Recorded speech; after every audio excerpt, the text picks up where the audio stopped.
We will now reconvene the special meeting for today. Are there any final actions? Good evening, Madam Mayor. There are no final actions tonight. Okay, we will now adjourn the City Council special meeting and call to order the regular meeting for the City Council. Will the clerk please call the roll? Council members Chalem-Cherla. Here. Kozlowski. Here. Rohrbach. Here. Aquino. Here. And Rodriguez. Here. Councilmember Rohrbach, will you please lead us in the Pledge of Allegiance? I pledge allegiance to the flag of the United States of America and to the republic for which it stands, one nation, under God, indivisible, with liberty and justice for all.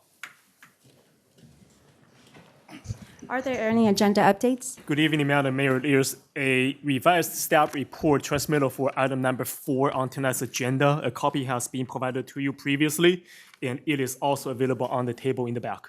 Okay. Will the clerk please call the next item?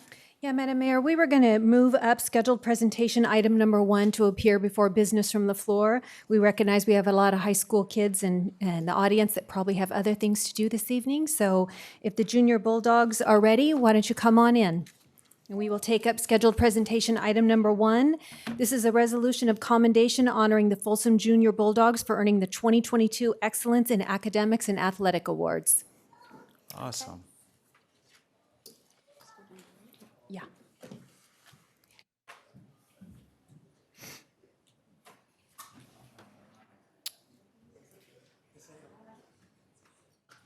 Yeah.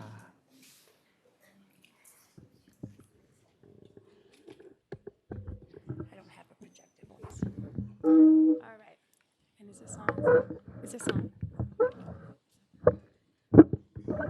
I guess it is on. Yes? Okay. All right. So Xavier Williams is the president of the Folsom Junior Bulldogs, and he will accept the resolution of commendation honoring the Folsom Junior Bulldogs for earning the 2022 Excellence in Academics and Athletic Awards. The City of Folsom Resolution of Commendation honoring the Junior Bulldogs for earning the 2022 Excellence in Academics and Athletic Award. Whereas the Folsom Junior Bulldogs is an official youth football and cheer association in Folsom, and whereas the Folsom Junior Bulldogs organization is committed to both academic and athletic excellence, and members of the Folsom Junior Bulldogs football and cheer team maintained a grade point average of 3.0 or better during the football and cheer season, and where this level of academic and athletic achievement merits recognition from the City of Folsom.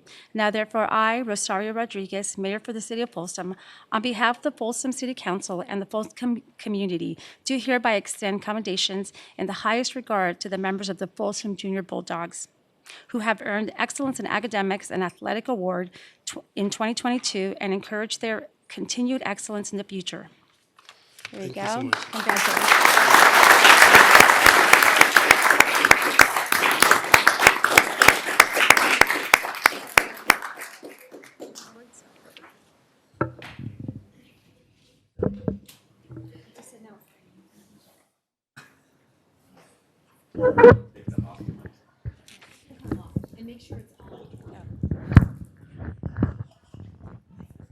Okay, I'll be presenting the names of the football players. First, we have Braxton Pena.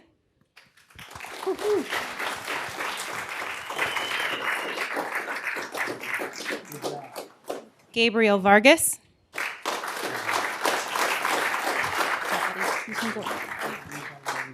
Josiah Thomas.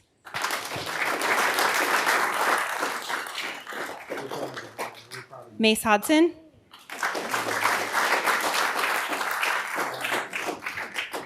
Mason Connolly.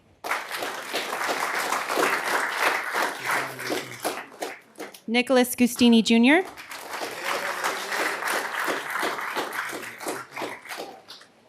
Austin Wingard.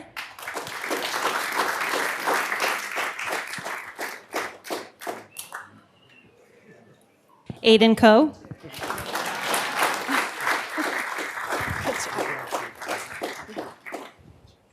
Brady Silva.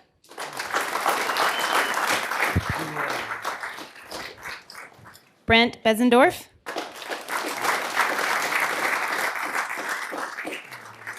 Daniel Willock.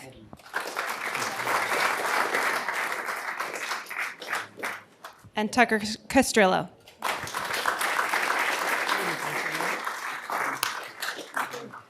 Aiden Levesquez. Thank you. David Robertson Jr.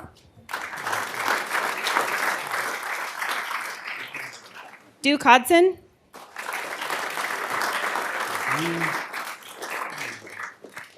Elijah Williams.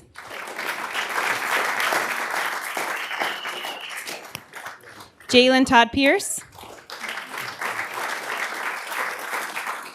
Jamison Farrar.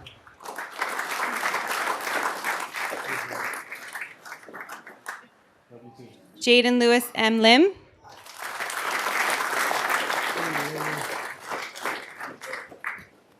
Keenan L. Mattis.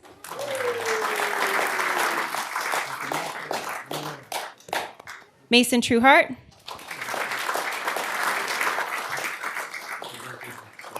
Mason Woodward. And Tristan Pangellini.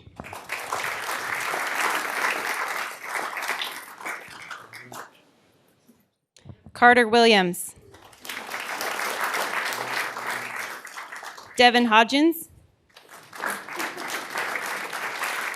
Jonathan Hayes.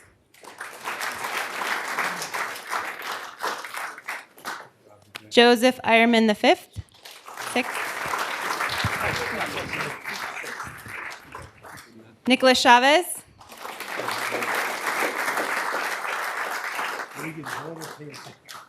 Nick Wegner.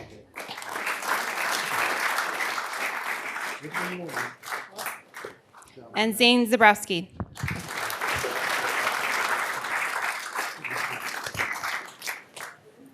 Susie Albright will be presenting the cheerleaders.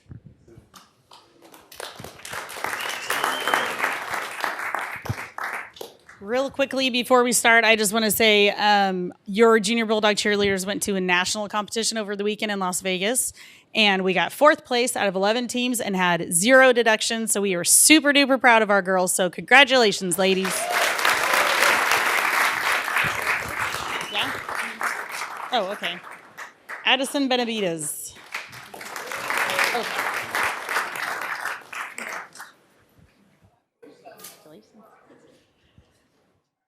Oh my goodness. Someone should have told me to bring my glasses. Bryn French. Oh, I guess, yeah. Cora Cristillo.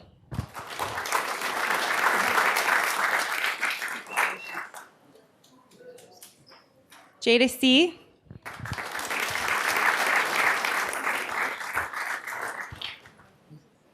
Jordan Turgeson C.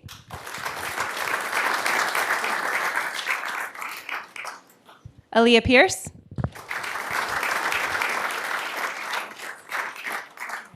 Ava Grew.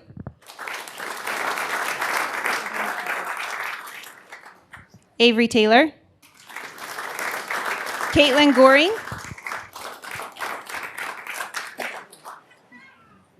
Isla French. Kaylee Albright. Sophia Ortega. Chloe Herrera. Haley Renkoff. Lacey Albright. Marilyn Davies.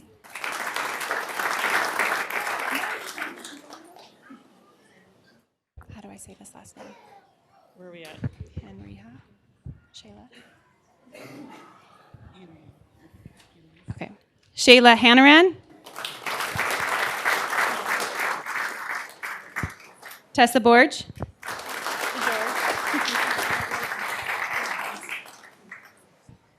Blake Ingsman. Cheyenne Ellis.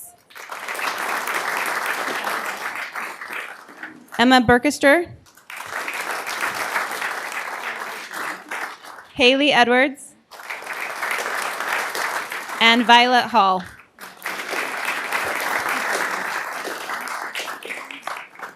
Thank you.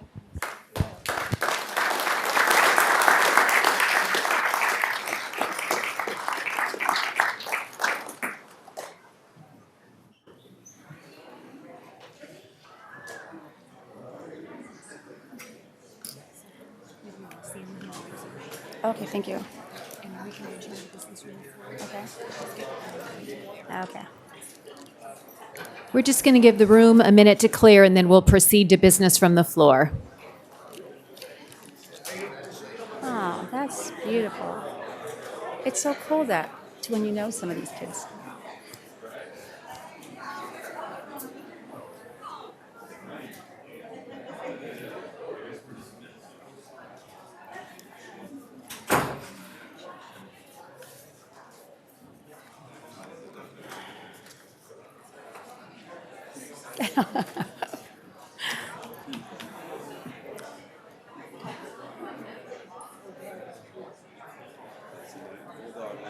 Yeah, it's awesome.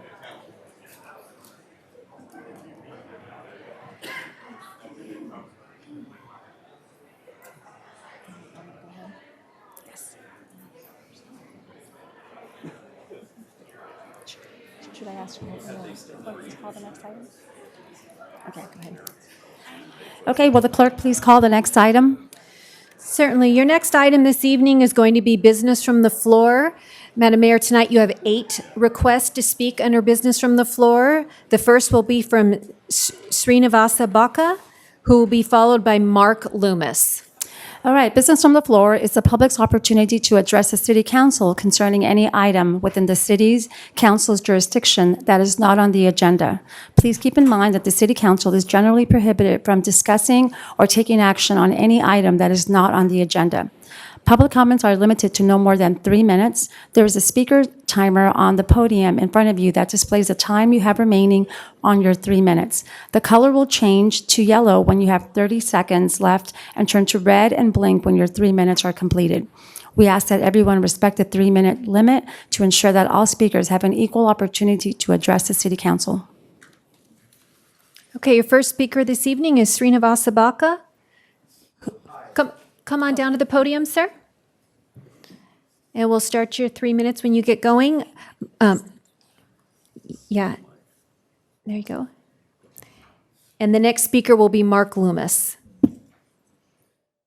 Hello. Hi, can I start? Yes, please. Okay, my name is Srinivasa Boka. I live in 439 Sarpa Way, Folsom. This is regarding the construction happening next to my house, which is at 433 Sarpa Way. This is a new construction, and I think this has started 2 years back, right? I know the progress of this construction from last 2 years. When he broke the ground and then he started his foundation, and then that is when that since then the whole problems have started, right? My south wall facing to, close to his property, has should what do you call it? It has a vibrations, because of the compaction that he was using. It created cracks in my wall, and then falling the next year, and then water going through the cracks, and then opening my window seals, and then flowing through that in windows, and then getting into my one of the bedroom, right? That is one concern I have. And this year again, then other side of the wall, right? Other side of the wall, when the storm is hitting, then it's still going through those cracks, whatever he has created. And then another bedroom started leaking again. Okay, and then this is consistent what my neighbors are going to say in their time, right? So his intentions right from the beginning, right, is malicious compared to what the plans he has submitted to the city, right? He has no sentiments to his or values to his neighbors, because he submitted the plan for 35 feet and then he constructed 48 feet. That is when our neighbors figured out, and then compliant, and then he submitted again, right? After the complaint, he submitted again another plan, set of the plans. They're still malicious, and then more than 35, right? So basically what is happening because of this whole height, right, he has to dig deeper into the foundation. That deeper foundation, the deeper digging, and then right without having the retaining wall constructed, is pulling my dirt closer to my wall, and then my foundation is my my wall that is close to his wall is sliding down. It's clearly seen in the. I have multiple reports reported to the city through my calls. Okay, no one have replied to me, and then only reply when I got from the city saying that it is a civil matter. And then the response to that that response from the city is my response to that city is, right, if it is a civil matter, right, if it is a civil issue, it is a property, right? Let's say there is a curb belonging to the city, which is a city property, right? If he breaks to, Mr. Buck, I just want to let you know you have 5 yeah, seconds left. if he breaks that city, right? I built that house, right? I know the construction process, right? If he builds that curb, right? What happens is city will never allow him to move into the property, right? His property. I am also the neighbor, right? And then I'm asking to do something. Why is it different? Your property is much better than or much important than my property, right? That house is being built under city supervision, right? Until he moves, right? It is under supervision, right? He is not my neighbor. Until he moves, he is not my neighbor. That's all I can say. Thank you, Mr. Baca. Okay, our next speaker will be Mark Loomis, and Mark will be followed by Henry Lee.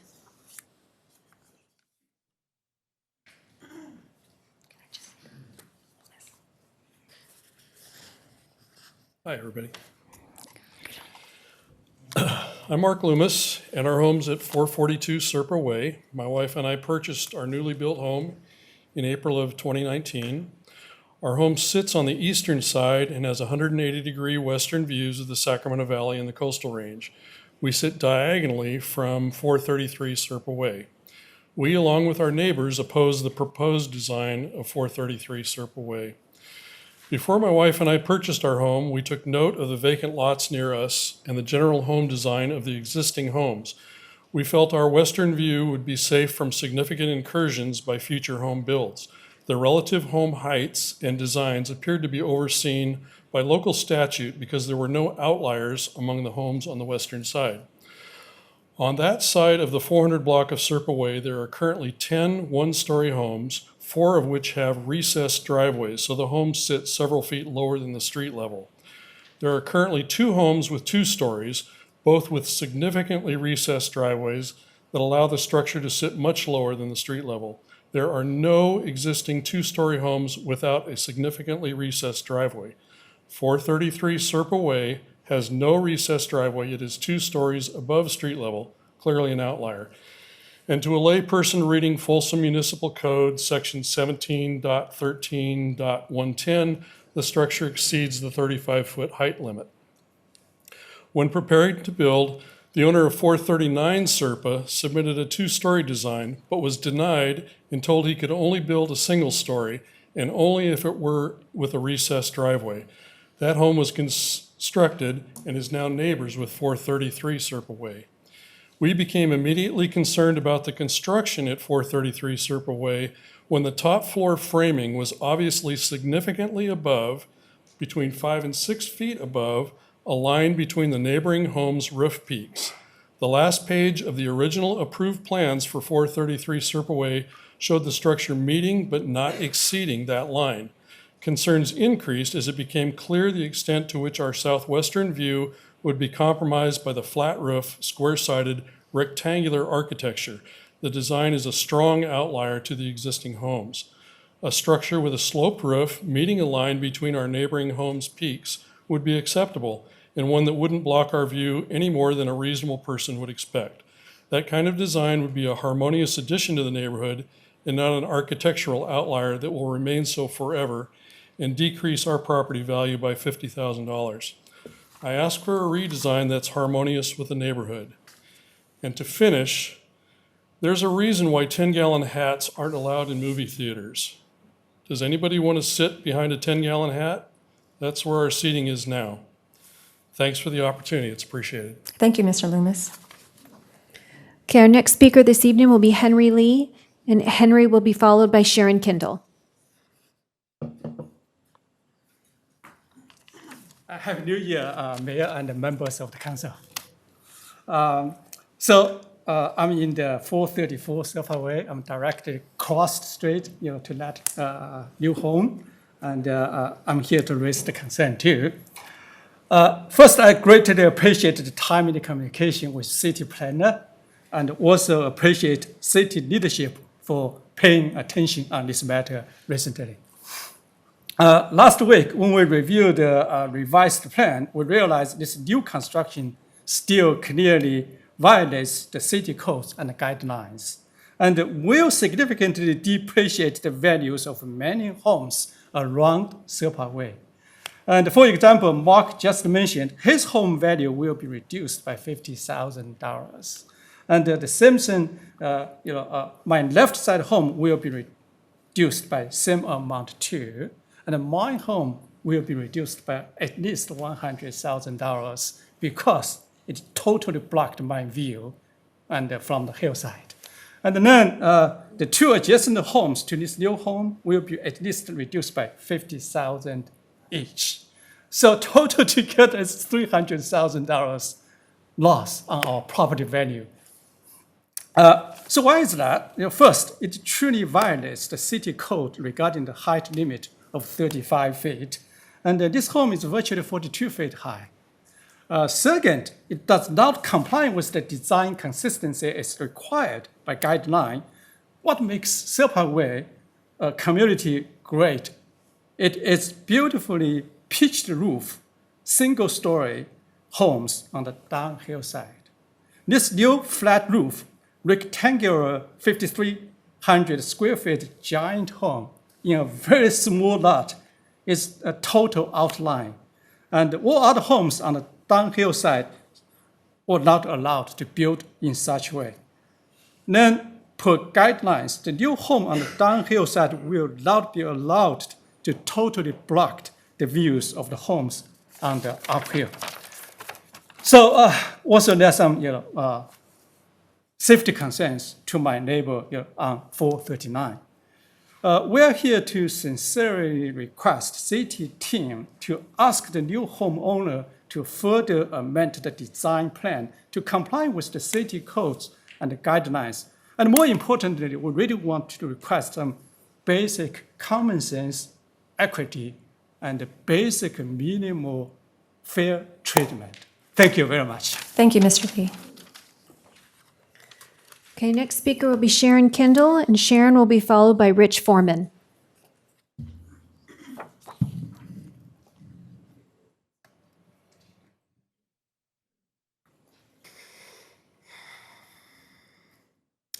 Good evening, City Council members Good evening, Sharon. and Mayor Rodriguez. Tonight, I'm here to place emphasis on the value of spending dollars in nature. With a nature center, we can have an experienced, educated, and passionate group of volunteers. We can empower our families from the information that grandfathers share with their grandchildren, their children sharing it with all the way down. And the important messages of nature will be shared by families, and then we will have families of volunteers. And the Nature Center and open spaces are so important that we need to spend more money on tree mitigation. We need to have trees that are going into big, beautiful canopies, because that is where the tree value is in the canopies. It's not in the size of the trunks. We need to spend money for technology in equipment. For example, the Green Climber, which will eradicate the star thistle. And think about getting rid of the star thistle and planting milkweed so that we can have monarch butterflies here, like they do in Carmel and in Monterey. And think about the tourists that will come here.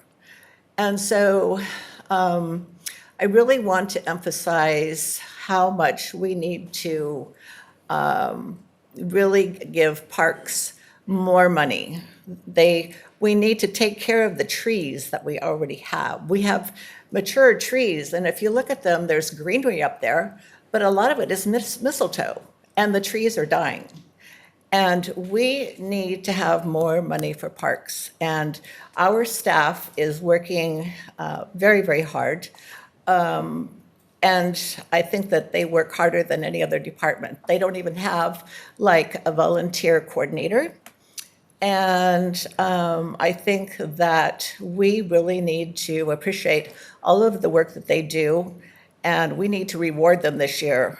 And we also need to reward Hinkle Creek because we need to educate our people to know that nature matters. And we can use, nature centers can make a lot of money by Baron, you'll need to in, wrap it up soon. bringing in money. Like, for example, like Dick's Sporting Goods, REI, and so forth, they can come and speak at the nature center and show the latest wear that you would have for going out into nature and preparing our citizens to go out in nature and learn about coexistence with Thank you, Sharon. Wildlife. Thank you. So please increase the budget for parks. Thank you, Sharon. Okay, our next speaker will be Rich Foreman, and Rich will be followed by Lokesh Sikaria. Hi, Rich. Hi, and I think the PowerPoint's here. Slideshow. Beginning. Okay. Good evening. My name is Rich Foreman, as you may remember. And what I'm going to do is continue my presentation about Startup Folsom from the last time I was here. And what I'm going to talk about today is a couple case studies. And the first one is Gridware. Gridware is actually founded by these three, there are three founders, and Tim is in the middle. He's actually a Folsom resident. And in terms of the startup world, these guys are rock stars. They got into Y Combinator, which is it's like the Harvard of accelerators. They received a $150,000 grant from CalSeed and a $5.3 million seed round from True Ventures. And so Tim being a Folsom resident, you would think it'd be like a feather in Folsom's cap, to have this business here. But what's happened is they actually opened their office in Walnut Creek. And when we asked them, why did they do that? No, why not have this business here? Their response was they didn't know of any innovation in the region. And I'm going to contrast that with iRate. iRate was a 4-person startup. These are two of their founders pitching. And in terms of the support that we've provided them, Startup SAC actually helped them get into the launch accelerator. They got a $100,000 investment. They won $5,000 from the Carlson Entrepreneur Center and $10,000 from the King's Capitalize. And what the city of Elk Grove did was they actually provided them with a $75,000 grant. They helped them with some problems like obtaining a lease. They've provided positive press. And so what's happened, they've actually received $1.7 million in outside funding, and they currently employ 45 people in the city of Elk Grove. And just to recap what I talked about last time, Sacramento has actually invested $2 million in grants. Elk Grove has $800,000 in startup fund. Roseville has committed to putting $1.3 million into the Roseville Venture Lab over the next 4 years. Rockland has started a 6-month incubator program. And El Dorado County has actually just announced a $500,000, they're calling it scholarships for 10 startups.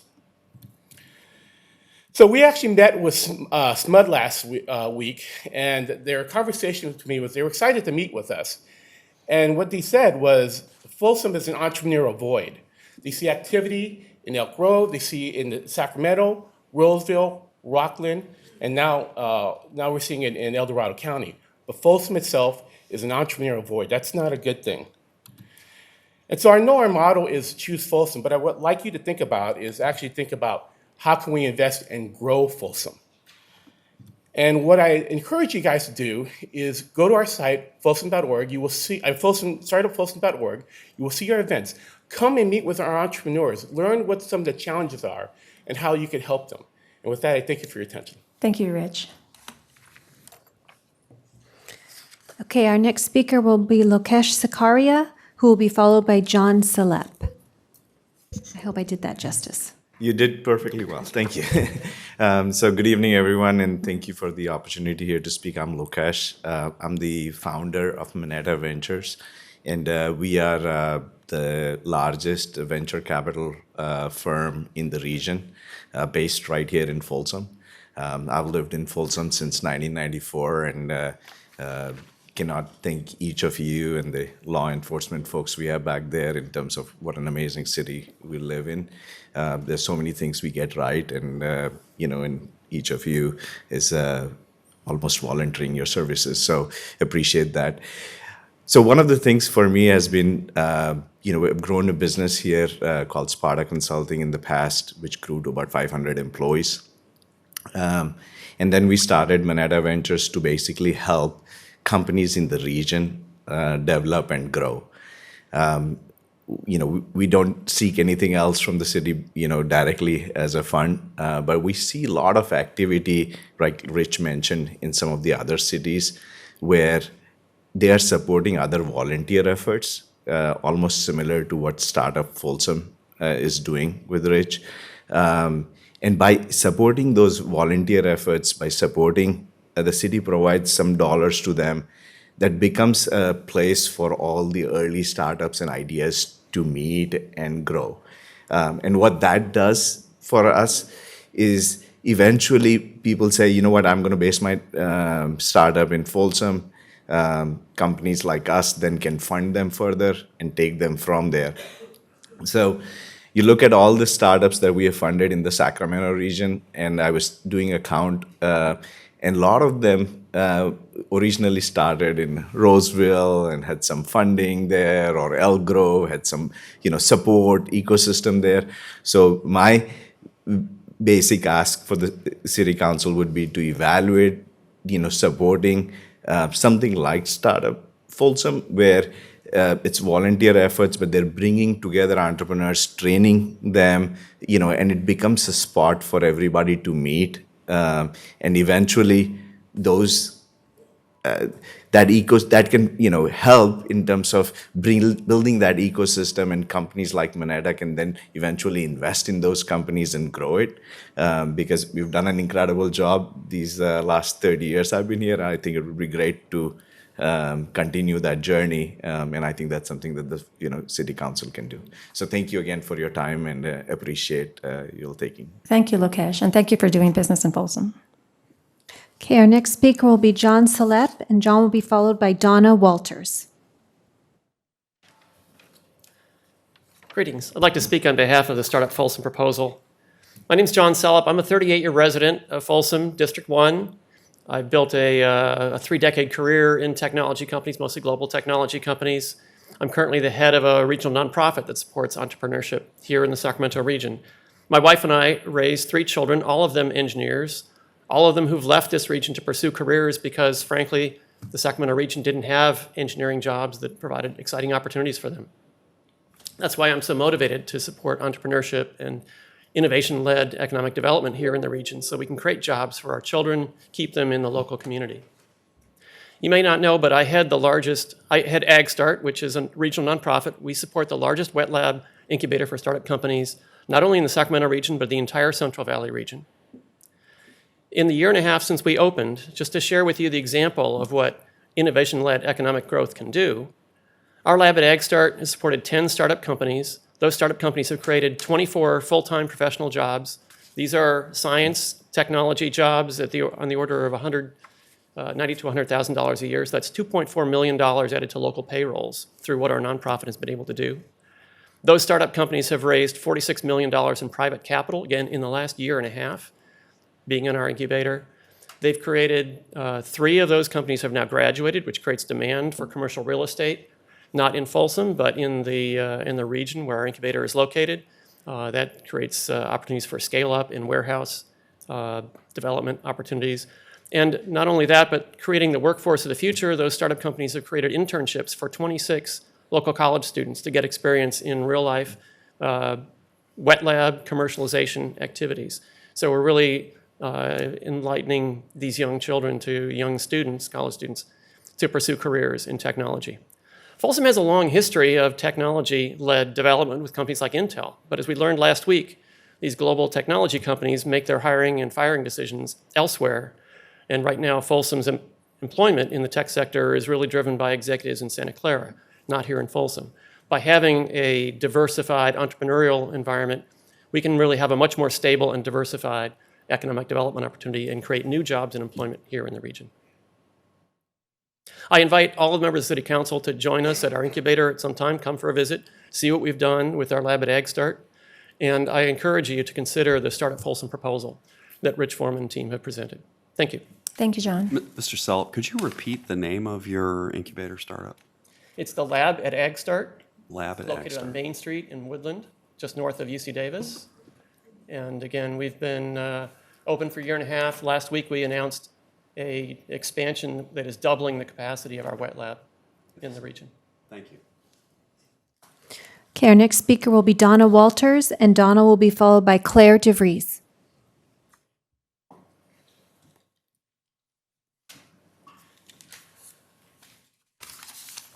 Hello, Donna. Hello, good evening. Super excited to be here. So my name is Donna Walters, as you know. I have been a Folsom resident for over 20 years, and I've loved every single minute of my time here. I am now actually raising my own family and would love the opportunity to give back to our community in ways that support Folsom's goals to maintain its high standards for public health, safety, and quality of life. Those are my passions as well. I want to strengthen and foster that high quality of life. So I established a nonprofit organization called College Esports, which is competitive video games. It's actually an educational part. I know there's a great debate on that. But it's dedicated to supporting educators, community leaders, and government officials such as yourselves in providing those unique hands-on learning opportunities for students and to help reduce the college to career gap, to help stimulate economic and social engagement through the use of technology, and also encourage that innovative workforce development. So as a nonprofit organization, our ability to see success really depends heavily on the community's involvement, on engagement and support. I have not been able to find official pathways for startups and budding nonprofits here in Folsom. So as I formed College Esports, I've had to really venture outside of our city to gain support from Roseville, Citrus Heights, Rancho Cordova, and some of the other surrounding areas.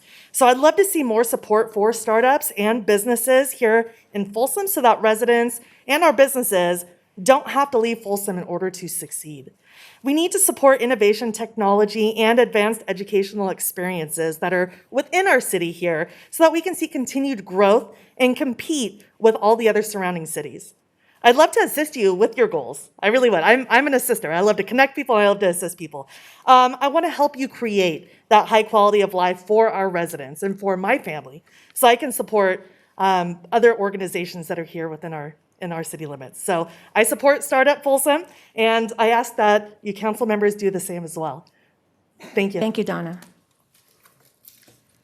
Okay, your last speaker this evening under business from the floor will be Claire DeVries.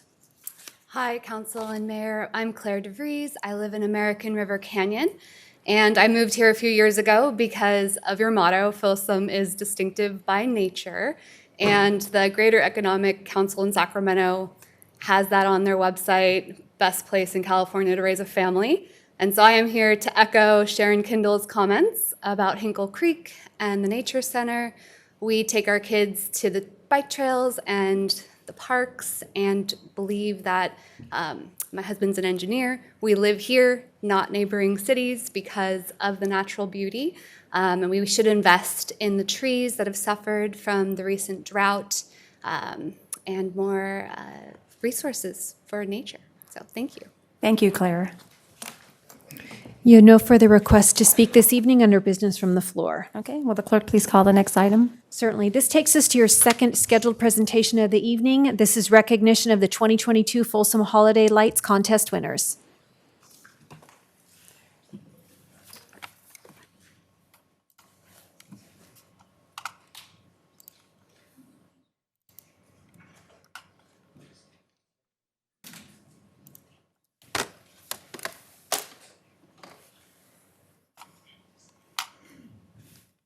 Hi, Chris.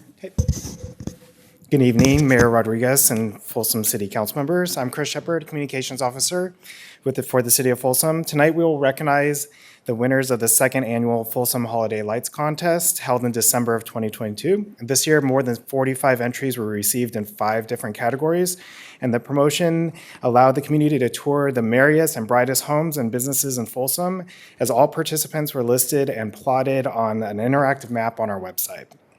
We saw high engagement with the Holiday Lights promotion on city's social media pages. We generated a reach of over 121,000 and with over 3,900 engagements. And more than 8,400 subscribers received information in 2 editions of our newsletter. We teamed up with the Folsom Telegraph and the Folsom parenting blog Macaroni Kid. The Telegraph's articles reached more than 3,200 readers, and Macaroni Kid's ads were viewed more than 22,000 times. And a promotional article was viewed 8,200 times. The 5 winners received a commemorative lawn sign and bragging rights from the City of Folsom, and the winners were also recognized in the Folsom Telegraph, Macaroni Kid, the City e-newsletter, and on social media pages. Each category was judged by a Folsom City Council member, and tonight each winner will be recognized by the council member responsible for judging that category. I'll also be taking a photo of the category winner with the council member as they come up. The first category is the Holly Jolly Residence, the best overall residence, and the category was judged by council member Sarah Aquino, who will recognize Ashley Brown and Johnny Chase from 530 Flower Drive.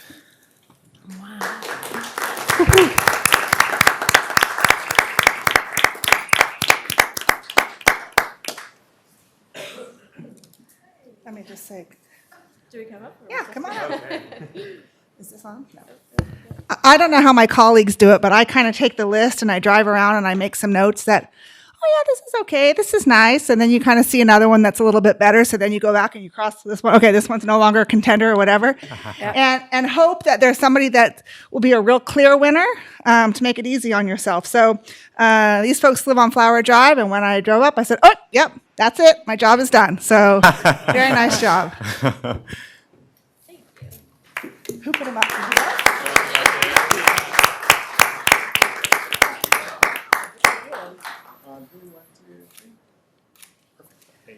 Awesome. Holiday cheer to Folsom. Okay, and the next category is Hollywood Christmas, best use of theme or fictional characters. The category was judged by Councilmember Kozlowski, and we'll recognize John DeGraff from 152 Whitmer Drive. Awesome. And John's... Describe this thing? Yeah. I know. Okay. I don't believe John can make it. Oh. It's a graph, right? Yes. Yeah, okay. Well, listen, the DeCrafts, their house, I don't know if we have a picture of it, but it was absolutely overrun by minions, and this does not even tell the story halfway. Every square inch of their front yard had a minion standing on it. It was incredible. Oh, that's awesome. Just the sheer investment at Lowe's or Home Depot and all of those inflatables made them deserve this prize. So there we go.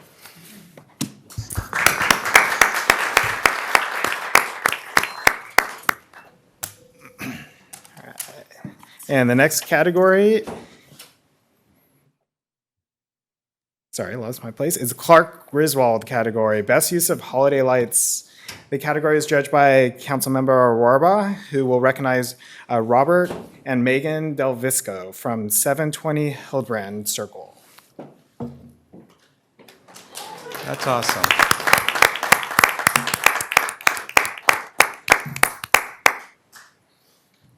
So, everyone else said something. So, is this on? No, you have to turn on. Thank you. So I love I made my kids go with me. They were 21 and 19, so I really had to make them. But anyways, you were the first house we saw, and we had to go back and see your house, and then we had to go watch the movie to make sure it was in alignment. A lot of people just had the Clark Griswold, blow up doll, which I think you guys did too. Yes, but it was everything that you had on your house, because that was the key in that movie. So we loved going back. I'm super glad you're here. So thank you. Awesome.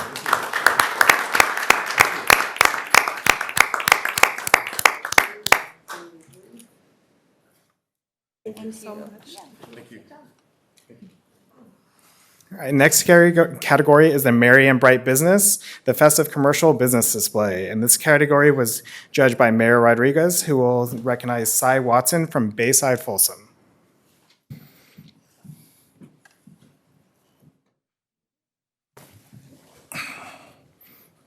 Is Cy here? Let's see the picture, Chris. Yeah. Oh, that was pretty. So I would personally love to see more businesses get engaged but I know it's tough. But so I had a couple of businesses to go to, and Bayside did just a great job of lighting. It was pretty much all white color, white lights throughout their facility, and it just looked so pretty and serene and very inviting. So yeah, they were my choice. Awesome.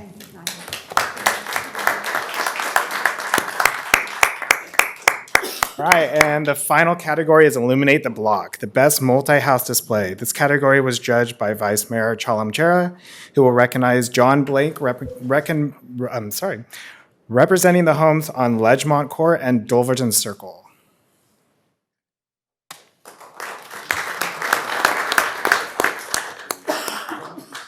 Hey, Chris, you want to advance the slide? Yeah. Only one slide? Oh my God, that's awesome. John, once again, thank you so much. That your entire block, I'm sure all of you have seen it, and all of you have seen it. Looking at the camera there for Folsom, I'm sure you all have seen their cul-de-sac and all those. The big Santa in the center, and they have a nice fire pit. And in a good time, you will have some alcohol also. That's okay. Hey, it's their court, and they're having fun in front of their house, right? I love that one. And again, I looked at the bright side, how much exercise they got for putting all those things. It's several weeks, I believe, if not a month. Certainly, right? I know you guys amaze the entire Folsom. There are so many visitors who are coming. I visited a couple of times, to be honest, and I was talking to the guests visiting. From where are you from? Sacramento or Roseville. So we just want to sincerely thank you for bringing that holiday cheers to Folsom. And I would love to have you to say one word, how difficult it is to put all that together, if you don't mind. Not at all. So it's been a Christmas court in Folsom now for about 30 years. Every year we try to outdo ourselves. We have a little inside competition on the court. We don't tell each other what the new thing that we're going to be bringing out is, and everybody brings out something new every year. So it is not only the planning and the replacing of the bulbs and everything else, because about a third go out every year, but also building whatever it is that's going to be new so we can outdo each other. But it's the weekend after Thanksgiving, and it stays up until the weekend after New Year's. And I would love to have you knock on my door next time on the Star Wars house, and I'll get you a glass of wine. I love this. Once again, thank you, and pass that, congratulations from the council and the citizens to all your cul-de-sac residents. Thank you. With that. Okay. 3, 1, 2, 3. Great. Awesome. Thank you. Thank you. And that concludes the Folsom Holiday Lights Contest presentation. Thank you. And also, Chris, thank you for your hard work. I know that you are the person behind the scenes that's taking the photos and summarizing this, so thank you for your hard work. No problem. And Christine Brainerd, too, does a lot of Yeah. work. Is that if I can make one more comment, Yes, Mayor? yes. Once again, Communications Department, Christine and Chris, I know how much marketing visuals you are sending out. Every day I was seeing, this is this house, that is that house, creating that holiday joy, bringing our nearby town people to come Folsom, celebrate. At the end, have a nice dinner at Sutter Street or at Palladio, right? That's the good part about it, and promoting our businesses. It's important we got to do, and the same time for each and every house, the 45 who put that together, it's a lot of work, believe me. I sincerely want to thank, even though the people who are not getting the award, you are making a difference in this town. Thank you again, everyone. Thank you, Chris. Okay. Will the clerk please call the next item? Yeah, thank you. That takes us to our consent calendar this evening, and just as a reminder, item number 4 has a revision. And I'm going to pull item number 7, please. I'm going to pull item number 10. Okay, well, I will entertain a motion. I'll move the consent calendar absent number 7 and number 10, and including the modified number 4. I second on that. Okay, will the clerk please call the roll? Council members Chalem Chella, Yes. Kozlowski. Yes. Rohrbaugh. Yes. Aquino. Yes. And Rodriguez. Yes. Okay, item number 7 that has been pulled is resolution number 10976. This is a resolution authorizing the city manager to execute a contract between the city of Folsom and the Sacramento Society for the Prevention of Cruelty to Animals. Okay. I support the contract, but I know that some questions come up every year from residents, and so I let the chief know ahead of time that I would just be pulling it to ask some general questions for the public's knowledge. And so it looks like we have Commander Lockhart here. Thank you very much.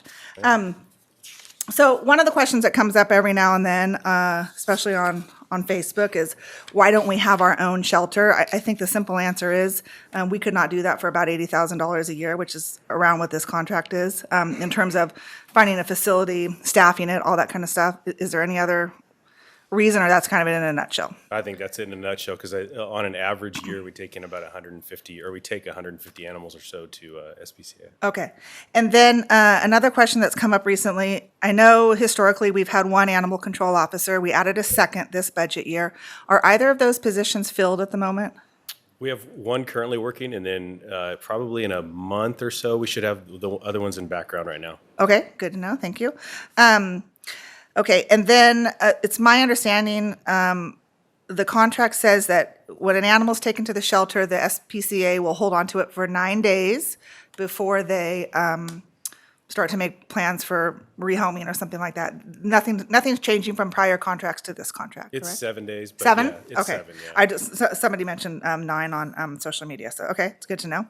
And then, so my understanding is the contract, for this flat fee, they'll take up to 300 animals of ours per year. You're saying we're in about the 150 range? An average of 150. I think back in 2019, we had almost 300. And that was because of a rabbit case, if anybody heard about it. They took like 100 and some odd rabbits from a particular house. So that just spiked the numbers like crazy. Okay. Yeah. Do we get statistics from the SPCA about how many of the animals that we take there are eventually reunited with their owners? How many get rehomed? How many get euthanized? That sort of thing? Yeah, I do have those numbers from SPCA, but it's also a difficult number because our ACO officer here ends up reuniting most of the animals with the owners before they even make it to SPCA. So that's good. I do have the numbers on all the animals that go there, though. Yeah, if you wouldn't mind sending that to the city manager and she can get it Sure. out to us, and I'll just post that for people's knowledge. But thank you. I just wanted to do ask those questions for the public's benefit because they raise those questions of me. So Well, just one more question. And just to confirm, she does have a chip reader, correct? She does, yeah. And that chip reader is what allows us to be able to really find where the dogs live as opposed to sending them to the SPCA. So it's a valuable tool. Yeah, it is. It definitely is. But her being in the community too and kind of knowing the normal people, that's a huge help too. Yeah. Yeah, she's great. And we also kind of say in Folsom that, animals are often sheltered in place, where the community is so good about, they'll post on social media and then our animal control officer will chime in. It's like, hey, I just picked up this dog, and there's chatter back and forth and suddenly the dog is home. And that's the awesome. amazing part of, police department and our community working together. okay, thank you. With that, I'll move adoption of resolution number 10976. I second that.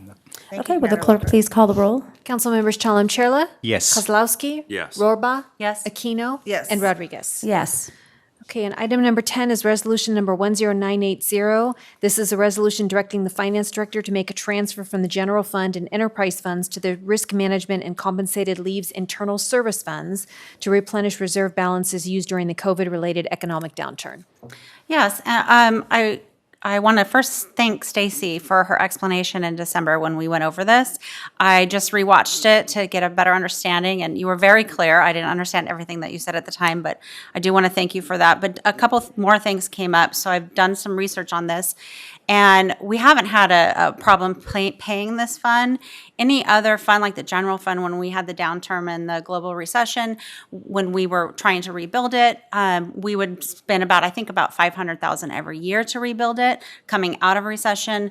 I would just like to, I have a few more questions that I would like to ask about this particular fund. So I would like it if we could delay this vote until the budget discussion, in part because it looks very stable from the past 10 years I've looked at. And I would rather maybe us chip away at it the same way we've done in the past with the other funds. Instead of doing $3.5 million, let's just systematically do it as you would if you went into emergency fund. You wouldn't refund it all in the next year. So I just would like to explore some more options as a holistic view in line with the budget. Either way, it's coming from the general fund, so there is no emergency in this or urgency.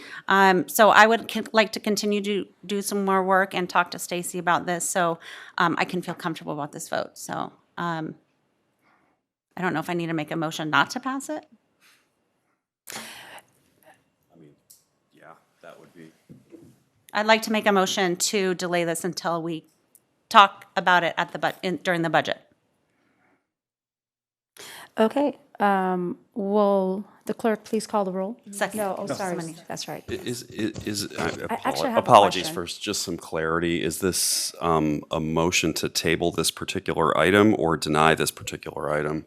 Can we table something that finds its way to the agenda on consent to an open session or to a future consent? So that's several questions, but Yeah, what procedurally, what's best here? Steve, what makes the most sense if they're to move the council forward to decide if they want to continue this to a The date council has certain? good attitude. Yeah. The council can certainly postpone it to an open session in the future or table it completely. It's entirely up to you.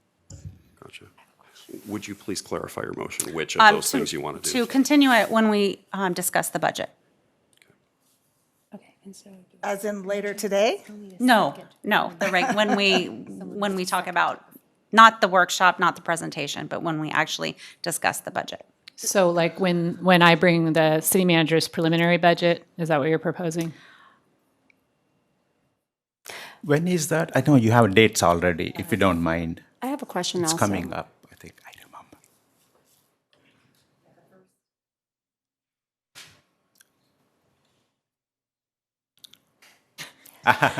The first presentation of the budget will be in May. In May. I have a question also. Okay, so how much money is this, Stacy? It is $3.2 million to the risk fund and $1.1 million to the compensated leaves fund.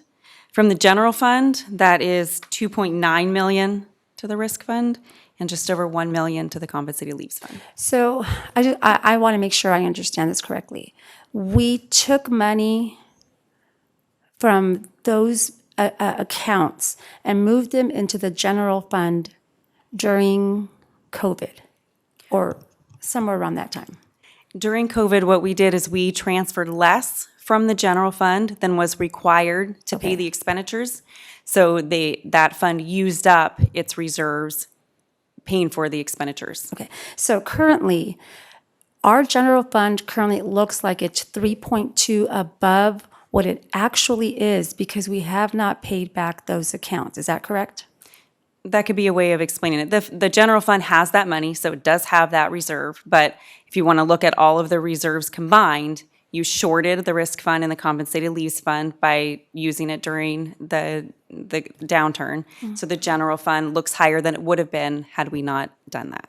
So currently, right now, our general fund just looks like it appears to have more money than we actually have if we pay these accounts back, correct? Yes, if you pay these accounts back, or had you not used those as a mechanism to get through the pandemic, then the general fund would be where the staff report is saying it will be at it's about 18% of expenditures is where the general fund will be. It's in the unassigned fund balance, correct? Correct, in the unassigned fund balance. So whether it's today or whether it's tomorrow, we need to replenish those accounts back. That is my recommendation based on the level of reserve you want to have in that type of account. So can I clarify something? I think we're supposed to have a second before we discuss. Okay, so, well, I'll And then we second can on that discuss. one. We can discuss definitely. I have a few follow-on questions as well. okay, so we have a motion. Do we have a second? Oh, I second on that one. May I just clarify, what is the motion exactly? Are we postponing to May when the city manager brings the budget to the council, or to a, I would like to postpone it until we have a budget discussion. If that's in May, then that's in May. If it's, I'm hoping we talk about the budget before May. We're having a budget discussion tonight. So I'm asking for clarification because we're having a large budget discussion tonight, and then, but I won't officially bring the preliminary budget until the May date. So it just depends. I would like what- to table this for a further date, and then we can just a get it on the agenda. date in the future. Okay, do we have a second? Yes, I do for the amended whatever. Before it was a budget time, but it is further date, right? That's what the amendment. But I have okay, we can go for discussions, right? Mayor? Yes. Correct time for discussion. This is the correct time for discussions, right? Yep, that's good. I know Sarah allows this step-by-step process. At least have a second before we go for other spend. What's our, again, you might have said it before. I'm so sorry for asking. What's our burn rate in terms of the dollars average per year from these funds, especially the risk management fund? Did you say burn rate? Burn rate, like $1 million, $2 million? We try to have it be where you're not using any of the reserves. So over time, and in the staff report, we had this information. It took from 2010 up until about 2019 to build up the reserve in that fund because it was a brand new fund. So this was a newly initiated idea from the council to have this risk management fund that would hold reserves in order to handle any fluctuations in our medical costs, workers' comp, liability. We're self-insured, so it helps to ensure that we can be self-insured. So we had a 50% reserve in there, which was what the goal was. We got there, and then COVID happened, and we decided to use that as just a kind of a one-time mechanism to help the general fund out. So the general fund had savings. They didn't have to transfer in the 100% of what was going to be spent that year. They transferred in less. So we still had to spend on all of those bills for workers' comp, liability, all the medical insurance. And just for an example, let's say it was 20 million, we transferred in 17 million. So we spent 20, but we transferred in less, and those aren't the numbers. And so it was used, the reserve was used. So it's anticipated that we don't burn any of the reserve. We want to hold 50% in there for all of the reasons that it's prudent to have that reserve. And every year we estimate what the expenses are going to be.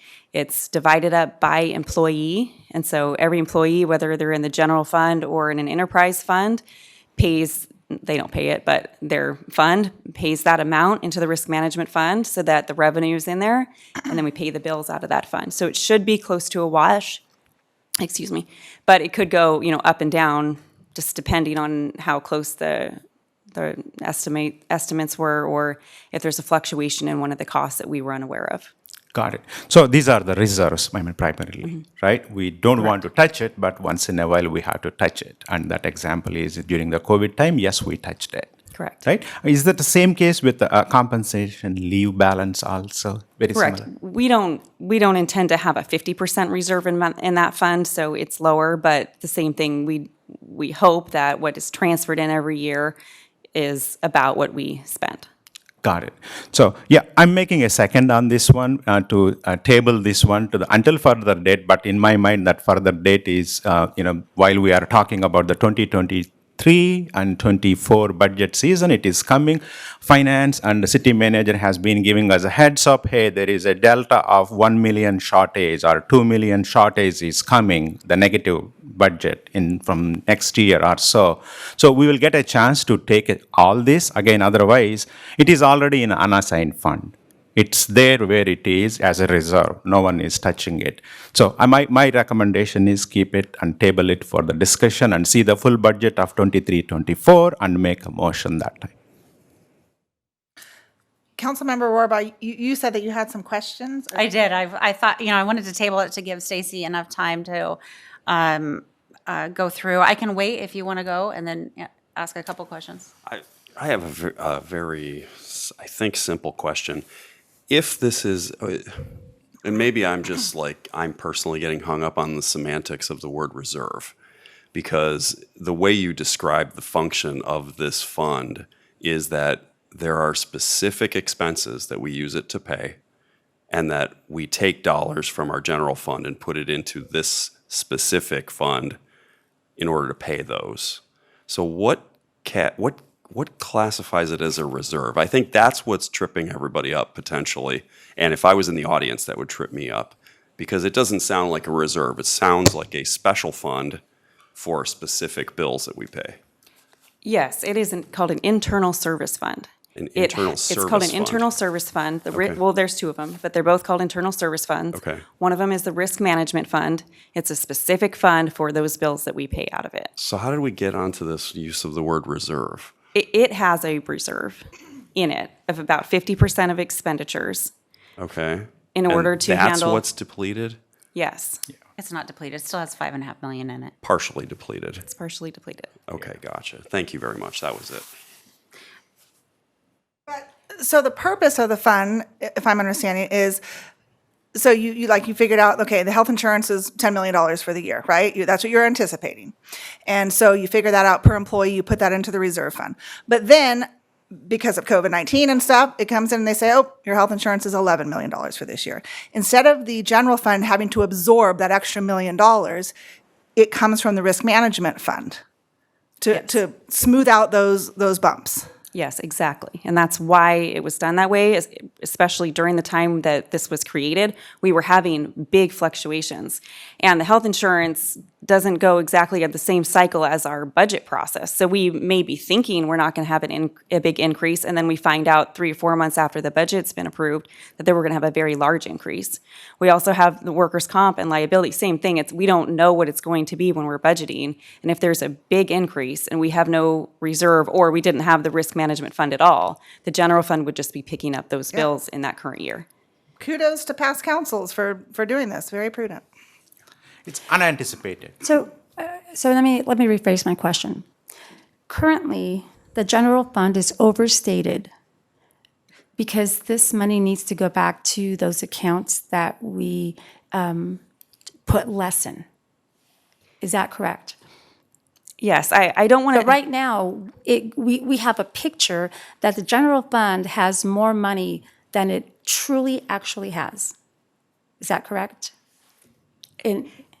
No. The general fund has that money, and it's up to the council if they want to replenish the reserve funds or the internal service funds that money came from. Correct.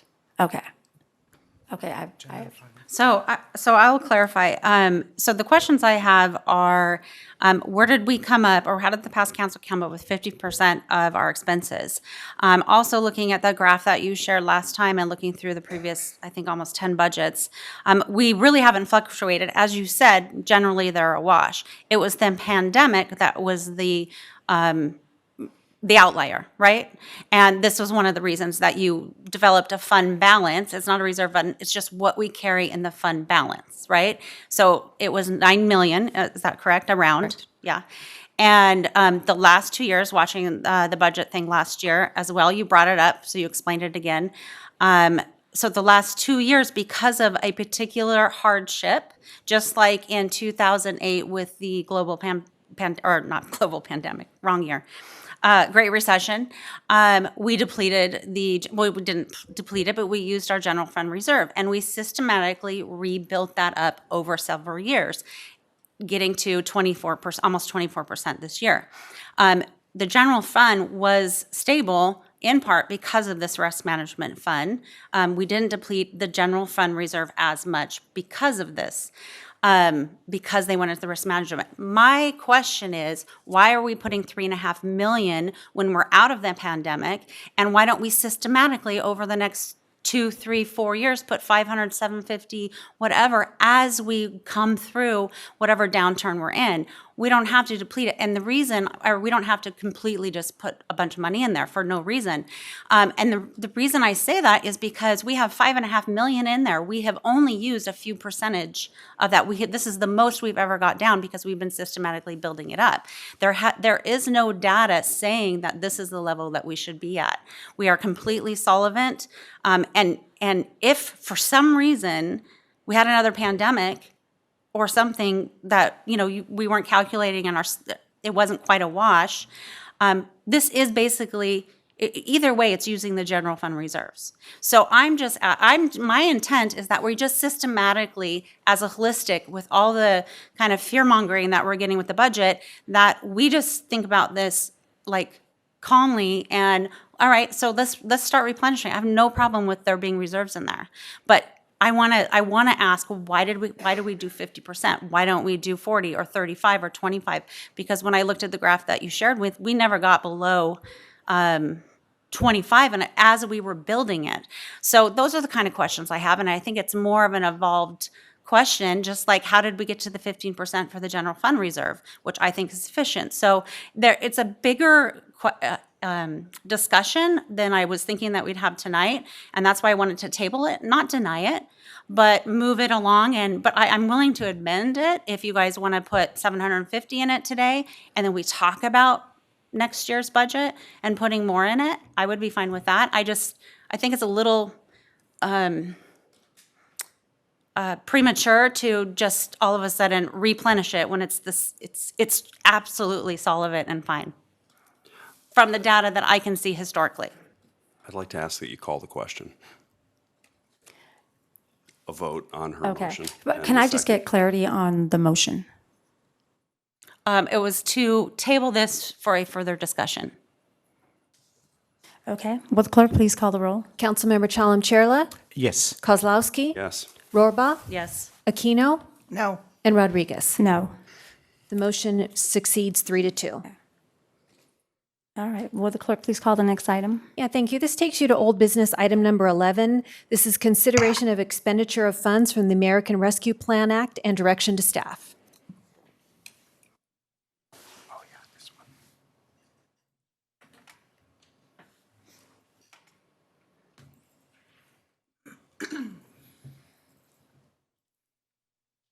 Hello, Stacy. Hello.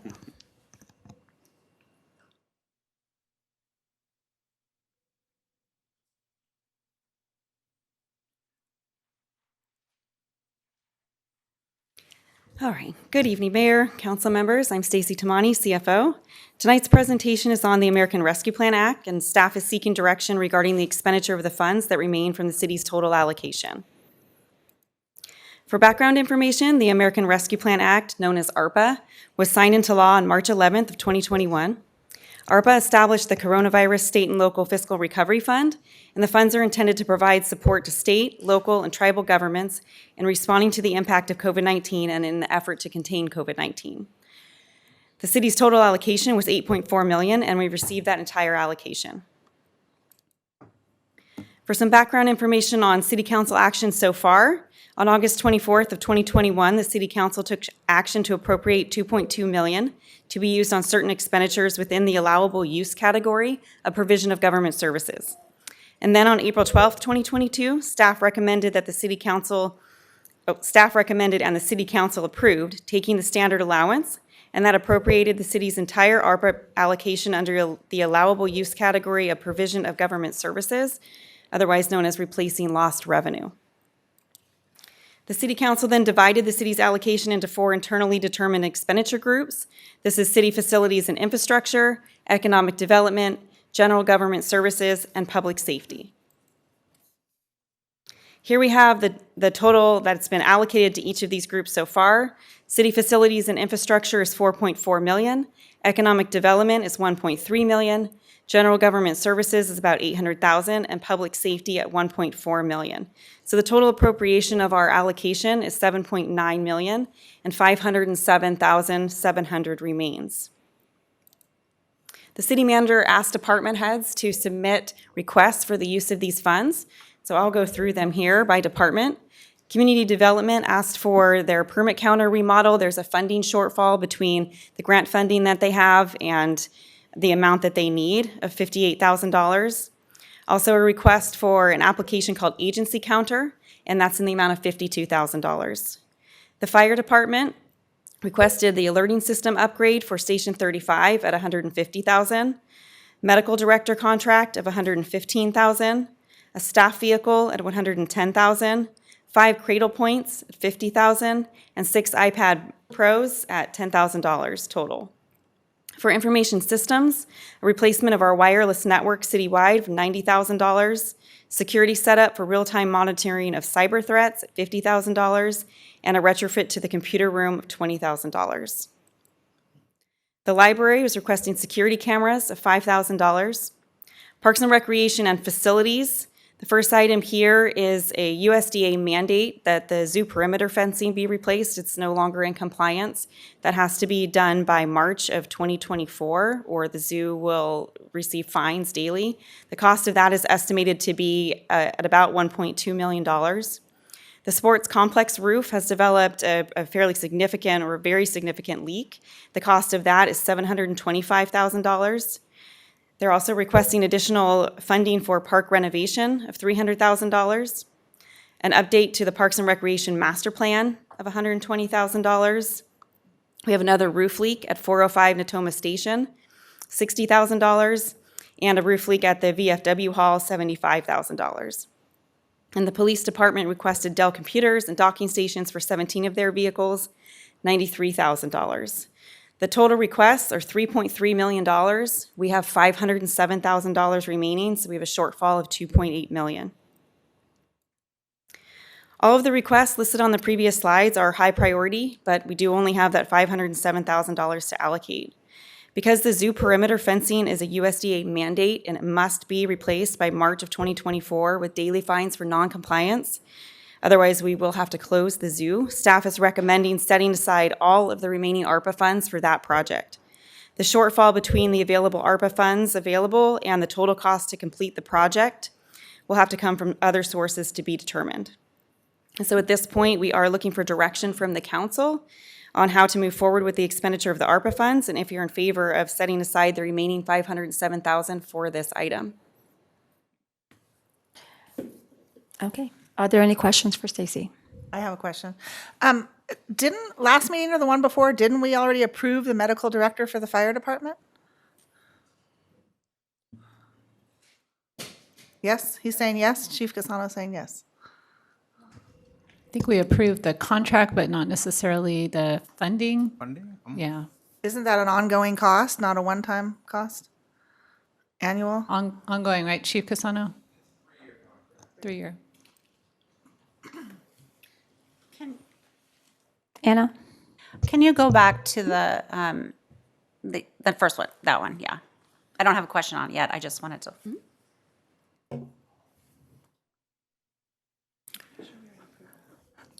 So Elaine, I think when you sent out to the department heads, that specific ask is how do we use the ARPA funds? I know they are going to come back shortly in the next.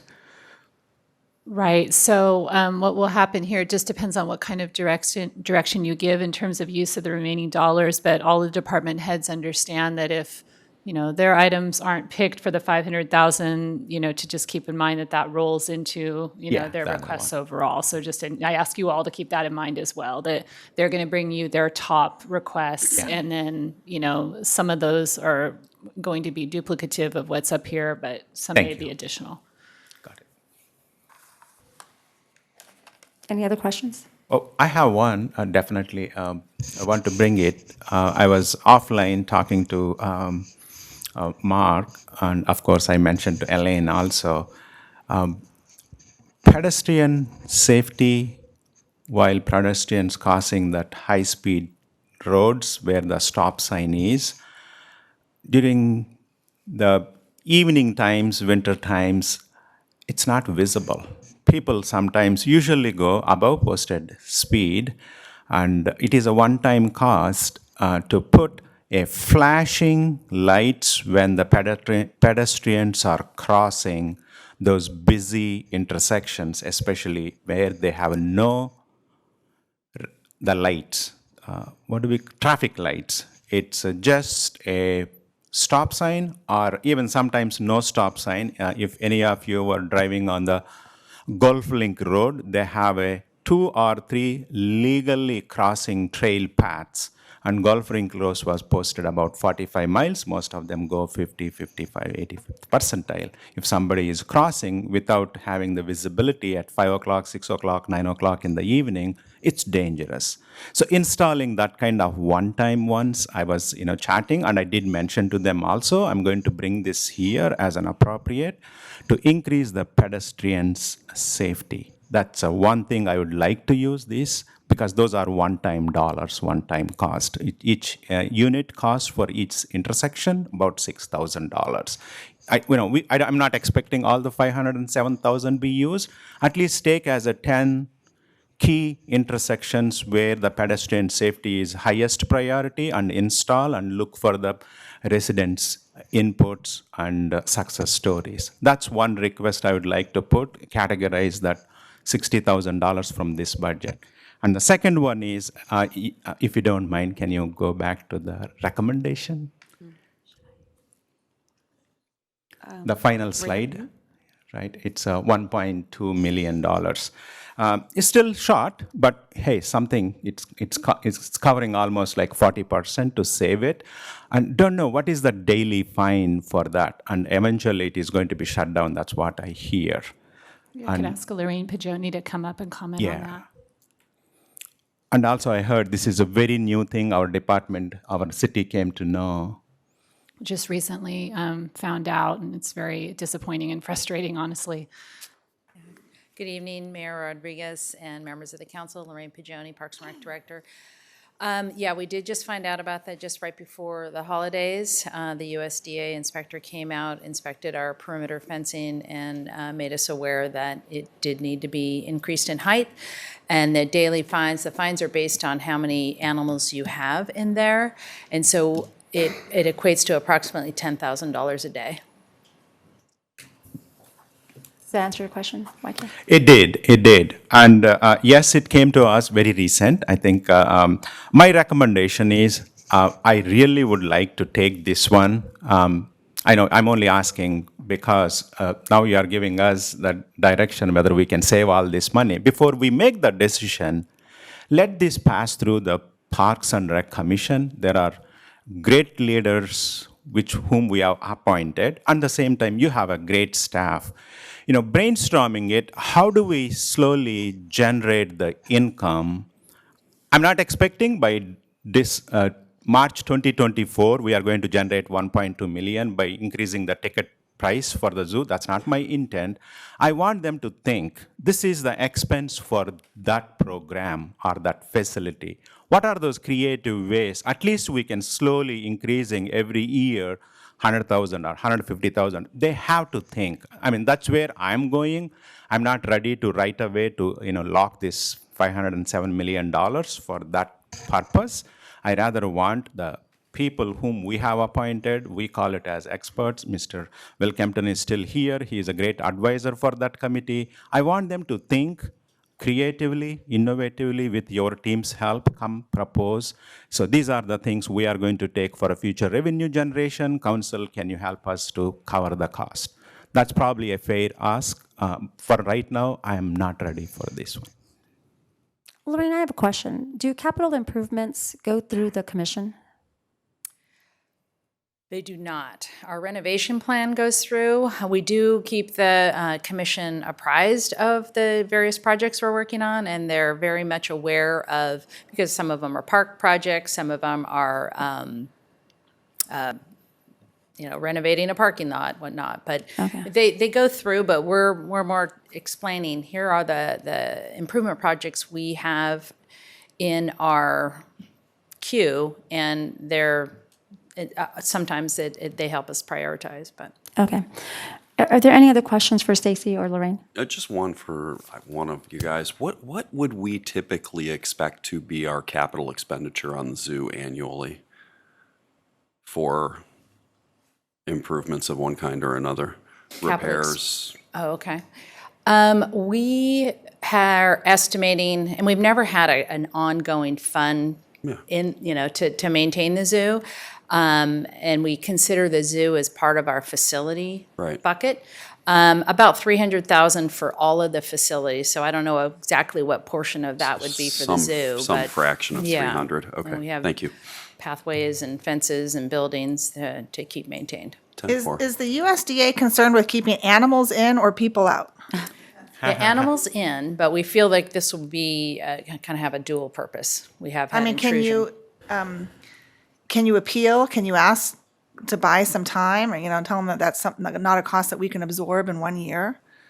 There is an appeal process, and Brad, in fact, I think I have it here in my I paperwork. think that's but I worth don't- but pursuing. All they can say is no. Yeah. Brad, I don't know if you have additional information on that. Our park planning manager might. He's been involved with the inspection process with Jocelyn Smeltzer, our zoo manager. And I think what Lorraine was alluding to on kind of the both is we've had some security concerns and people kind of jumping the fence from the outside as well, so. Yeah. Good evening, Madam Mayor and council members. I'm Brad Nelson, Park Planning Manager. So with regard to the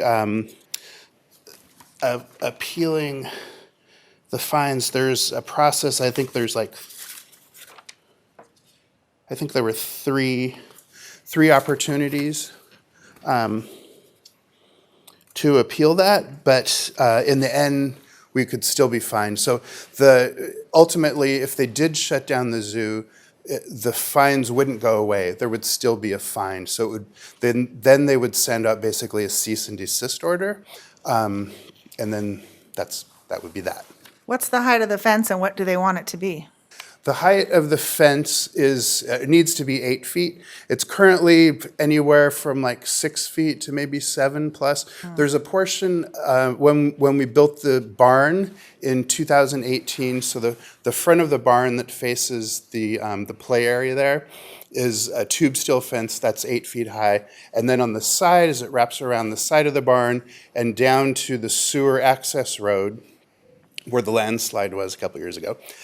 That's a chain link fence, which is a 1-inch mesh. So the 1-inch mesh is considered like a no climb. So you can't get your hands in there, you can't get your feet in there, and it prevents people from getting up and over. So that's 7 feet high, and then we have 1 foot high with the barbed wire on the top for a total of 8 feet high. So that portion would not need to be replaced, but then down beyond where the landslide was, down back behind Bears and all along the side here where the train is would need to be replaced. So over the years, soil has moved around.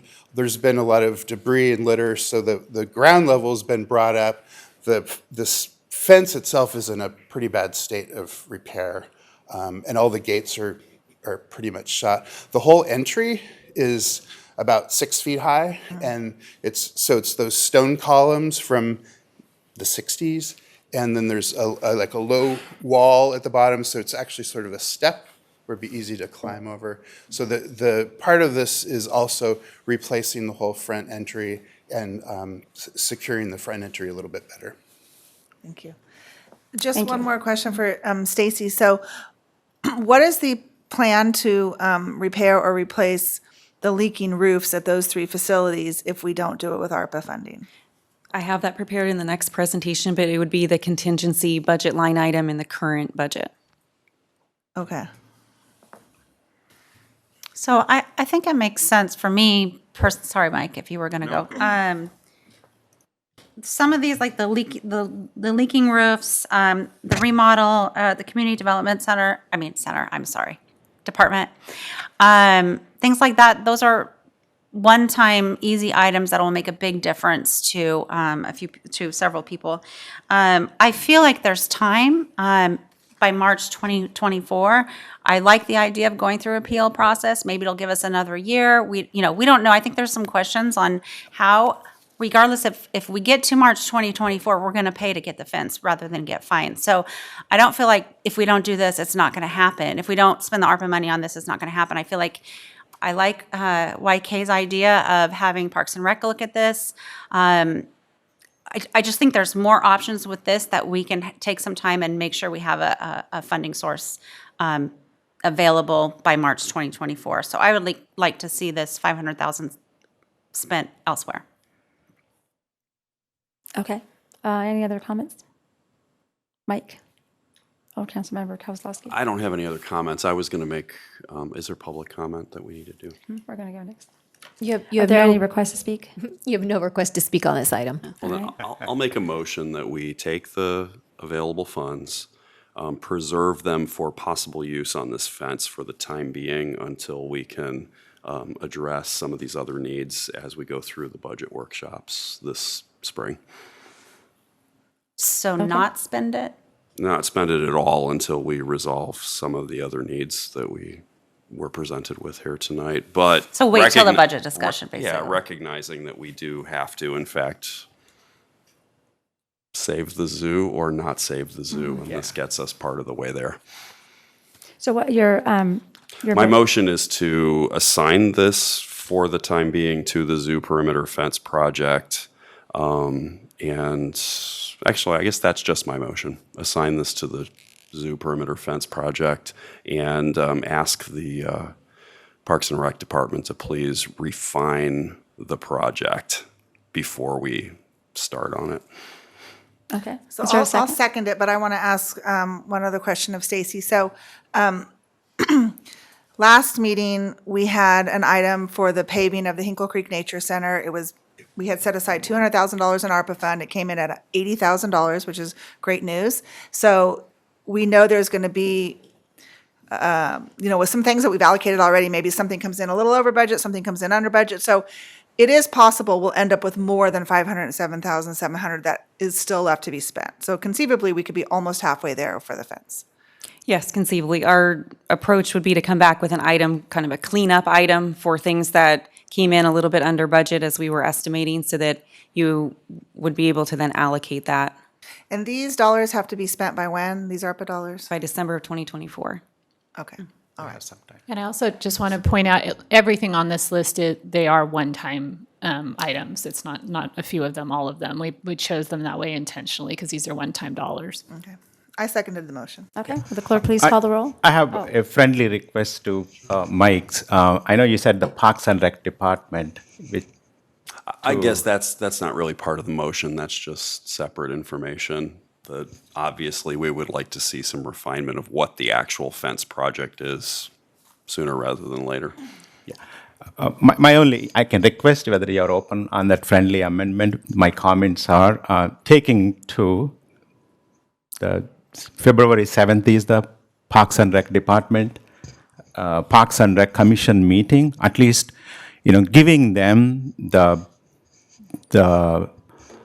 ownership, since we appointed them, at least to take a deep look, what can we do? And also, Elgro is building a brand new zoo, and they are migrating from Sacramento to Elgro. I'm sure they have knocked on some of the grant programs from feds and states. So these are the things I want creatively to think and come back. I'm not against not keeping our zoo. We want to. But before that, we want our staff and the Parks and Rec to creatively think and give us the more information so that we all can say, hey, yes. So I'm not sure what the amendment you want is precisely. Precisely. But I have no objection to the Parks and Rec Department weighing in on what the fence project is, if that's it. That's the only thing Parks going and through. Rec Commission to provide some opinion about how to improve the entry to the zoo. I don't think it's material to my motion, honestly. The only thing I'm saying is that let's hold these funds for the perimeter fence project, and let's develop the perimeter fence projects so that we know what the actual cost is before we start spending these dollars. Okay, so we have a motion and a second. Will the clerk please call the roll? Councilmember Chalem-Chierla? My vote is yes. I'm highly requesting Parks Director to take through the Parks and Rec Commission and brainstorm it and explore the grant options. Kozlowski? Yes. Rohrbaugh? Yes. Aquino? Yes. And Rodriguez? Yes. Okay, will the clerk please call the next item? Yeah, your second old business item this evening is item number 12. This is resolution number 10982. This is a resolution proclaiming a termination of the winter storm local emergency. Good evening, everyone. At your special meeting on January 18th, you as the City Council ratified my January 13th declaration of winter storm local emergency. Beginning at the end of December 2022, a series of severe winter storms began pounding California, bringing wind, rain, flooding, and extensive damage to much of the state. These storms also brought damaging winds, precipitation, and localized flooding to our own city, with particularly challenging conditions accelerating from January 4th, 2023 onward. The storms caused significant damage throughout the city and required extraordinary responses by city employees to protect the public's health and safety. At the time I declared the state of emergency, it was forecasted that additional and continuing storms related to the atmospheric river systems would bring strong winds, heavy windfall, and localized flooding to the city for several more days, and the city expected additional damage. Just this last weekend, we had another wind event that resulted in power outages that demanded quick action and more long hours for our public safety and field personnel. We are still dealing with the aftermath of the impacts of both rain and wind, continuing to triage cleanup projects. All city time and resources related to issues that arose during these storms are being tracked.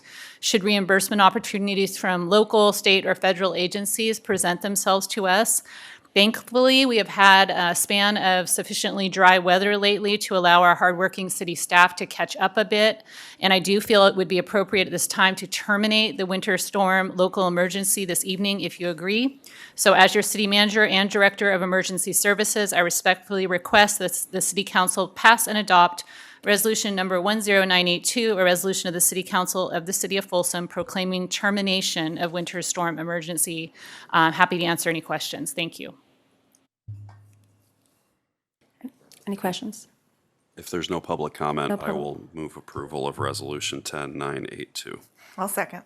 All right, will the clerk please call the roll? Council members Chalem Chella? Yes. Kozlowski? Yes. Rohrbaugh? Yes. Aquino? Yes. And Rodriguez? Yes. Thank you. Okay, will the clerk please call the next item? Okay, this takes us to the new business calendar. Item number 13 is introduction and direction to staff regarding the River District Master Plan, planning, and community engagement process. Thank you. Good evening, mayors, members of the City Council. Pam Johns, Community Development Director, and I'm simply up here to introduce our consultant project manager, Robert Goss, for the River District Master Plan. He's got a brief presentation tonight that's going to kick off an approximate 2-year effort and a request for input from City Council about the engagement process. And so with that, I will turn it over to Robert Goss.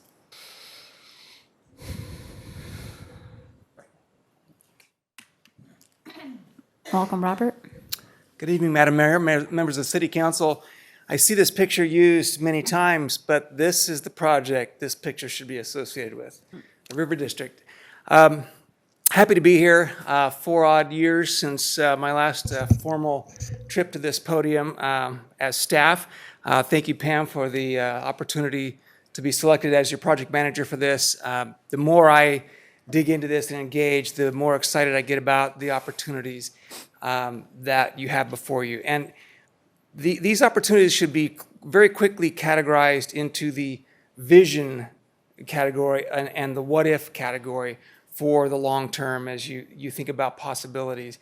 But without starting here, you would never get to wherever you want to go. So here we go. Why a River District Master Plan? It comes from your general plan. The 2035 general plan was adopted in late summer, fall of 2018. There was, in terms of the general plan process, a relatively late addition of the River District concept, but it was well-founded. And I think if you dig into the general plan a little bit, you find that the general plan really does support and enhance or value the river and Lake Natoma. And the general plan is a reflection of a public process and what and who we want this city to be and become. From the general plan, you've got some very strong tenets associated with the River District. That's increased public access, increased recreation opportunities, increased economic development, provide city gateway enhancements, commit to high-quality design, enhance Folsom's heritage, and celebrate and protect our environmental, cultural, and historical resources. From the general plan, this is the conceptual district boundaries. It's the general plan, so these are relatively general, but they do have some geographic alignment. At the top, roughly to the north, you start the district from Folsom Lake Crossing. It proceeds south all the way down to basically the auto mall down here. Our city line runs right through the middle of, in terms of this distance, runs through the middle of the American River / Lake Natoma. But you can see that major streets bound the district. On the west side over here is Folsom Auburn Road, Greenback Lane.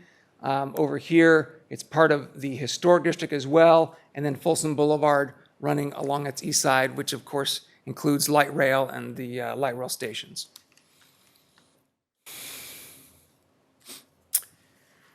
I'm going to quickly take you on a little photo tour of the River District. This is not all-encompassing. This is just some highlights. But I tell you, I mean, I have worked for the city of Folsom I worked, past tense, for the city of Folsom for over 25 years. I've lived here for nearly 10. I think I know it well, and I discovered things that I didn't really know before. So I would challenge everybody to kind of keep your eyes open for opportunities in this River District master plan process. And before I start this little tour, some might ask the question, well, what is a master plan? I mean, what are we doing here? Well, it really is a long-term vision document. That we do not intend to rezone land. We don't intend to do anything concrete, particularly as it relates to any very specific CEQA analysis that we have to do. This is sort of taking a step from the general plan towards another vision.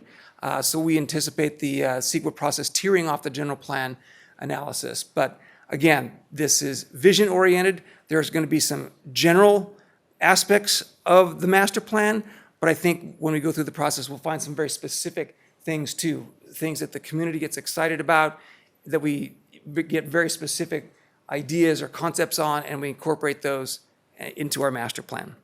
So without further ado, under the concept of increased public access, people know, the Karen's Cafe location off of Liedesdorf, Gold Lakes Drive, but if you've never been here before, you don't really know that you can get down to the river and the lake down that direction. Also on the right-hand side, Willow Creek. The only way to get into the Willow Creek access is if you are westbound on Folsom Boulevard. If you miss it, and it's an easy miss, if you don't know where it is, you're going to have to get over and do a U-turn at Natoma Station Drive, or even go all the way down to Iron Point and come all the way back to Blue Ravine, and then take another run at it. So the access point, or the comment in the general plan, is important because it's a lake, it's a river, it's really big, but it isn't always that easy to get to. Park Shore Drive, again, if you don't know it's there, you're not going to find it. There is literally no signage there. The only signage is the no parking commercial vehicles sign, and then of course there's a gate. So the day I was there were half a dozen cars or so in there. I think there's 27 existing spaces, so there clearly is some capacity. This is on a January Saturday, but there's also room if this were to become a desired access point to increase access. I think there's room. Also on our own property, the Rodeo Park and the Johnny Cash Trail. The city property here of the Civic Center complex abuts the river area. I believe, if my memory serves me correctly, that the state property that is between us and the actual water might be CDCR and not actually state parks. So we've got other partners and stakeholders that we'll be working with in the form of State of California and the Bureau of Reclamation. A side note on the state of California, the California Department of Parks and Recreation has their own general plan. It's called the Folsom Lake State Recreation Area General Plan. It is 5 or 6 times the size of our own document. The important thing about that, though, is that they have done a very deliberate job of identifying the environmental, historical, and cultural resources up and down the river, which is part of our community. And they've identified recreation use zones, both on the very, very low end, where it's very much associated with preservation, and also on the very high end, where it's very active, whether it's water activity, cycling, running, special events or whatever, and everything in between. We'll be taking a very close look at that and prioritizing allowed uses within those various areas for incorporation into the River District Master Plan. Any zip lining? Not that I know of, but hold that thought. Increasing recreation opportunities. I don't know if you've ever been there. I have a couple of different times, but I went there to remind myself. On the left side, Black Miners Bar Group Campground. Very interesting area, and I believe quite underutilized. Beautiful view. If you go through to the kind of middle background of that photo, it virtually overlooks the water, and you have this large, probably 20-acre flat paved area overlooking the water. Who knows what could happen? On the right side, river overlook at Riley Street. As you make your way down the bike trail paralleling Riley Street down to the truss bridge on the right side, and it's so easy to miss, but there's probably a half an acre there, and I think it's probably a combination of both city and state property of a beautiful flat overlook overlooking our river, and it's shaded. So in the summertime, it'd be very, very high value. More increasing recreation opportunities. The state parks general plan includes the potential of an upper lake rowing boathouse. So it's just a matter of exactly where and what form, and then of course, you get to the hard part of like, how do you fund it? But I think that's a partnership opportunity for another conversation. On the right side, swim and sun area at Black Miners Bar, and you can see in this photo, not only is it a very popular area, we've all driven across Rainbow Bridge and seen people hanging out on the boulders here, and particularly in the summer, there's more boulders there than there are now, thanks to atmospheric rivers. But I think one of the important images in this particular photo is this is the Folsom State Powerhouse State Park, or State Historic Park right here. And so there are opportunities to incorporate into the River District, not just more recreation or improved access or even some economic development opportunities, but the incorporation and the expansion and education of our historical and cultural history here. Under the topic of increased economic development, how many people have driven by that old gas station on Folsom Auburn Road and gone, wonder what could be done there someday? The Cliff House Restaurant. Big one. The diamond location in this city, potentially. Who knows, right? The Corporation Yard. It's very active. That's a present-day picture. I think most of those cans are probably designated for south of Highway 50, but it obviously, this, it abuts, the River District and River area. On the right-hand side of the screen, surplus city property at Liedesdorf Street. The near property is the city property, so the city property is here, and it's the property from the boulders over to Gold Lake Drive is the Baker property, but that was part of our analysis with the surplus property discussion. It's obviously within the historic district, but it's also within the River District, so who knows? Enhancing city gateways. It's a beautiful city. You don't always know exactly when you get here though, right? So coming down Folsom Auburn Road, this is the corner there with the apartment complex in the background. There's a wide area. It actually gets some interesting utilization during the CIM. But this sign here coming from the Chamber of Commerce, it's an improvement of what used to be, but really is that the best that it should be for the city of Folsom. On the right-hand side, this is Folsom Boulevard in front of the Natoma Station outlet malls. And the light rail stop, again, it's another, it's right in front of Iron Point Road intersection.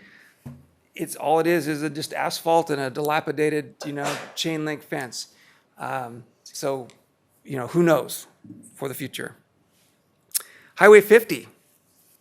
That's, if you're coming down the highway, I'm on the bicycle overpass at this point. That's how you got elevated.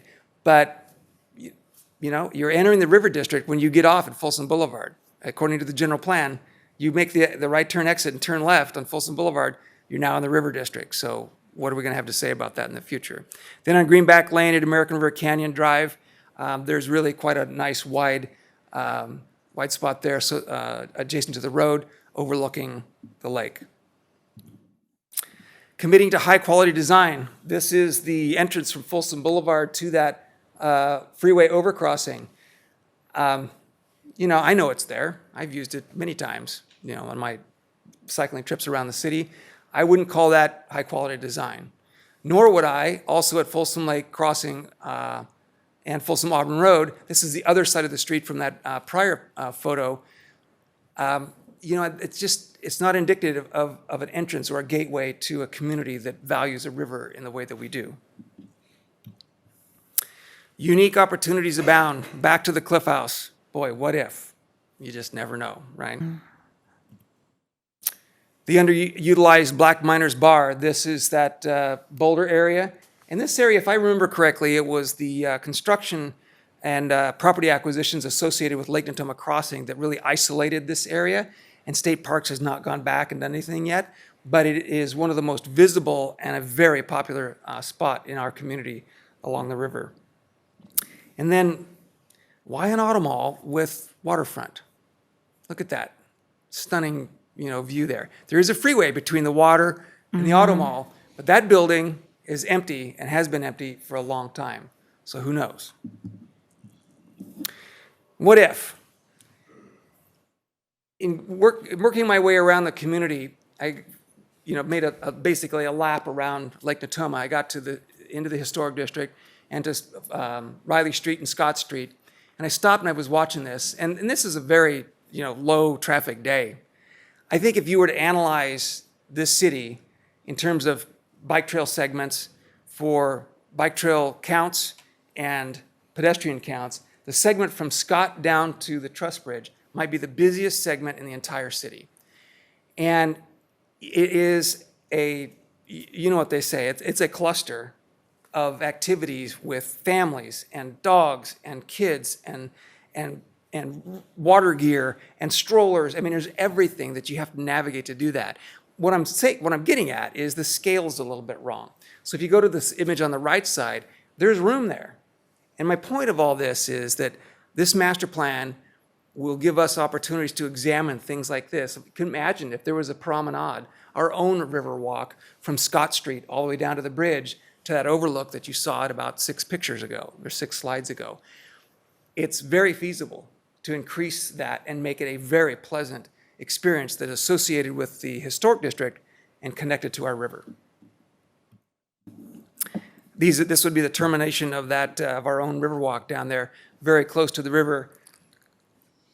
I don't know what the official name of the bridge is anymore. We used to call it the Walker Bridge. I think most people call it the Truss Bridge. I think this is one of its old foundations when it was here in Folsom the first time before it left, went to Siskiyou County and then came back. But this is that large, probably half, 3/4 of an acre area that overlooks the river, that it would be connected to that very same bike trail that comes to the Truss Bridge. It is a great place to take photos. Indeed. So there's your quick, to the clerk, more than 3-minute tour of the River District. But in terms of next steps, your project manager will be developing an RFP and soliciting proposals for a planning, design, and environmental consultant. My role is project manager, not the planner, not the designer. I'll be facilitating. The selected consulting firm will be asked to include in their proposal recommendations for the most effective ways to engage our community. You will, I think, see ultimately proposals for very traditional things like community workshops, also some digital platform opportunities for surveys, engagement that way, and then of course using our own products like the website, the newsletter, et cetera. But with that, your staff report includes a recommendation to consider an advisory committee for this project. Best practices suggest that that is a committee made up of 8 to 14 members. In your staff report, you can see a very quick list that exceeded 20 stakeholder groups in this committee, and there's probably substantially more. So it's maybe not easy to identify exactly who we want there, but I think the best way to get the most effective ideas out of our city is to narrow the focus there while still using other tools to engage the entire community. So that's one question is, consider creation of an advisory or ad hoc committee. The second is the makeup committee, selecting them. The third question is inclusion of council members or not. And you have in the past had advisory committees that included council members and did not. So it can work either way.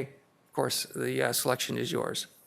And then along the way, a little bit back to schedule, because of the unique situation of this district, this conceptual district, including both city land, privately held land, state land, and federal land, I think engaging our local, county, state, and federal representatives in a conversation, at least brief their staff so that they're aware, because there may be ideas that come about that would qualify for state or federal grants. So we want our representatives to be very much aware of what we're doing as well. So there'll be some briefings, I think, happen on that fairly soon. And with that, I'll conclude my presentation and accept any questions. Okay. Any questions? No, I don't have a question, but that was phenomenal, and I'm just super excited. Were you going to say the same thing? I will say the same thing. I mean, just amazing what we could be. So I'm so glad that this is moving forward, and I mean, to see what's going to happen in 10 years, I'm super excited about this. So thank you. Mike. It's phenomenal. It's a really great presentation. It's a great idea. It always has been a great idea. And there'll be plenty of opportunity to get involved in this if we do end up deciding to have council members as part of an advisory committee. I would gladly serve on that one since a large portion of this happens to fall in District 1. Also, I think your architect experience is beneficial. Yes, I happen to have some other professional experience that might be useful.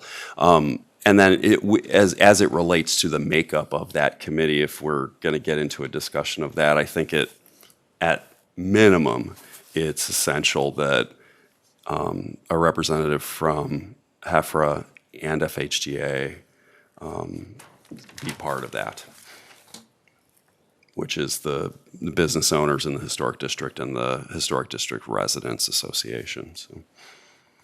So one of the things you want us to decide on is if there should be council members on it or not, correct? And then the next thing is narrow down this list on who should be, what organization, you would like that decision tonight? I think what would be helpful is, we getting direction generally if we have 3 or more council members that nod and say, yes, we think this is a good idea to have an ad hoc committee. If you see anyone not represented on the list that you think should be represented on the list, that would be helpful.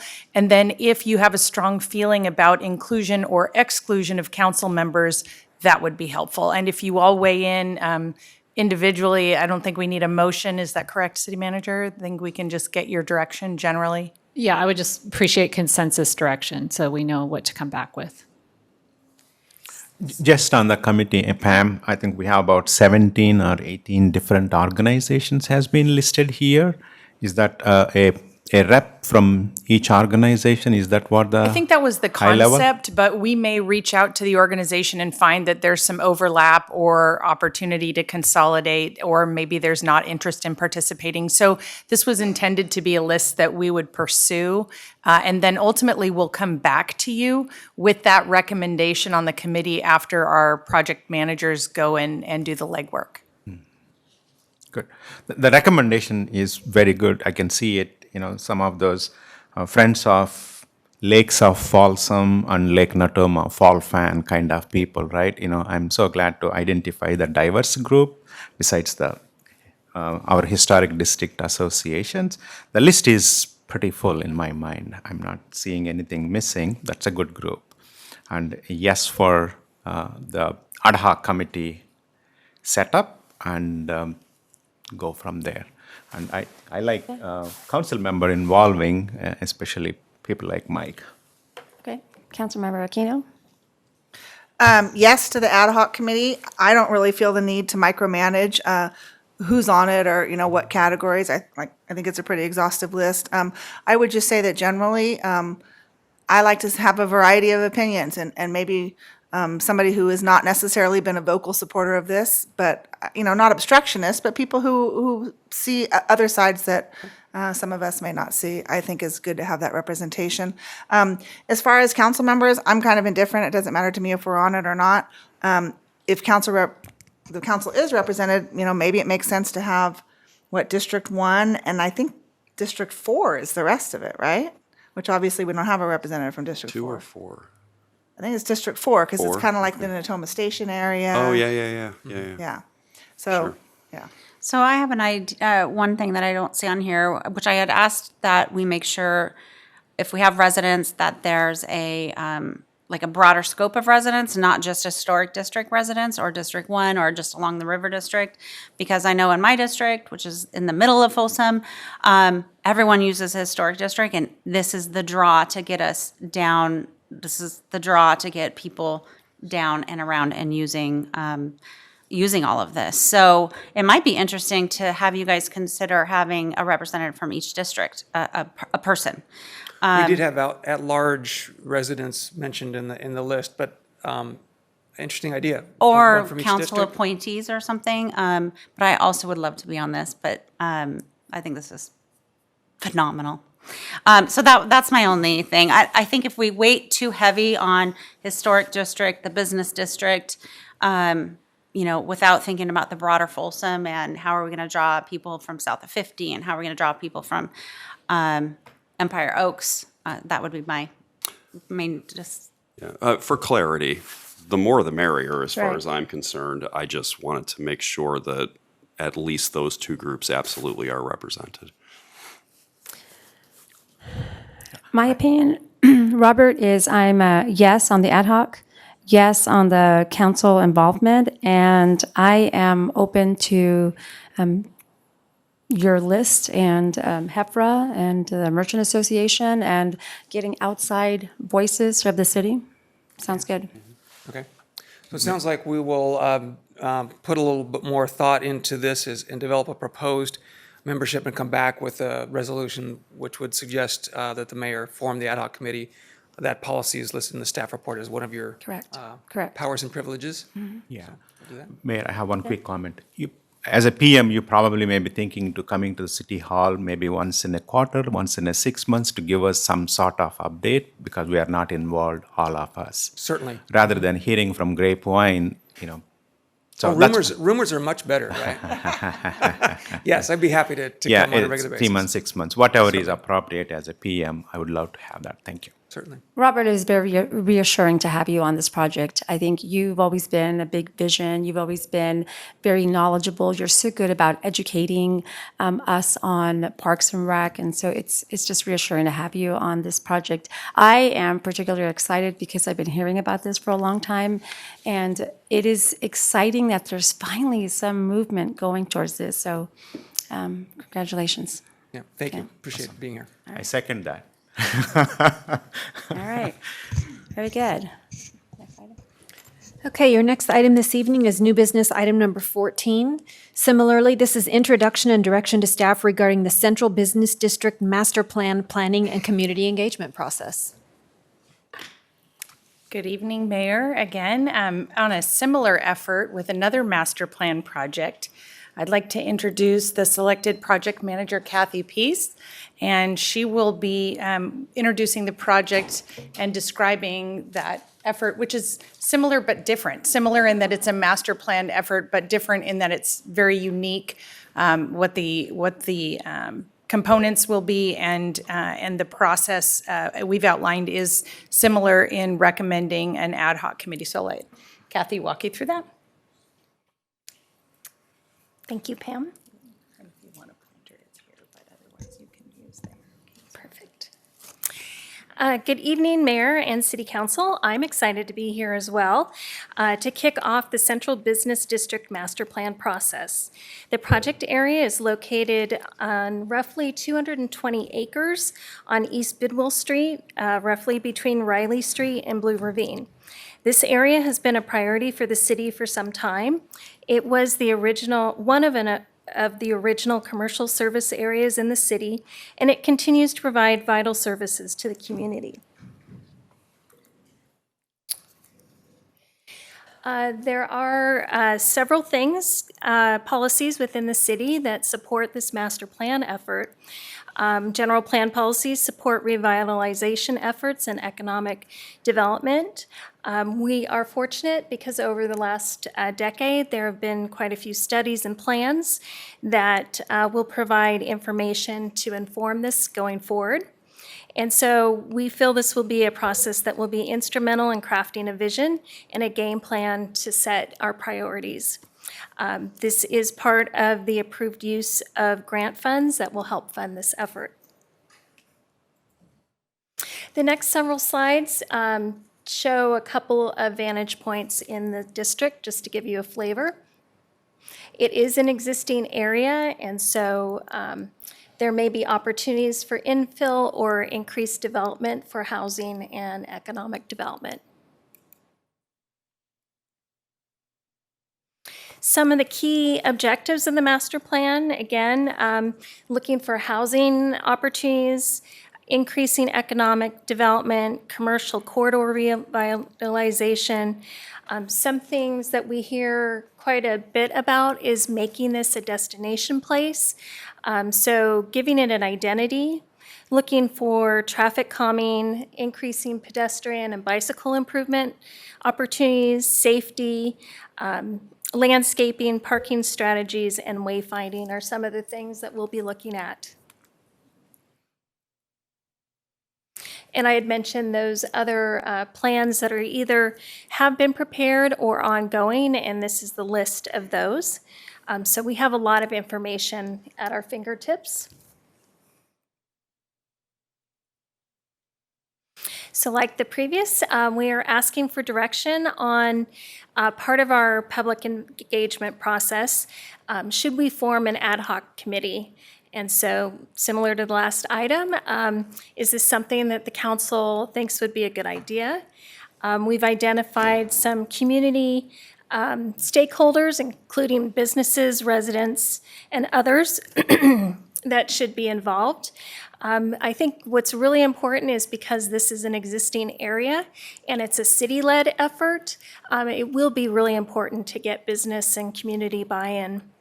And then also, does the city council want to participate in this ad hoc process? Thank you, Kathy. Are there any questions for Kathy? I have, go ahead. Oh, sorry. Just real quick, similar to the last presentation, it is a 2-year process. Next steps are identifying what kind of priorities we want and identifying additional consultants as needed, preparing the master plan, and then having the typical workshops and public hearing process for people to be involved. Kathy, could you please go back to the slide that shows the map? Sure. So, I guess I'm wondering if we can expand these borders a little bit, because I do think Lemby Park should be included. As I've mentioned, before, I kind of have visions of a McKinley Park type thing where there's just more activity closer to the street, a rose garden, a jogging path, all that kind of stuff. So I would like to see that boundary expanded. And then I'm directionally challenged, so I can't tell you what direction this is, but down by Sutter Middle School, I almost think that should be expanded a little bit too toward the historic district, because I understand that maybe technically that's the start of the historic district, but I think most people, as you're kind of driving down Riley, it's not really until you get to about Natoma Street that you start thinking, okay, now I'm in the historic district. And it just seems like for connectivity there, that ought to expand a little farther. Otherwise, it feels like we have this no man's land between where the central business district ends and the historic district starts. As far as the committees, I feel just like I did before, yes to an ad hoc committee, obviously a wide variety of participation. Council members or not. I mean, this is, something that I've had a particular interest in the last 4 years, but at the same time, I think it's probably districts maybe 2 and 3 2 and 5 maybe that are most in this. I'm not really sure about that, but I'm happy to participate, but I'm also happy to defer to the council members whose district it includes. Any questions?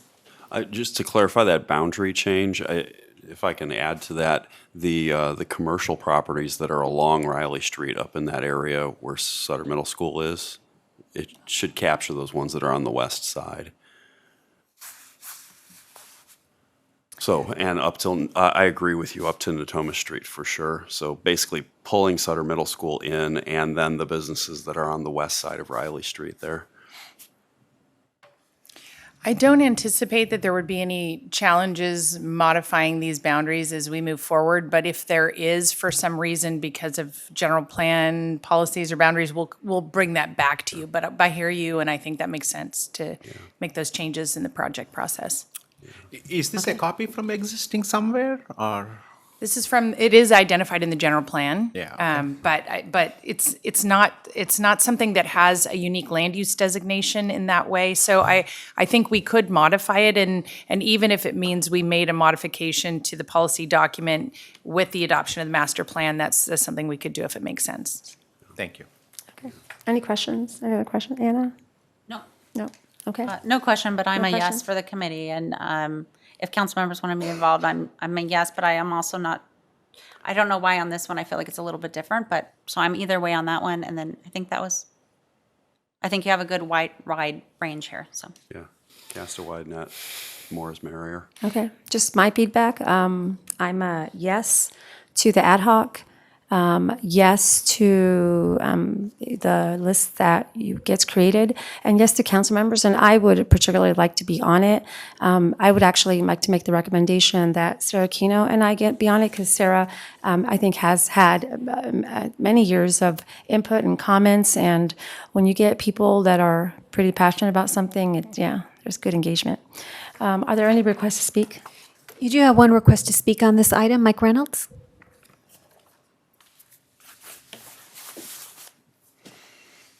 Mayor Rodriguez and council, not trying to do scope creep, but somebody gave me a book while I was out campaigning, and it was on suburban nation.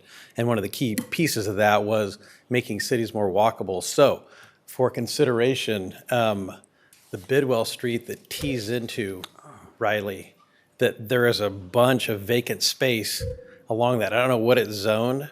When I sort of think of where the commercial district could sort of arc from what you show here, that little piece would be something that I might consider all the way to Auburn Folsom. So anyway, just planting that seed, because there's a lot of vacant lots there and stuff that if you started doing mixed use, could start to factor in how it creeps into this. So anyway, food for thought. Thank you, Mike. Love that idea. All right. So I think we have So, sufficient direction. okay. That's great. Thank you. All right. We'll call it the Red Bus Spur. All right. Will the clerk please call the next item? Your last item this evening is new business item number 15. This is the preliminary budget workshop with mid-year budget review, presentation of department priorities, and direction to staff.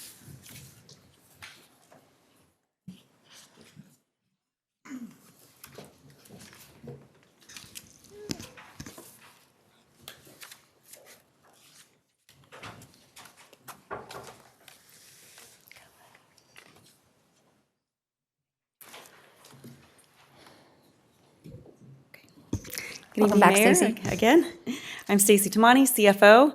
Tonight's presentation will start with a mid-year budget review and an opportunity for the council to discuss any potential mid-year budget adjustments. And then we'll kick off the process for developing the fiscal year 23-24 budget, and that will include individual presentations from department heads with their top 10 priorities. So first up is the mid-year budget review. At your December 13th meeting, I presented the first quarter financial review for fiscal year 22-23. There's no additional financial information to add to that update, so the projections that I have on the next couple charts remain the same at this point. As I presented before, we are projecting total expenditures to end the year over budget at $103.2 million, or 101%. And I'll start with what's going on with salary and benefits there at the top line. We're projecting to be under budget by $400,000 for this category, and it's a combination of a few things. In fire, we're projecting an increase over the budgeted amount of $930,000, and that's related to the approval of the new MOU. We're also projecting overtime in the fire department to be over budget by about $1.6 million. Neither of these were unexpected, but they are unbudgeted, and so the two combined is $2.5 million over budget. However, we have savings in this category for the first half of the year due to both fire and police having many vacant positions as they're working to recruit. So that's helping to offset this increase in fire's expenses. If we had been fully staffed in all of our budgeted positions for the full year, then we would be projecting to be over budget by $2.5 million for salary and benefits. This is a concern for the upcoming budget year. With the level of expenditure growth that we've had, expenditures are on track to exceed total revenues and create that structural deficit that we've been anticipating. Operations and maintenance is projected to come in over budget by about $1.2 million at the end of the year, and so that gets us to that total of $103.2. This next slide here is your general fund summary.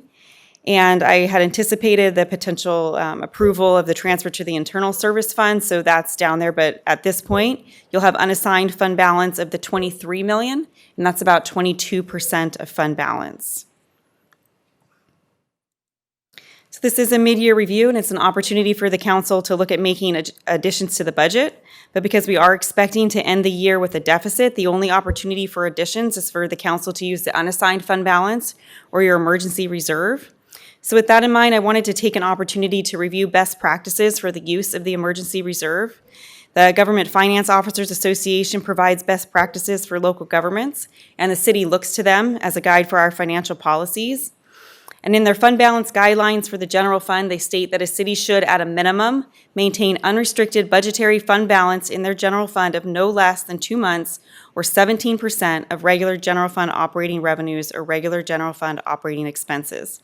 Furthermore, a government's particular situation often may require a level of unrestricted fund balance in the general fund significantly in excess of this recommended minimum level. So the minimum that they recommend is that 2 months. The city's current policy is at 15%, so below the recommendation. A city would want to be above that minimum amount if revenues are subject to fluctuation, as ours are. A big portion of our revenue comes from sales tax and building permits, also TOT. Those fluctuate quickly and can drop sharply during a recession. The council's current policy of maintaining only 15% in reserves is currently the lowest in the region, so we're there at the bottom at 15%. As far as our policy goes. The city of Sacramento has a double policy. They have a minimum and then a target reserve. So combined, they're at 17%. West Sacramento also has a policy of 17%. Rancho Cordova has a policy of 20% minimum. Roseville has a policy of 25%, and Elk Grove has a policy that 30% be held in reserve. So most of these jurisdictions also have a policy of what happens if they have a surplus at the end of the fiscal year. As long as they are meeting their minimum, which all of these jurisdictions are, then they have something, and they range from having 50% to an infrastructure capital fund or 50% to a rehabilitation and maintenance fund. So it's just a way for the council to decide what the priorities are, and if there's a surplus at the end of the year, it's an automatic transfer to those funds so that you can be saving for the future. So I do recommend that we would increase the minimum of our fund balance policy to at least that 17%, if not higher, because that's the best practice, and also consider a surplus policy that many of our neighboring jurisdictions have right now. Maintaining your reserve is a continual process. As expenditures grow, the fund balance must grow at the same pace in order to maintain that minimum percent and be within your required policy. So to help with this, each budget year, the city has a budget line item totaling about 1% of expenditures, and we use that for contingencies, unexpected urgent expenses. If it's not used during the year, it will roll into fund balance to help maintain the needed growth of that reserve. And the contingency budget this year is $900,000. For the past few years, we have had to use that fund, and we expect to be using it again this year. We've had a couple of very urgent repairs come up. And so with the council's consensus, the city manager would like to bring an item to an upcoming meeting to use the contingency budget for an emergency procurement to replace the sports complex roof and the roof at 405 Natoma Station. They both have significant leaks, and that will total about $800,000. We're in a situation where we will likely not be able to add anything to the fund balance this year, and so expenditures will be increasing next year, and that reduces the percent of our reserve as a percentage of our expenditures if we're not adding to it. And also just a reminder on the city's policy for the use of the unassigned fund balance. The policy states that the undesignated fund balance will be used to provide for temporary financing for unanticipated extraordinary needs of an emergency nature. And so that policy is there to ensure that those resources are available in the event of an emergency. So for the end of this section, this mid-year budget review, we have 2 questions for the council. Question number 1, does the city council direct the city manager to return with an item to use the contingency budget to replace the roof at the sports complex, estimated at $725,000, and the roof at 405 Natoma Station, estimated at $60,000? And then the second question, this was a request of the council to have this opportunity. Does the city council want to make any other mid-year budget adjustments and use your emergency reserves to pay for any additional fund expenditures at this point? So I'll pause there if you'd like to answer those. Councilmember Rohrbach? Oops.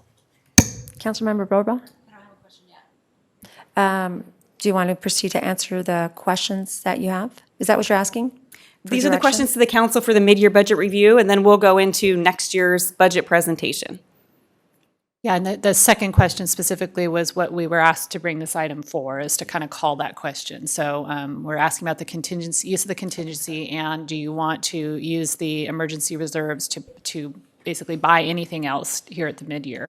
Okay. Thank you. Thank you, because thank you for reminding me what this was for.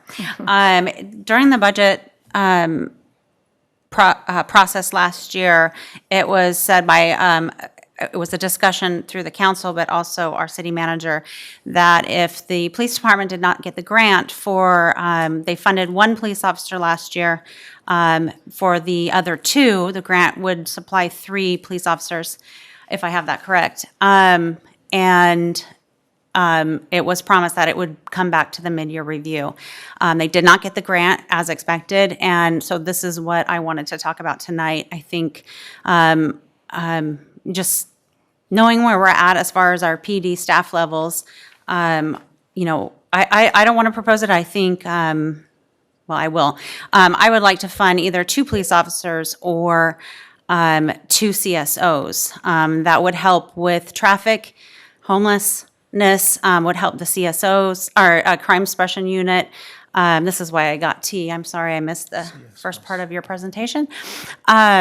So yes, this is something that we promised we would bring back and talk about. In the past, there's been plenty of adjustments done mid-year, so I want to open it up for council discussion. Okay, so would you like to proceed first and answer all the questions? And actually, then I'll come say a back few to more it? things that I learned, so sorry. If we hired, say, I'm just going to bring it down a level to CSOs, right now, they wouldn't actually even be probably usable until July or August because of the amount of time it takes for training. And that is right at the biggest time in Folsom with our, tourists and everything. So, as I campaigned heavily this last fall, traffic violations and homelessness were the 2 of the number 3 issues. So this is definitely what our residents need and want. So I want to keep that in mind, that this is something that the residents will feel right away. I understand budget concerns, but 2 CSOs is $200,000. That's not a lot with the amount of impact they can have, so. Okay, so I want to stay focused on the questions. We have question 1 and question 2. That's the adjustment, question 2. Okay. Councilmember Kozlowski. I would just like to ask that if it has not been repaired already, that the broken piece of glass at the depot building also be included with the roof repairs here. That can't possibly cost more than about an hour's worth of time and $50 if somebody has a ladder and some Sure, putty. I'm sure we can take care of that. Okay, thank you. And I'm fine with repairing the roofs. And I don't have any specific mid-year budget adjustments that I want to propose right this moment. Okay. Councilmember Aquino? Yes to question number 1, no to question number 2. And I just do want to say for the record, everybody on this dais wants more police officers. Agree. We all realize that that is a need. But what we're talking about here is one-time funds. So if we use more of our unassigned fund balance this year, how would you propose to pay for them next year. My understanding is also we have about 8 officer positions that are already funded, but they're not filled. And so just because you add more positions doesn't necessarily mean you're going to get more officers. So I want to be clear that these are one-time dollars that we're talking about. And I cannot support using those for ongoing expenses. Just for the sake of the clarity of the public, can we get Chief Hellman to come up and share how many vacancies he has right now and how many are pending to get filled? As he's coming up, I can answer the your second part of the question, I think. I understand, I've listened to this council, or not this particular council, but for the last several years, and I understand one-time funds, but that's actually what the unreserved balance is for, is when there is a downturn, when there's, some kind of need to use your reserve, you use it. Our revenue is climbing. The houses are, if you've driven around Folsom Plan area, that is happening. So these CSOs would help manage. We have one entire beat uncovered. That should not happen with the high expectations of the city. So I am saying we're using this as our revenue continues to grow. And we have a lot of extra, even if you brought it down to 18 or 19% in our reserves, we have a lot of extra to give us a few more years to catch up. So this is what that's for, is to get us to the next level of when all those houses are being developed. We don't even have a retail space in there yet. And it's coming, and it's coming fast. So we have to be forward thinkers, and the main thing I heard was that we don't plan our infrastructure before we build something new. And I believe our PD, our police department, is part of our infrastructure. This is why people move here, and we're losing our grasp on our crime.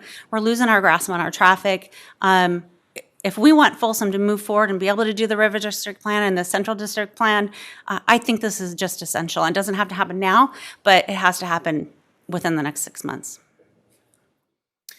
Madam Mayor, members of the council, Rick Hillman, the police chief. I think the question for me specifically was how many position openings we have right now.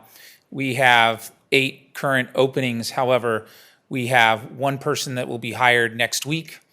We have 5 people in backgrounds, and our backgrounds are extensive backgrounds. They usually take about 6 to 9 weeks. Most of those backgrounds are over halfway done. We keep track of them. So we anticipate bringing those people on within the next month or so. And then we have testing occurring in the next week where we have some very good candidates. We actually will have more candidates than we have positions open at this time. Thank you.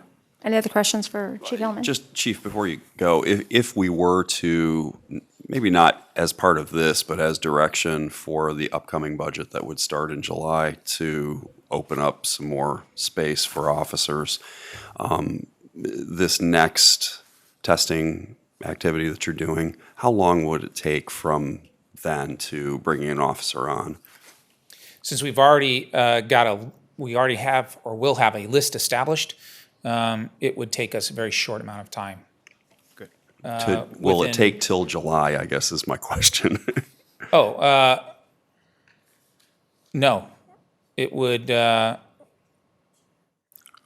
guess probably it's going to take maybe 3 months to go through an entire process. Okay.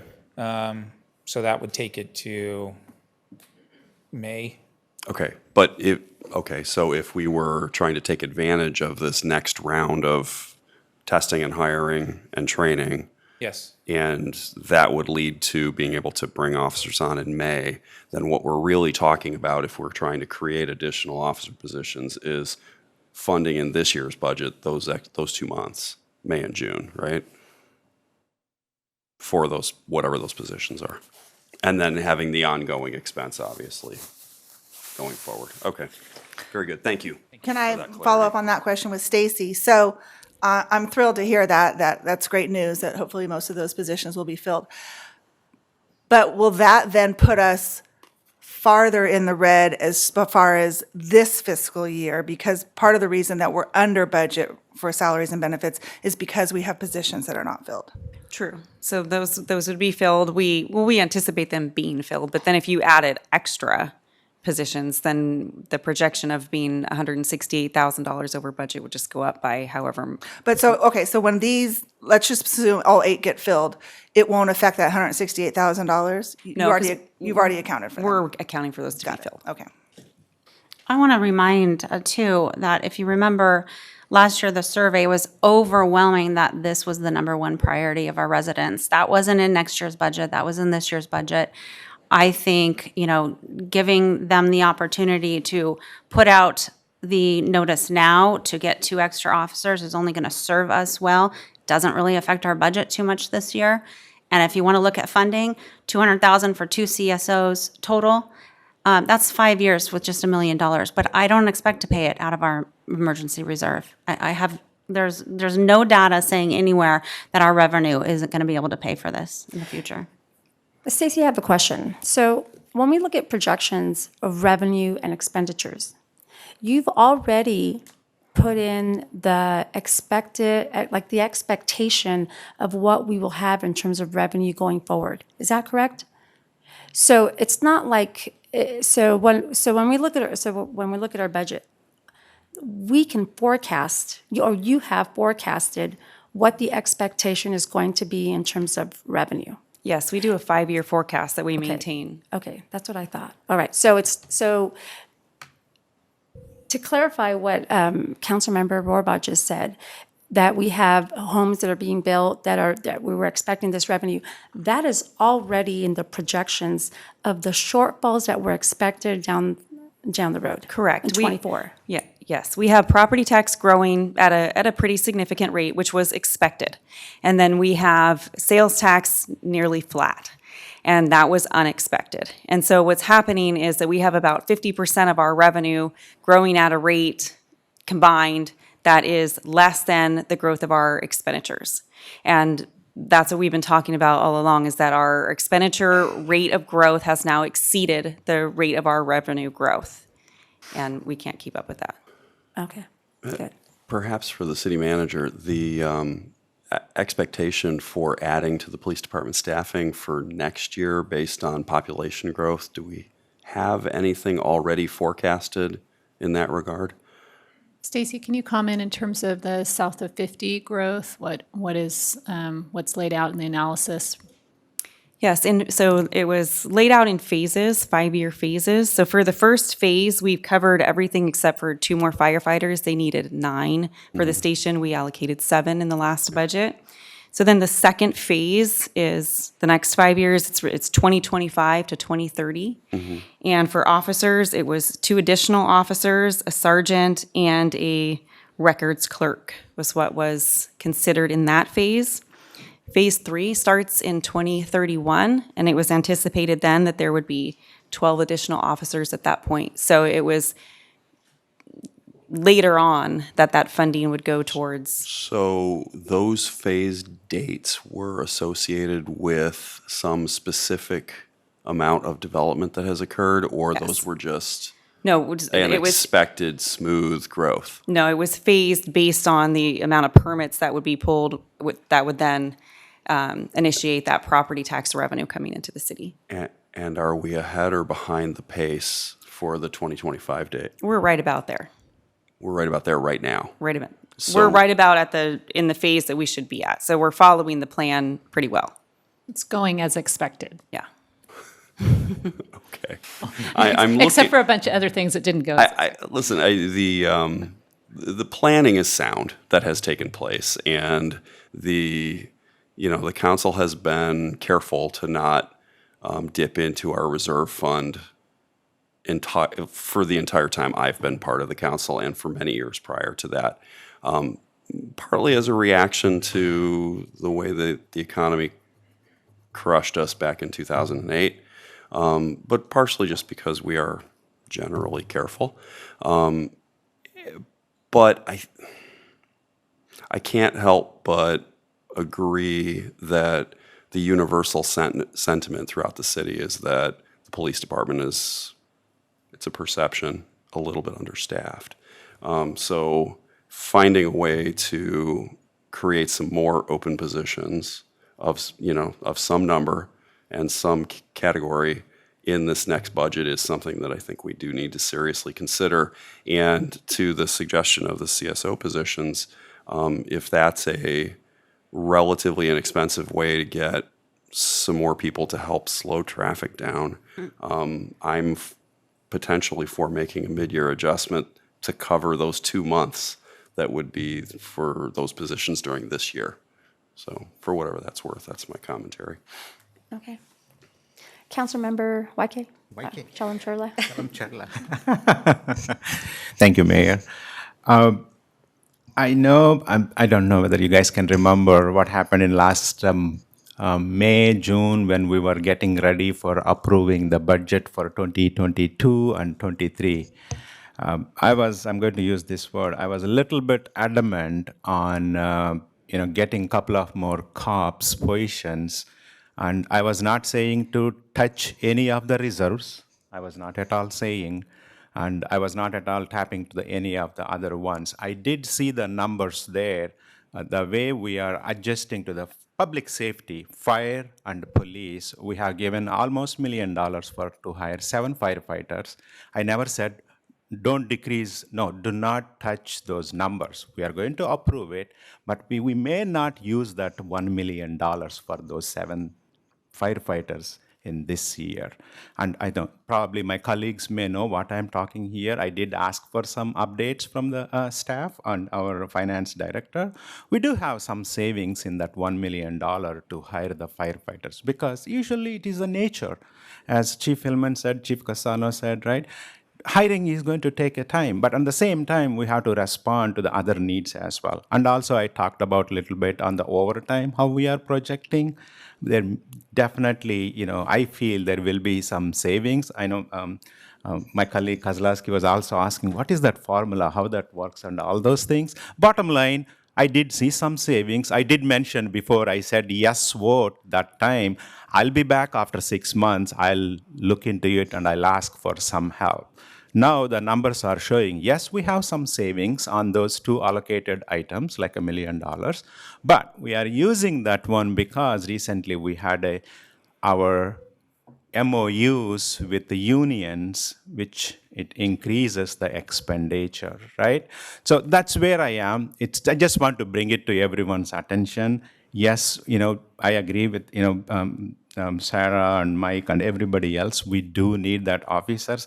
Can we plan that ahead? Because the lead time is coming, too long. I'm glad Mike asked that question. How long will it take to test the going forward? But thanks to hear that it is not going to take the same 6 to 8 months to hire if we allocate. But my sentiment is see whether we can find monies here and allocate to the police officers. Now, it takes again anyway 6 months. That's one. And the second one is, I know last time also I mentioned, I think 2 months ago, for the volunteer coordinator for the Parks and Rec Department, we do have a bucket of $450,000 for unanticipated activities for Bright View contract. Maybe, again, thinking one more time, bringing at least to start with a contractor or a temporary volunteer coordinator for Parks and Rec and pay that from that $450,000 bucket it is. I know this talk was before, but now storms came and they used a lot of money. That's a different story. Those are the 2 things I would like to have for question 2 as an adjustment. Question 1 is, I'm good with those roof repairs. If we don't do it, it is going to do more damage for us. Okay, so my response to question 1 is absolutely. Those are necessary and critical, and so I'm a go for it. On question 2, so I'm a business owner, and I cannot conscientiously hire people to my business if I don't have the projected funds to support that. In this case here, there's no question that I know that we need more police officers, but I cannot conscientiously make an adjustment to the mid-year budget to say, let's use unassigned fund balance to hire more people, because I just cannot conscientiously do that. I look at the city like I do my own personal business, and I at this point right now, it is just something that I cannot support. I know that there are needs that we have, but it's just, I don't think it would be, I think that having the unassigned fund balance in a healthy state, if the request, or who is it, GEDS, or there was one group organization that makes a recommendation for 17%, and we're at 15%, it concerns me. So on number 2, not right now, but I know that in this next coming budget, it is something that we can look at. I think it is one of the big reasons that I share that we should be obsessed with economic development. Economic development is going to be one of the only ways that we are going to be able to really get ahead of the game financially, to be able to afford the things that we need to be able to run our city. And so that's where I stand. May I make one additional comment? Yes.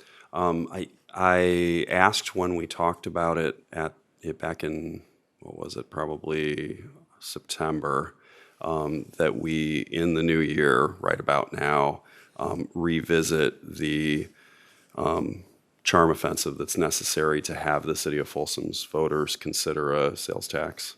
I think that I agree with you completely about economic development being a way out of this situation, but I think we need to, we have very educated voters, and we need to provide them with the information that they need to make a decision about whether they want to put some of their Absolutely. their treasure on increasing our public safety departments. The more that I delve down into economic development, the more I see that we actually have very specific, identifiable needs in the city, that I believe that if we get to the point where we've exhausted every opportunity to be able to generate revenue, that then we can turn and say, okay, we truly cannot afford to remain at a high level of service to be able to operate this city.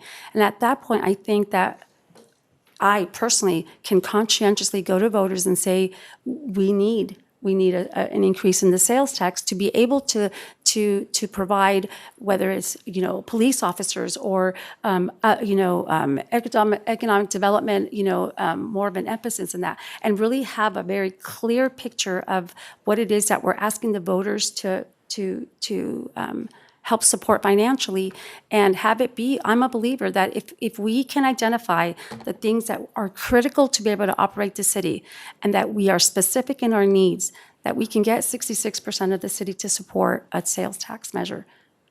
I'm suggesting that we need to resume the discussion of that, because it will take time to, be able to assemble that case and be certain of the information, and get it distributed to everyone. May I ask a procedural question of the city attorney? So, sounds like there's consensus on question 1. Everybody's a yes. It may not be necessary, but would it be appropriate? Can we do a motion on question 2 so we know exactly what is being proposed here? You certainly can. Okay. Yes, ma'am. Then that's my That's request to of give you. direction to staff. Yes, ma'am. Okay. Okay. Are you proposing a I'll motion? make a No, motion. I'm I think she proposing was that Councilmember deferring that. Ward I think do. she was pushing me forward. I appreciate that, Sarah. I'll make a motion that we approve the police department to put out a request for 2 CSO positions, funding probably the last 2 months of the year. I don't know. When you say CSO, you're talking about the crime suppression unit? No, CSO. What am I? Oh, community Crime service suppression officer? officer, right? Crime They can do suppression everything unit. they can except carry a gun. So they help write ticket. Maybe Rick, Chief, you should. This will also be in the presentation. I've never heard of a CSO. Portion of the presentation this evening. Community service officer is a position that is not sworn in our agency, so they don't carry a gun. They wear gray shirts. They go and they take report calls. They free up officers to be more proactive. So, for instance, a CSO in traffic would take the collisions, freeing up motor officers to go out and do enforcement work. Right now, our motors do enforcement, and then when there's a call for service, a collision or something, they go out and they take the collision reports. That, around 50 or so, 50 to 80 collisions a week, maybe it varies, I think down as low as 30. So they respond to those. This would free up those officers, as a for instance. How many do you currently have? We have one in patrol, and then our 2 evidence technicians are both community service officers as well. And what is the package pay, the cost of a package, employment package? Let's see. It is the salary, the last salary that we had, and the numbers that we'll be using this evening come from the information that we were able to gather is $57,700 for a salary of one person and benefits of $46,000.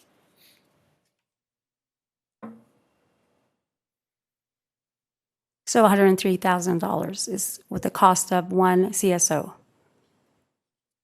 Is that correct? Yeah, roughly that. It's probably $104,000. Chief, can they help on the community suppression unit? We have 3 officers has been.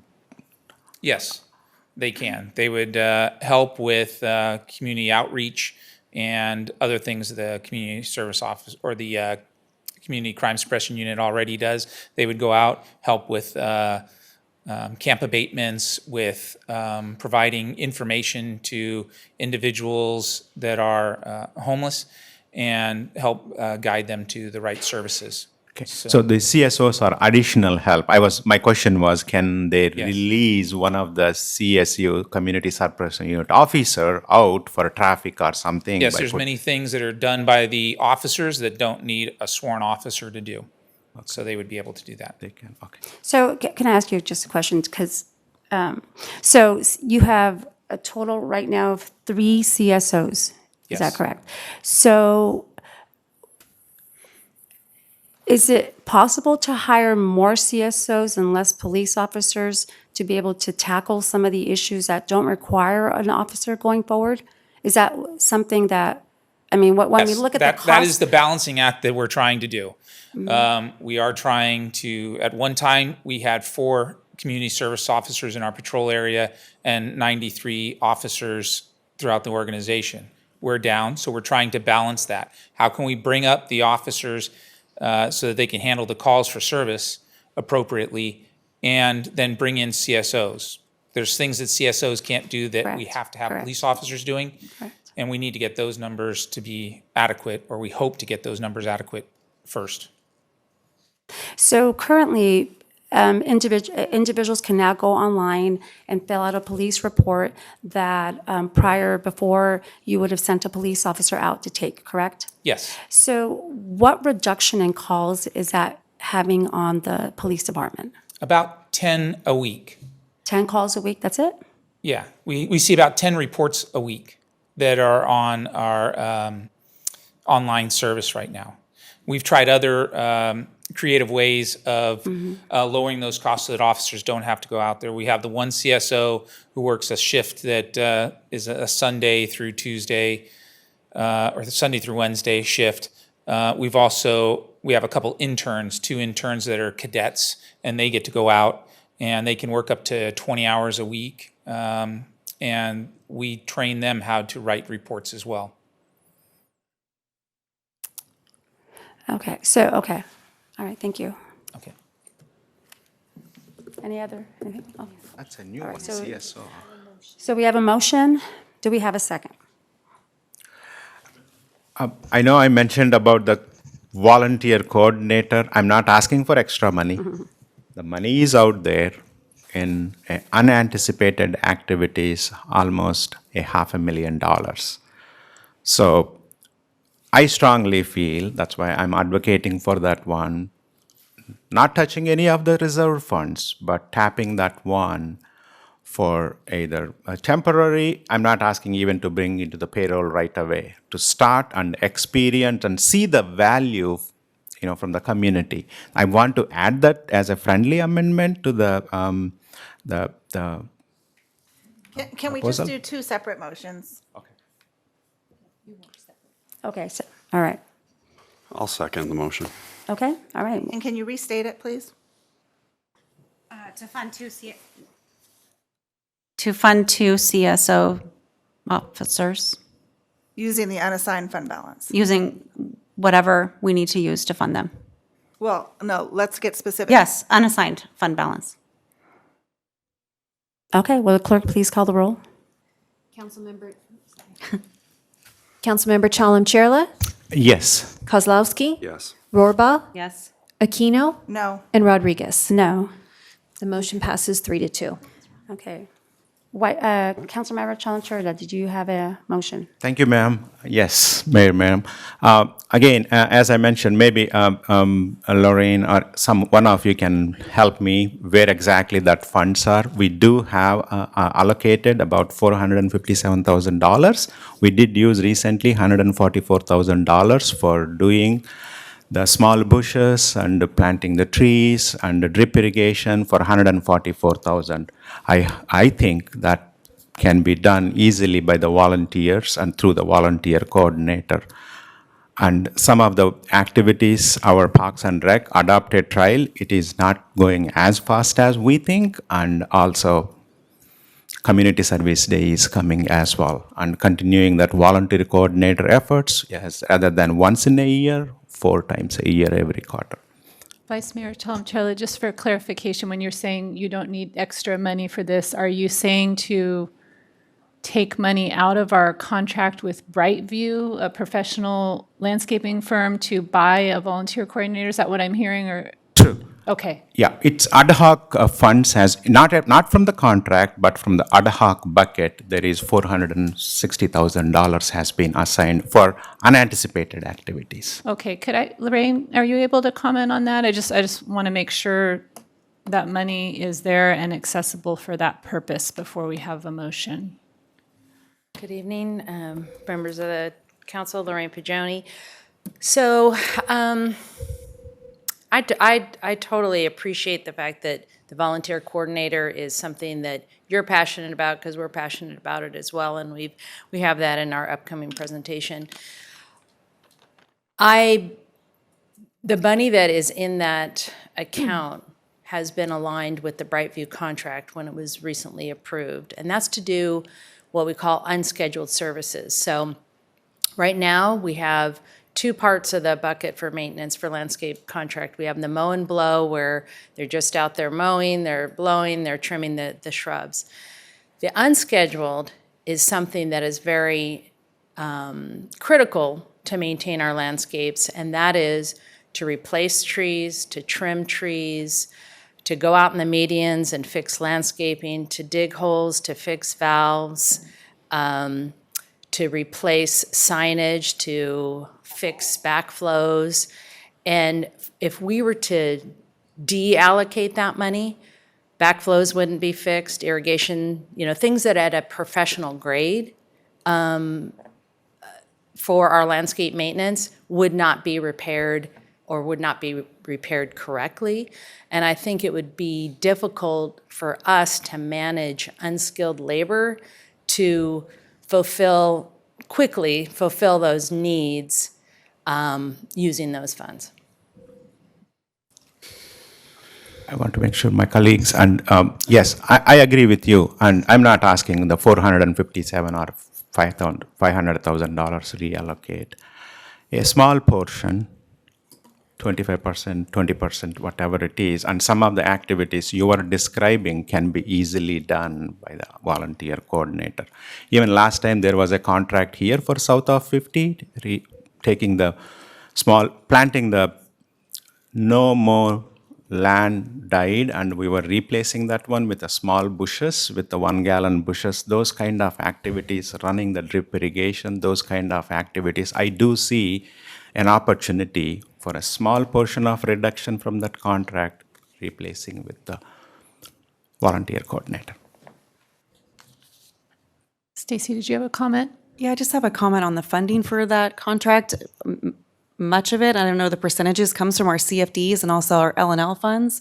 So it couldn't be used for a volunteer coordinator that would be like a citywide program coordinator. That it would have to be used specifically for the L&L or the CFD that is paying for it. That is 100% from our LNLs and CFD. None of it is for our general funded contract. So we'd have to find a general fund source for that purpose. Can we double check? I just want to make sure. Again, yes, you're saying it unless somebody has seen it, up there. I just want to put that out there. TerraCare is our landscape contractor for the general fund contract. Yeah. Brightview is our contractor for the landscape and lighting districts and CFDs. Well, I don't want to drag this too long. We use that 144 for south of 50. I don't think so. There is L&L there. The CFD is a equivalent to an L&L. Yeah, It's not a general fund, but yeah, That- similar funding mechanism. Do you want to fund this ongoing, or do you want to do a trial for a year? I think that's what you talked about last year. Try and see the results, and because every time you bring a payroll, it's going to be the benefits. And just now, Chief Hillman mentioned it's a $57 salary, but almost $45,000 benefits. Well, So, my but- suggestion is we have 725 that seems like there's a consensus to use, and the 60,000. That's only 785. There's 900,000 in the contingency fund. What if we took, 30, I don't know what we're proposing for a part-time volunteer coordinator. I don't even know if it's part-time. But I think that's what you talked about last year, looking at the budget process. I mean, we have the money in the discretionary fund to fund it for a year, and then re-decide next year, what are the results? Is it saving money? Yeah, I'm sure, I think you all are thinking the same way. You will see the value for the dollar we are spending on the volunteer coordinator, if it is 60,000, 80,000. Again, I was hoping for that one. Now our finance director has given a different approach. We can't touch that one for outside. I rather want to verify and validate. If there is an opportunity, I highly recommend and request my colleagues as well. So just to state, there's no motion on the floor right now, correct? Okay, there's no motion, okay. Are there any other comments, questions on the mid-year budget review? No? Okay. Okay, then we will continue and launch our fiscal year 2023-24 budget kickoff. Just to have the preliminary budget calendar here, you will have your council workshop for the strategic plan on February 16th. And then we anticipate presenting the proposed operating capital budgets on May 9th. May 23rd will be the public hearing on the operating and capital budgets. And then June 15th will be the first opportunity for the city council to adopt the budget. And just a reminder, the budget does have to be adopted by June 30th, or the proposed budget becomes the final budget. And now we'll move on to department presentations from department heads. They'll be in alphabetical order, with the general fund departments first and the enterprise funds at the end. And up first is your city attorney. Thank you, Stacy. Good evening, Madam Mayor and members of City Council. Stephen Wong, City Attorney.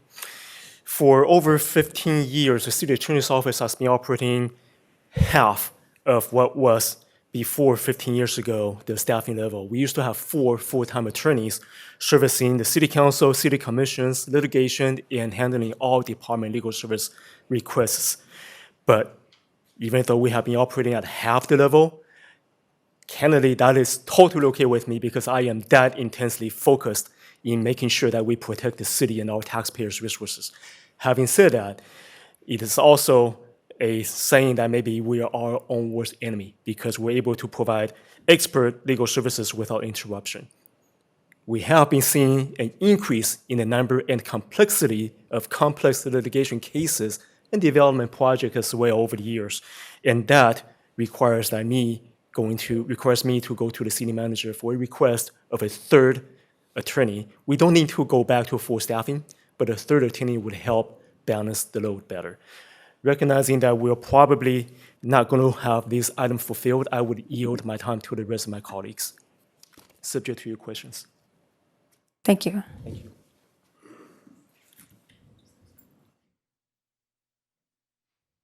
Thank you, Madam Mayor.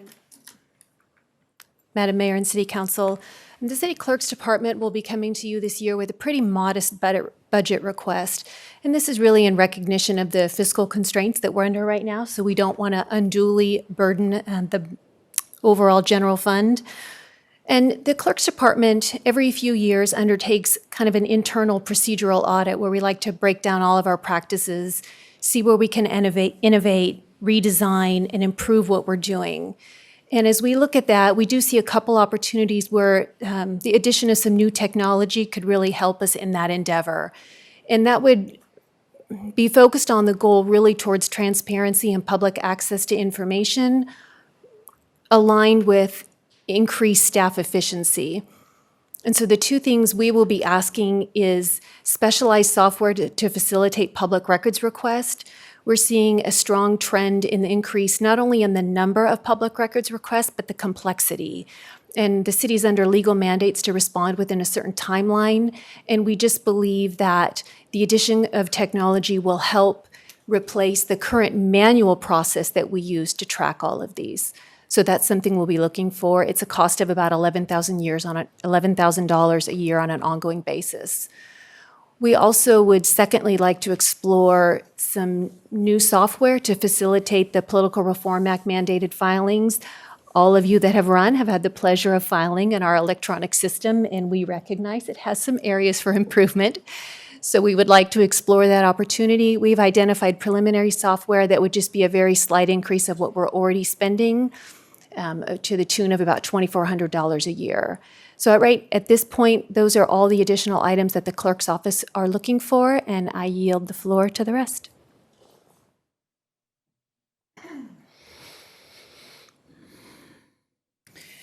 Good evening.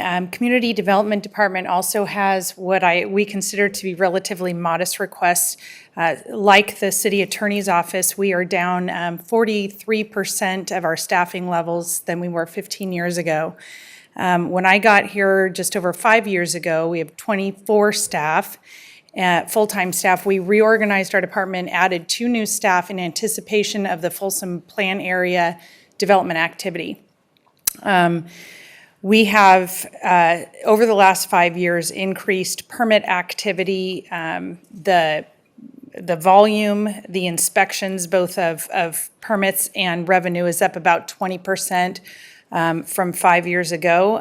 We've met that increase not through any additional staffing, but through some increase in funding for contracts, and specifically a lot of help in the area of plan check, building permit processing and inspections over that period. We've also utilized interns and temporary staff positions to help meet the demand.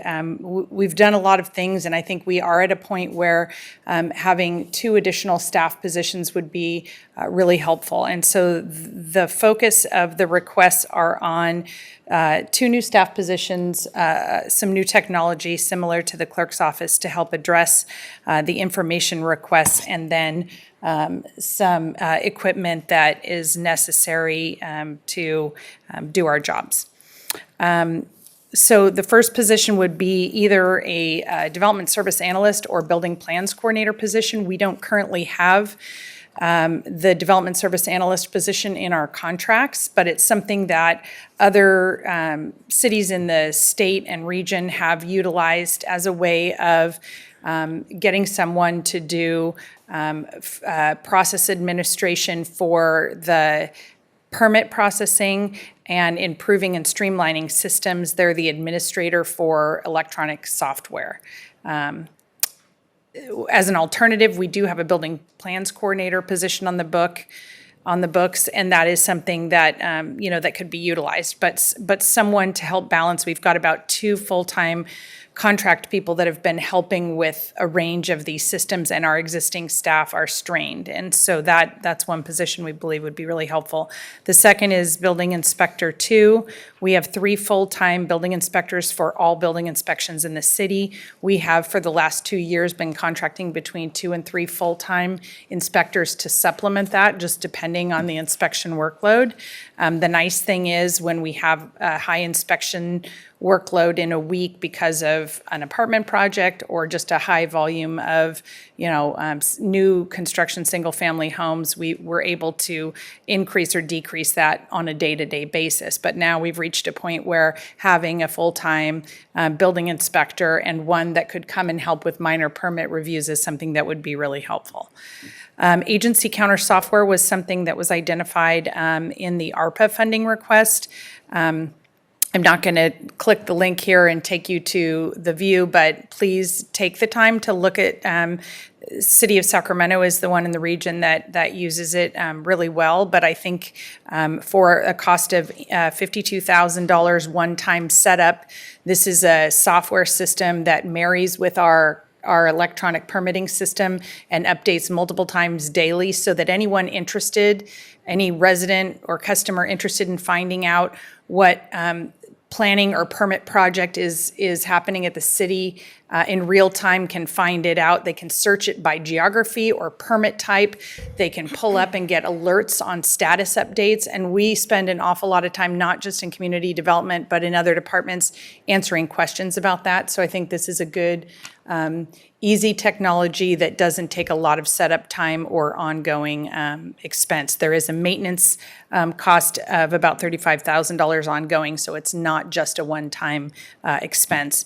And then finally, we put our bid out for our permit counter with the grant funding. It came in over projected. We are going to put that out, rebid, and right-size the project to meet our budget.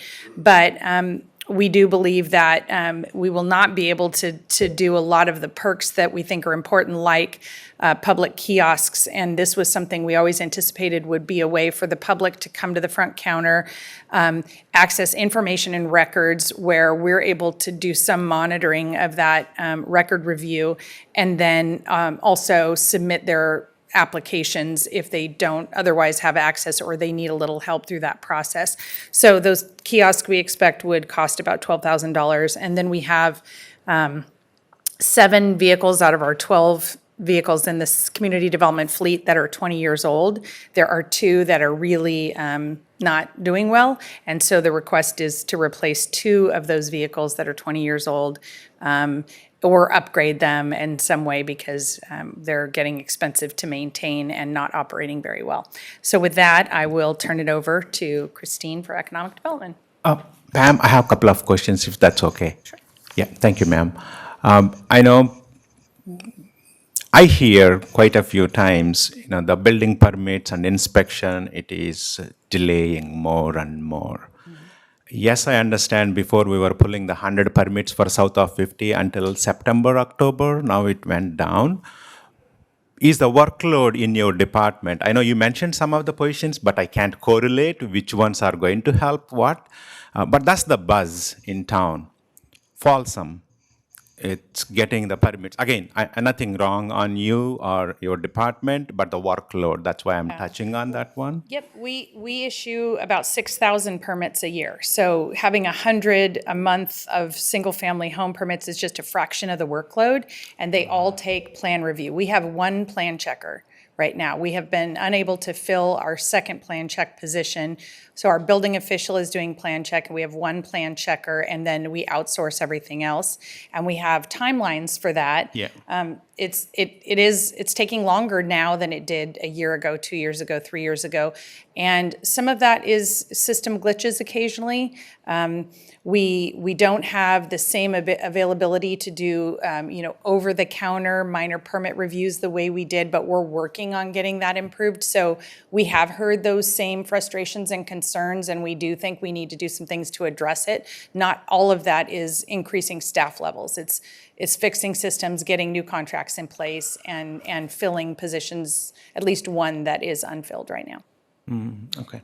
So thank you for that explanation. Again, we are driving towards economic development, bringing new businesses, but this is on the other side, going to Folsom is, challenging. Yeah, it's hard if someone comes to the city one time to have that interaction and they get delayed, 3 months and don't have a positive experience. We don't want that. We want to figure out how to fix that. Right. Yeah. Thank you again. I may touch base with you offline. That way I can get that digest, for the upcoming thing, how we can help. Thank you. Can I add to, yeah, I'm going to speak for the planning department a little bit. Being an architect, I have sought building permits in different jurisdictions all across this country, and that complaint that you described is universal because almost all the time, the person that is seeking the permit is not super experienced with the particular jurisdiction. And almost always the delays are because the information provided is not complete. And I've been guilty of that myself many times. So I think our planning department actually, and our building department, do a pretty excellent job of keeping on top of what is a tremendous workload.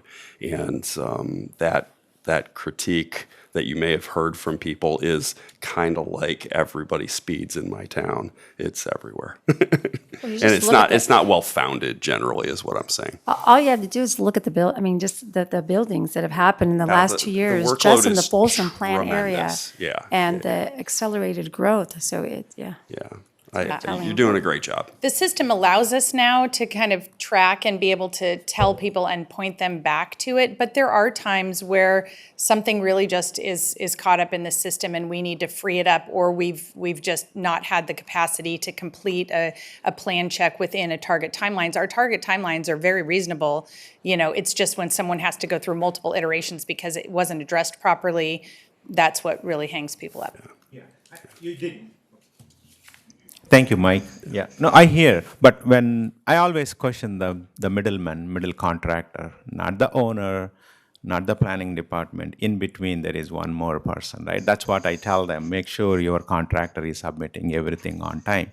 But that's what I heard. I just want to convey this because I'm representing people and businesses in town, and anything we can help on those. And you already said there are few loose ends where you can tighten as well. Thank you. Yep, thanks.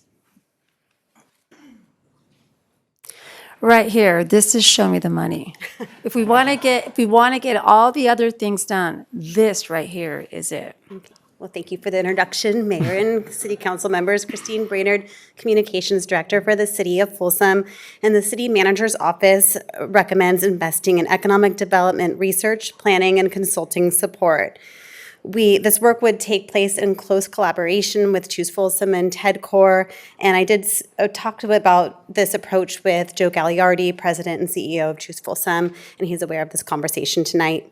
We recommend that the city conducts an economic development market analysis to analyze our city's economic conditions, opportunities, strengths, assets, and competitive advantage. This analysis would be a foundation for an economic development strategic plan, and the estimated price range would be about $40,000 to $60,000. We also recommend contracting with a consultant to support economic development, our planning and ongoing support. The economic development plan would be aligned with your strategic plan and support your economic development goals and objectives. And the ongoing duties of an economic development consultant would range from overseeing the strategic plan and the implementation of the plan, providing recommendations on how we should fund our economic development priorities, providing real estate or facilitating real estate negotiations on city facilities, serving as liaison between private developers and the city, and providing an economic impact on city on private projects taking place in the city. So that estimated range for a strategic plan and ongoing support for 1 year would be about $200,000. Now I'll turn it over to the fire department.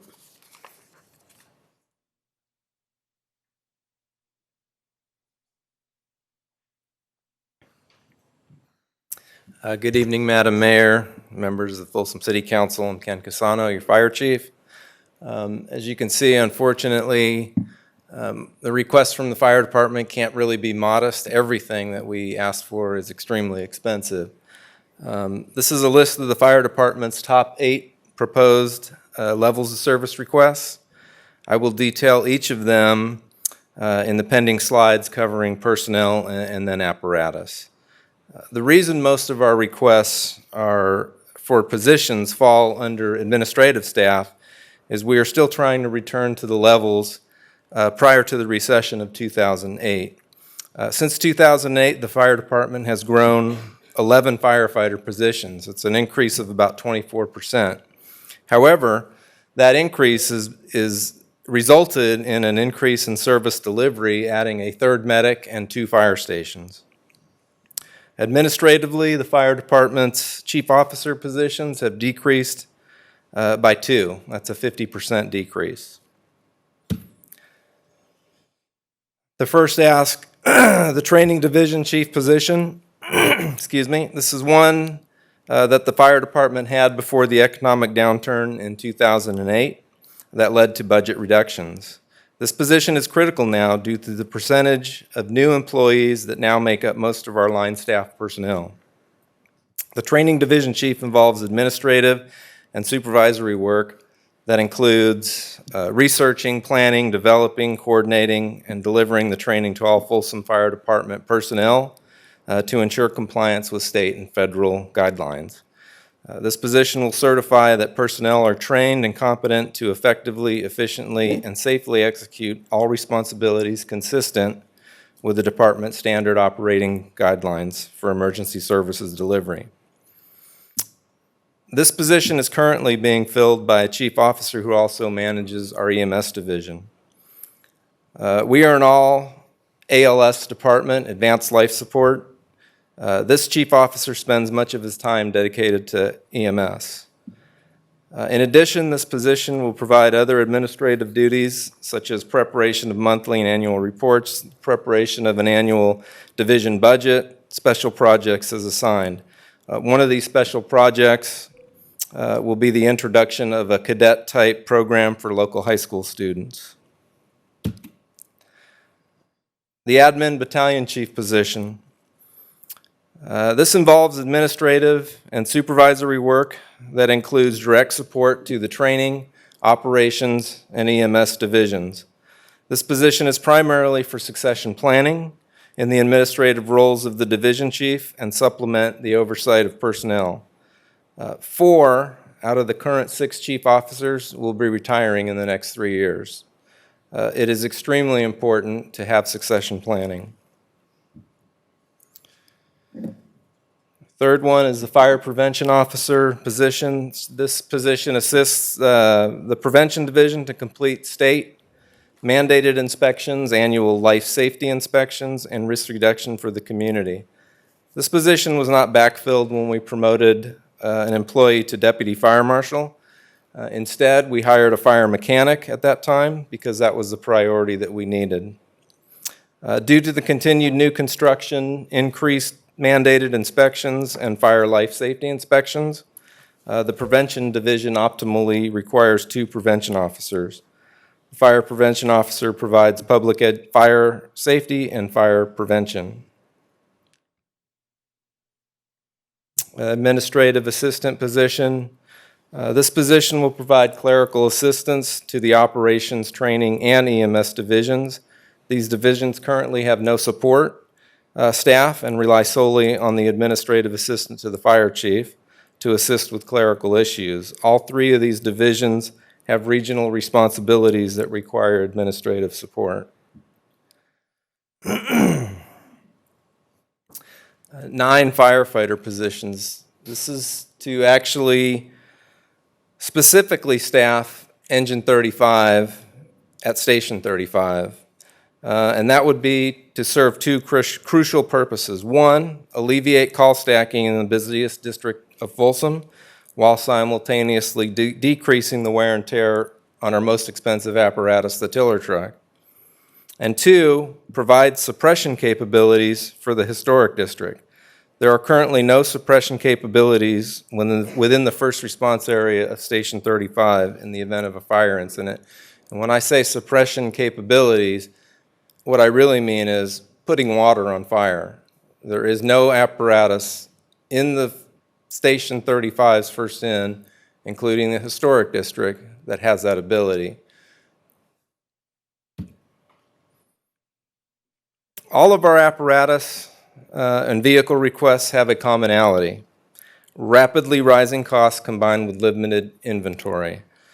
This requires the fire department to forecast our fleet needs further into the future. We currently have orders for replacement vehicles that we've been waiting for approaching 2.5 years. It makes it very difficult to plan that and know when we're going to get these vehicles. The first one is a Type 1 engine. The cost that you see is all inclusive with radios, ladders, hose, and hand tools. Receiving a new engine will rotate a current in-service engine into our reserve fleet and continue to serve the city for several more years. The primary EMS apparatus used by the fire department is an ambulance, which is staffed with 2 personnel and the equipment needed to meet fire suppression and medical emergency services. The cost shown for a new ambulance includes radios, gurney, and medical equipment. And then finally, 2 staff vehicles. These are staff pickups. The proposed vehicles would be 3/4 ton, 4-door, 4-wheel drive pickups for personnel movement, equipment movement, and towing multiple trailers. These vehicles also will be Code 3 capable with emergency lighting package, sirens, and radios. And the one item that was originally requested as an ARPA request that I would like to add to this list now too is the Station 35 WestNet alerting system upgrade. It's the last station that we have that requires the upgrade. We just completed Station 36 and 37, and 35 is basically the last station that we have to update the system. I'll take any questions. No? Thank you, Chief.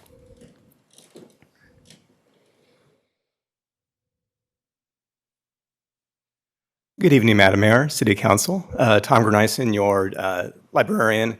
The library's asks are more modest than some of my colleagues, but I appreciate your attention. First off, going into the next year, the library's top priority, bar none, is to restore open hours to pre-pandemic levels.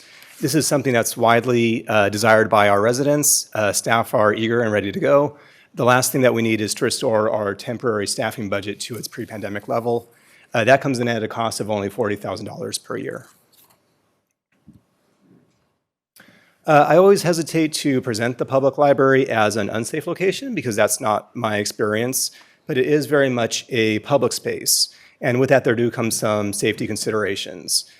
During the 4 months that I've been here, we have had negative patron-on-patron interactions, the destruction of property, and patrons entering restricted areas. In each of these cases, having a modern video system would have aided law enforcement in their assistance to us and also in our ability to respond to the patrons going into the future. And that cost comes in at around $16,000. $16,000 a year or one time $16,000? One time. Council, you know that I love my collection. It is a fantastic collection that serves our community well.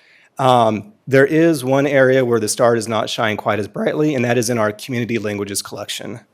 I'm proud to say that we have materials in Bengali, Chinese, Hindi, Japanese, Punjabi, Russian, Spanish, Tamil, Urdu, Arabic, French, and German.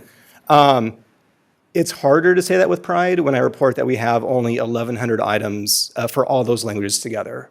So if you take 1,100 items, you divide it by 12 languages, it means that all of those languages are being underserved. The library would ask for a one-time infusion to have a targeted collection development. After that, my hope is that our existing collection funds would maintain them on pace. It's hard to take a picture that matches the human eye, but if you visit the library in December, it's dark out there in the parking lot. This is a source of ongoing patron complaints. Staff are valiant and volunteer to walk customers out to their cars. If customers feel unsafe, we offer them the use of the police not-emergency line. I would prefer just to have a well-lit lot where the customers feel safe in the first place. The cost to upgrade our LED is around $11,000. Okay, the library is absolutely a crown jewel of the building. It is much valued by our community, and it is also a building. And after 15 years of wear and tear, it's showing its age in some ways. Our baseboards throughout the library are not in good condition. That will become even more apparent after we replace our carpeting later on this year. The cost to refinish the entire library's baseboards, $10,000. Similarly, when the library was constructed, it had just this really beautiful, well-done, high-quality wallpaper.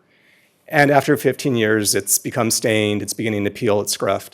The cost to replace that closer to $11,000. Technology.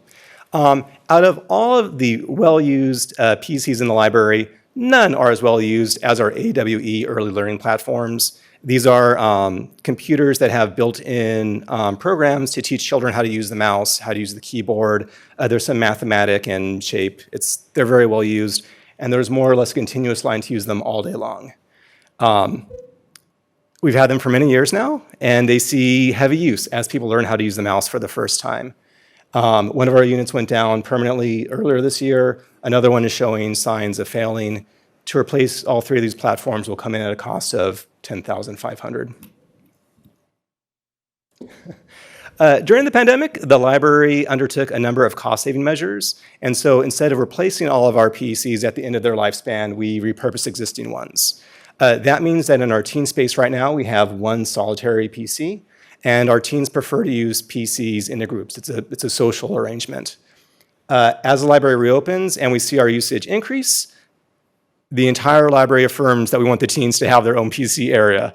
That's going to come in to have 3 new PCs around $2,700. Similarly, our public printing is very well used. Both our print tower and main printer are original to the building. Our printer has printed more than 400,000 pages. And although I think that we would all appreciate the 500,000 page milestone, the print quality is suffering. It's taking longer. The print quality is not as good. We need to have increased calls for service. Similarly, replacement parts are no longer being manufactured for our coin tower. We have to go to eBay and get lucky. And we've been lucky so far. But the fact is that both units need to be replaced, ideally before they go out of service because it is a high demand service. That costs a modest $3,500. And finally, just again, the building is a fantastic building, but it is 15 years old. I expect to come back to you, hopefully for many years to come, letting you know what the new thing is. Currently, our restroom fixtures, that is our sensors on our toilets and on our faucets, some run all the time, some don't run at all. Again, it's ongoing service calls. Eventually, these will need to be replaced. When that happens, it will be at a sum of around $16,000 as estimated by facilities. I'm done. Thank you. Thank you. I do have a question for you, Tom. So we've already allocated the money to replace the carpet, is that correct? Correct, yes. And when's that supposed to take place? We've had a hard time getting it scheduled. I'm hoping for the last 2 weeks in April. Okay, because in terms of the correct order for doing things, it would seem to me that you would refinish the baseboards before you replace the carpet, right? Because isn't there like sanding and staining involved? All of those things, yes. I trust in the professionalism of our services. I think for us, getting the carpet was a very large ask. And so we're happy to see that go forward. Got it, okay. Okay, thank you. Thank you.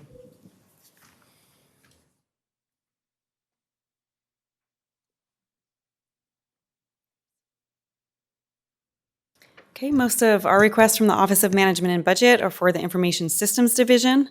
We have the city's wireless network. It serves the whole city and it's at its end of life. It'll need to be replaced to continue serving wireless access for city services, and that's at a cost of $130,000. Our primary storage systems are also coming to end of life and need to be refreshed or replaced to continue to serve files and data to the city as a whole. That's $120,000.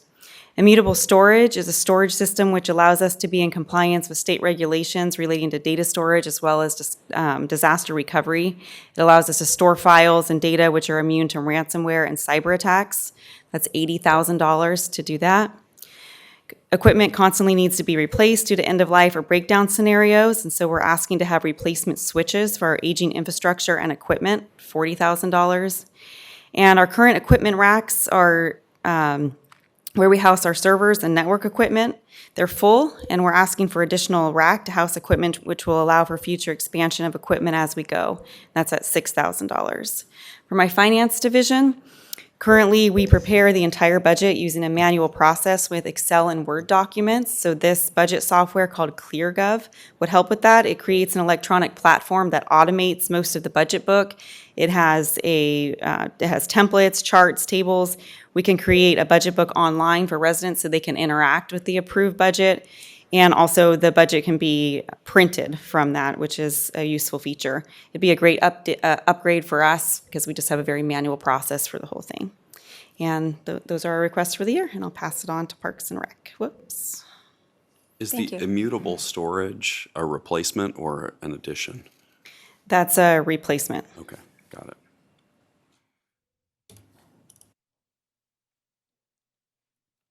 Good evening again, Lorraine Pigioni.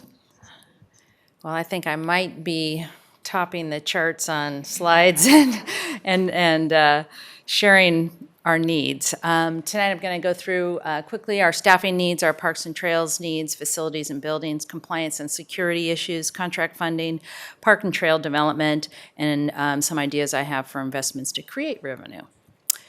A little bit about our budget real quick, because oftentimes we get the question of what more can we do to generate revenue out of our department. 33% of our operation is not really a revenue generating arm of our offerings. It's our parks, our trails, our open space, the operations of our zoo sanctuary operations, and then planning and development for our CIP projects and parks. 40% of our operations, however, do have an opportunity for revenue generation, and that equates to about $6 million of our $15 million budget, and we bring in anywhere close to about $5 million, and it varies each year. But that is where all our classes, our lessons, our programming, facility rentals, and then all of our events, we strive to offset through sponsorships. So most of those are a net gain to us. And lastly, another aspect of our department is about 27% goes towards maintaining our facilities, so building, facility maintenance, and the administration. We do support City Hall, Community Center, police, fire stations, courtyard, library, and then the overall security access operations for the city in terms of ingress and egress out of the buildings, HVAC, roofs, which you will hear a little bit more about, doors, painting, and cleaning. In our department, we need 9 staff. I put those in order. These do not include the benefits. Those will be on the last page.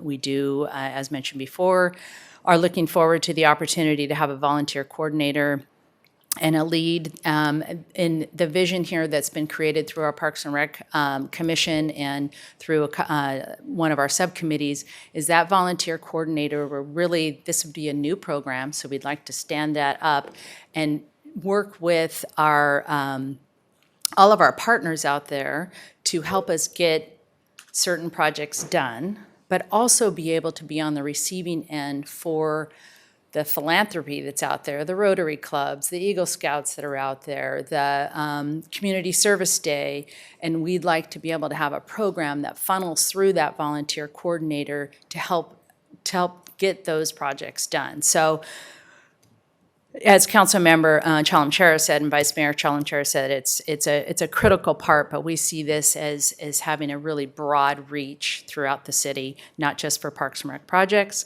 Irrigation system coordinator, that's somebody in our Parks division, 2 maintenance workers, 1 to support. We've actually had to create a new program to support homeless, graffiti, vandalism. We used to be able to just kind of manage that as one-offs through our normal operations, and now we're finding that we really do need to have a concentrated effort there.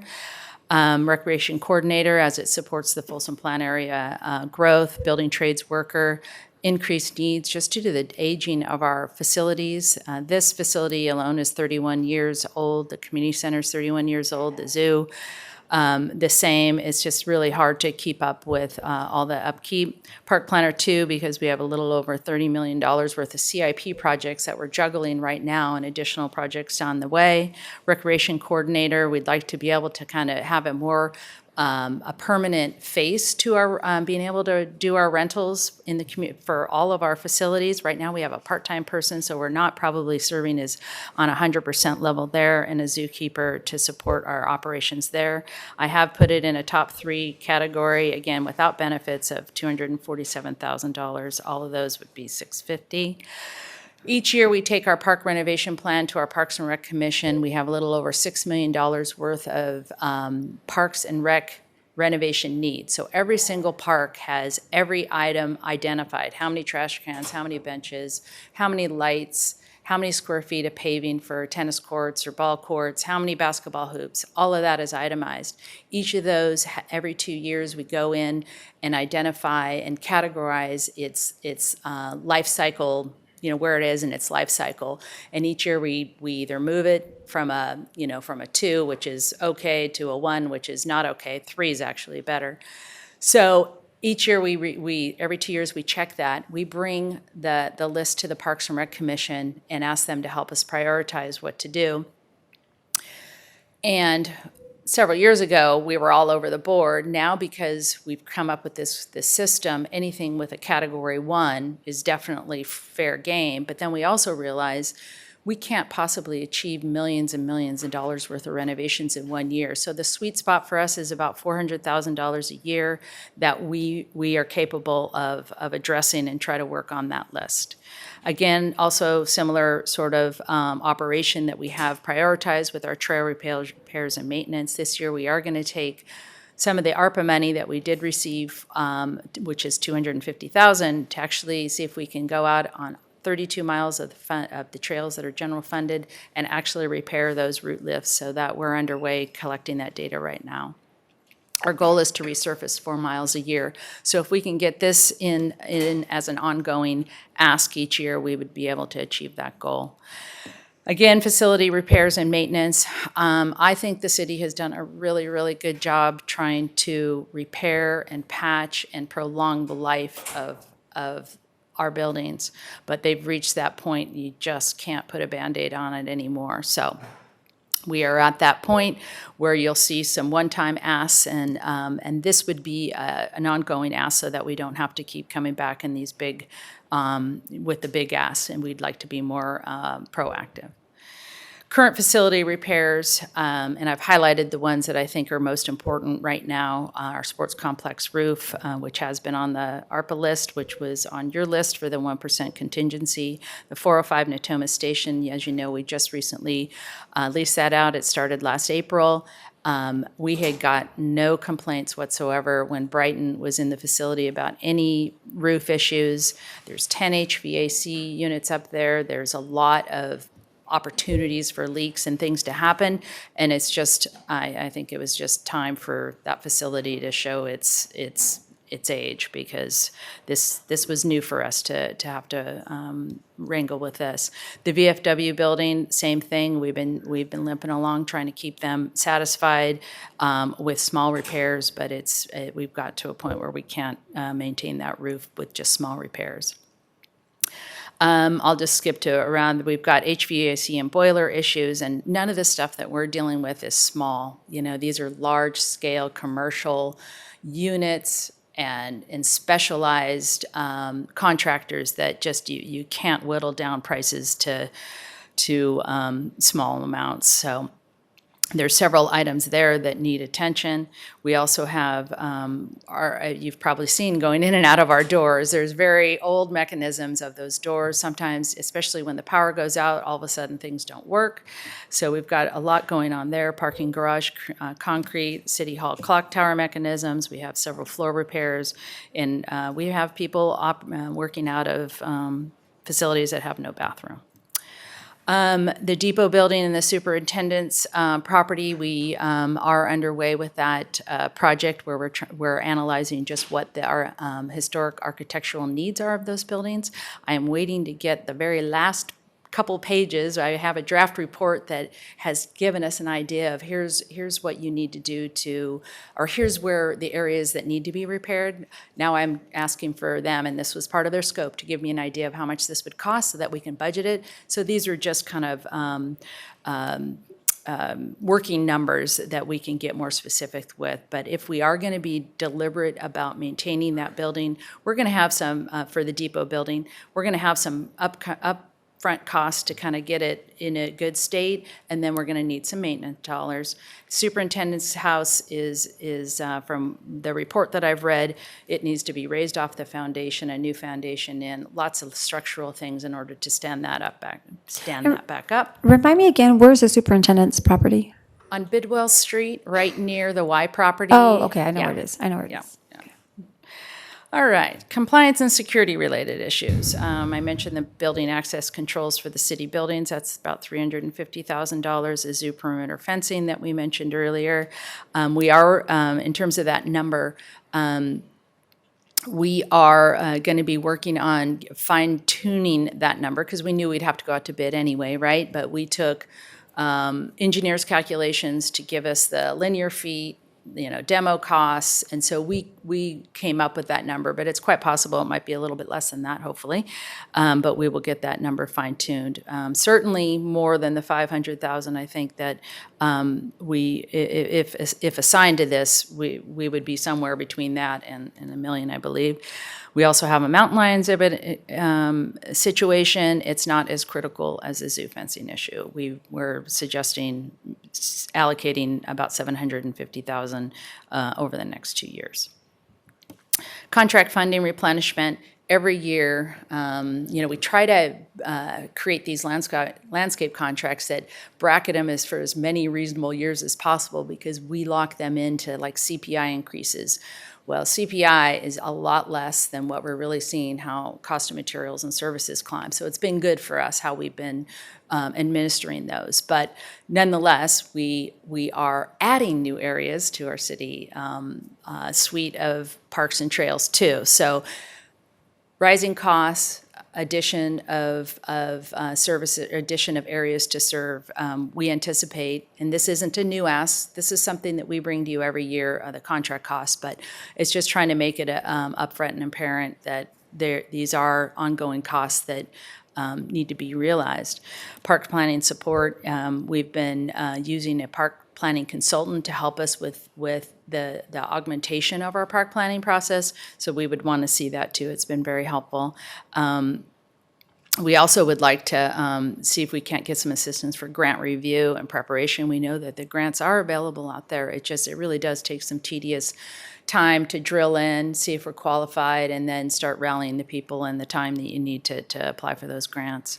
There is a bike park renovation project that has been of interest of a few of our council members, and we took that seriously, and also our residents in our community have said that bike park, we had actually just created that pretty organically. We didn't really have a professional design. We didn't really have a contractor build it for us. We did it on kind of a shoestring budget, and now that's beginning to show because those sort of kind of homespun things don't last forever. So we have talked to a consultant, and they've given us a projection if we want to do it right. Updating the master plans. These are also critical. We have 10 not yet completed parks and 10 parks that we haven't started yet. We have only 2 pages dedicated to our master plan to the Folsom Plan area, and it was just a timing thing. We did not have all the details that we needed. That master plan is going to be a great opportunity for us to engage our community and say, what do you want? Whether it's Lemby and a rose garden and a track, that's the process where you actually open those doors for all the unfinished or not yet started parks, figure out what the community wants and needs, and then I would say don't close the door on them, but just keep them in that, keep them in a column so that if money does, if we get additional revenue somewhere, we can kind of do a pick list of priorities. So kind of help set the stage for our future asks of what we might need. Zoo sanctuary plan has not been updated in many years, same with the arts and culture plan. We also have some, would be great to, some of them are we're already working on, but Johnny Cash pick number 2, that would be great to get that going. Johnny Cash, the pick number 1 is actually at the Foundry right now. It should be done in February or March. We just, and we just met with the consultant to help us discuss a little bit more about fundraising and sponsorship opportunities to see if we can continue to keep the excitement alive about these art pieces. There's 3 trail connections on this side of 50 that we're trying to finish. You're probably familiar with the Folsom Plastic Railroad Trail. We're still awaiting, it's on the top, near the top of the list for the SACOG grant. We're going to need to begin neighborhood park number 2 down in the Folsom Plan area, and also additional trail design in the plan area. Here's my investments to create revenue. I think we do a pretty good job with, you know, the 1960s crystal ball in the community center, but we really do need to put a shinier face on our image, and we do our best to make these old tables and old chairs look good. But I think it would pay some dividends if we could improve that. We've been asked on several occasions if we could just do a few little enhancements to the rodeo arena, then we could get blip. But those are something that I think we're going to explore on a few other platforms here, and as well as little amphitheater. Some fencing has been suggested as a way to privatize events and maybe get some more money. We also are finding just, the popularity of our holiday lights. We had 6,000 more guests this year than we've had in prior years. And so we know that it's an event that just still has some steam with it.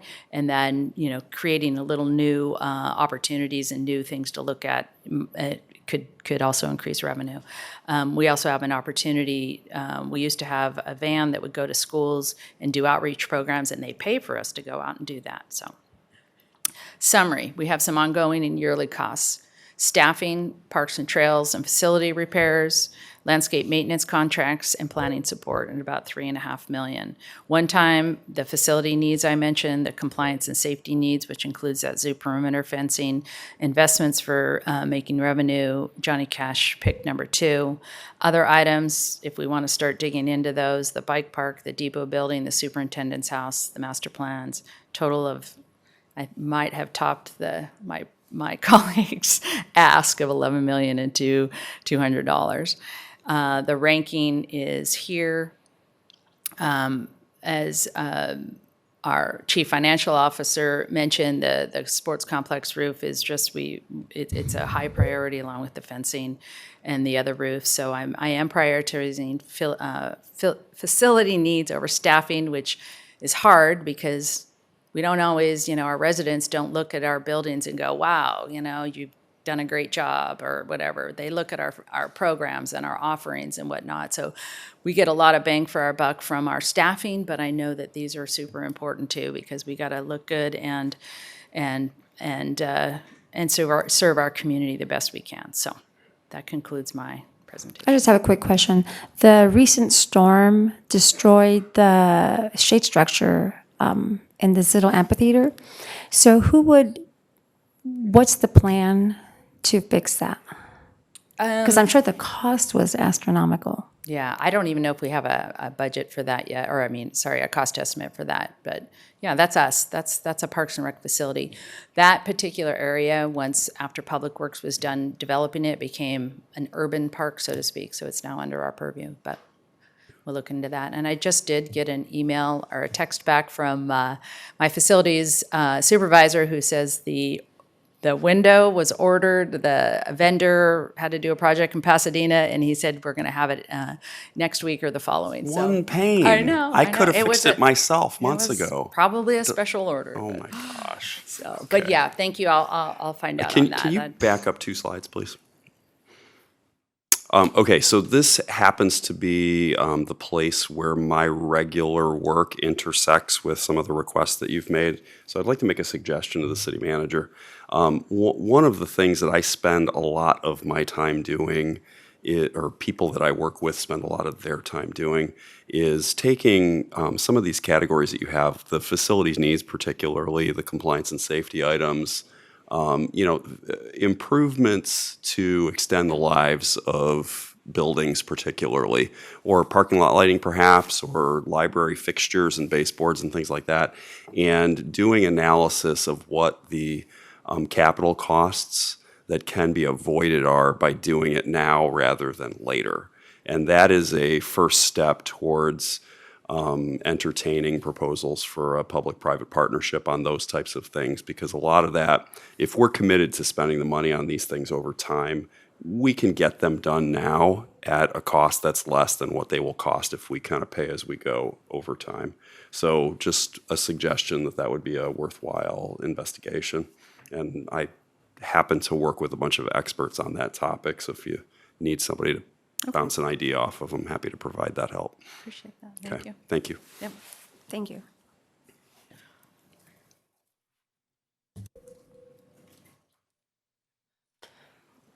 Madam Mayor, members of the council, Rick Hillman, your police chief.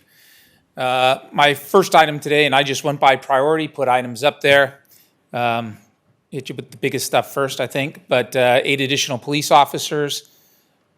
4 of those officers and 1 police corporal would be specific to the Folsom Plan area.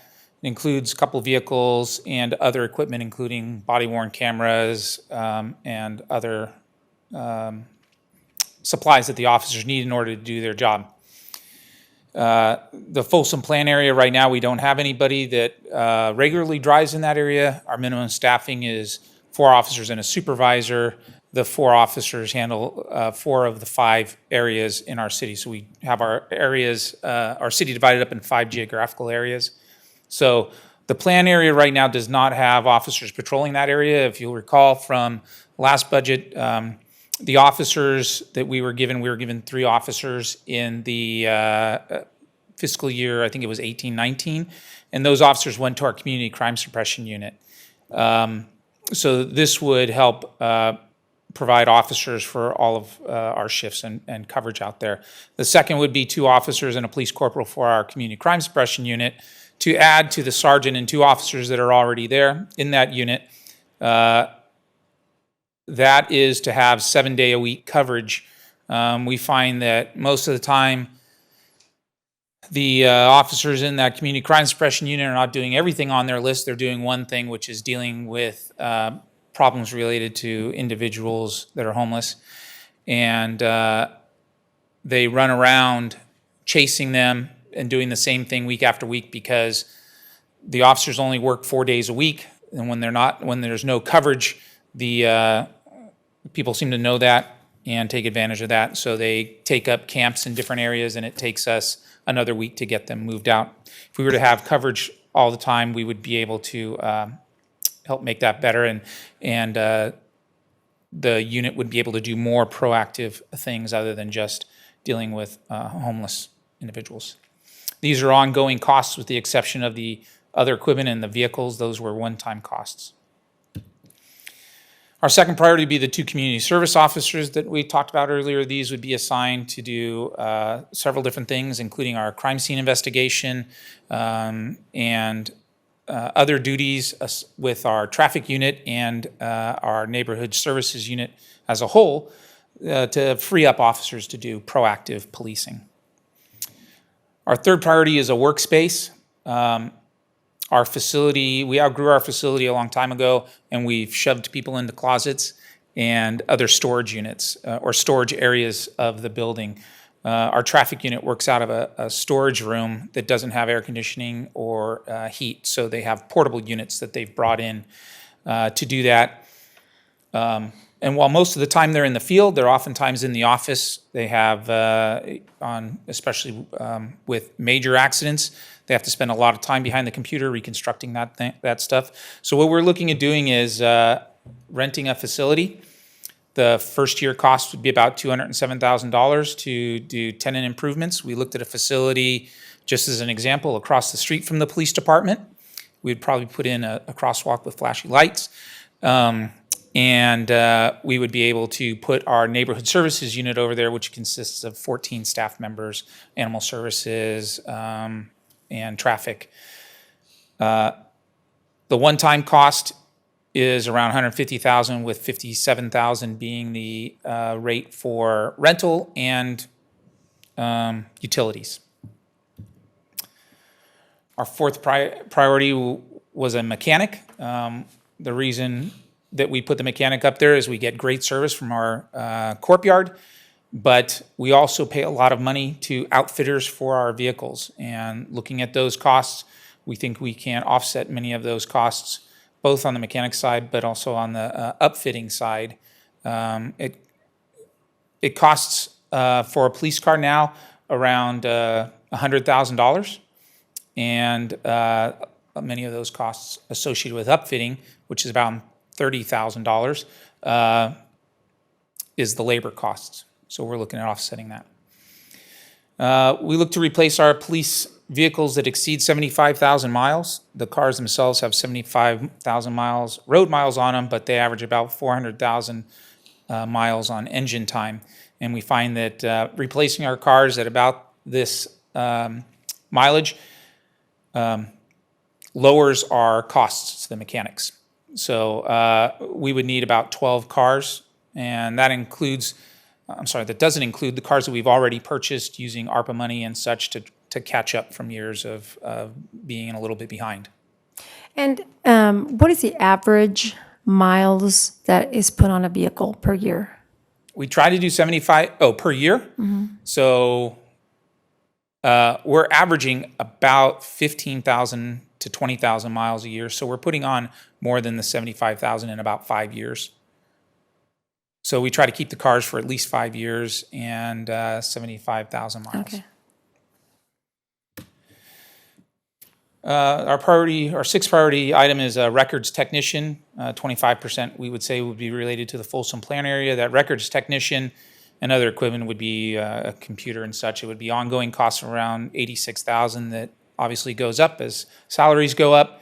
And that would be to pretty much handle the PRAs that the city clerk had mentioned. We get a lot of Public Records Act requests items, and it takes a lot of our time doing that. We've been auditing our records people and finding that they've been putting in a huge amount of overtime trying to keep up. This item number 7 is computers for our cars. How we normally replace the computers in the cars is we replace them when each car is turned over. And we've recently run into a problem. We use Dell computers in our cars now. We have older cars with Panasonics, and our IT people are having problems keeping up with that and making them work with our in-car cameras and our GPS system. So we have about 17 cars that are failing in that area.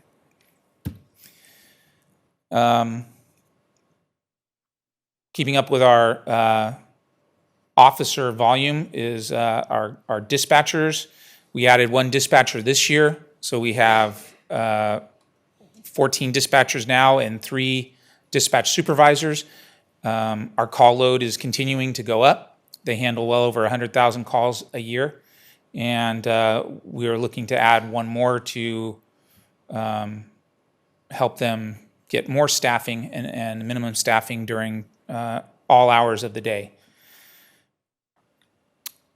Our final priority is just an information technology or information systems technician. It's not to say that we don't get great service from our current information system technicians that work under the CFO's office, but we have a couple hundred computers, and those people are running around constantly, and we only get to see them. We identify a problem, we get to see them for a couple seconds, and we can't be proactive to prevent things from happening. Our cars go down, our system goes down, we need them there, and it's difficult. They do a great job in getting there, but we see it as a priority for our department to have an information systems technician. Those are my top 9 priorities. I have a question. Yes. I have back to the number 3, the workspace. Ongoing expenses, I think you said 50 to 60. I can't remember what you said. Have you looked at property that the city already owns, so there would not be any ongoing expenses? We have looked at property that the city owns. We looked at that a couple of years ago with the city manager. And we have, my understanding is we've since entered into a contract to use that property. That property would be on Liedesdorf at the parking structure.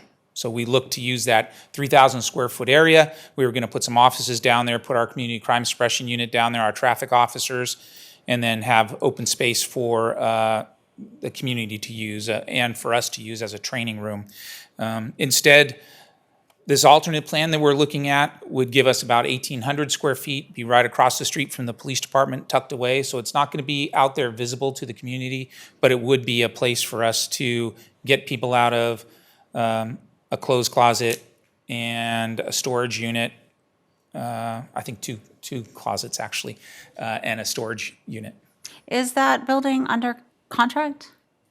The council has provided direction to basically move forward with a prospective tenant. So they need to apply for a CUP, a conditional use permit, and my understanding is that they're, intending to move forward with that in the near future. Is that correct, Pam?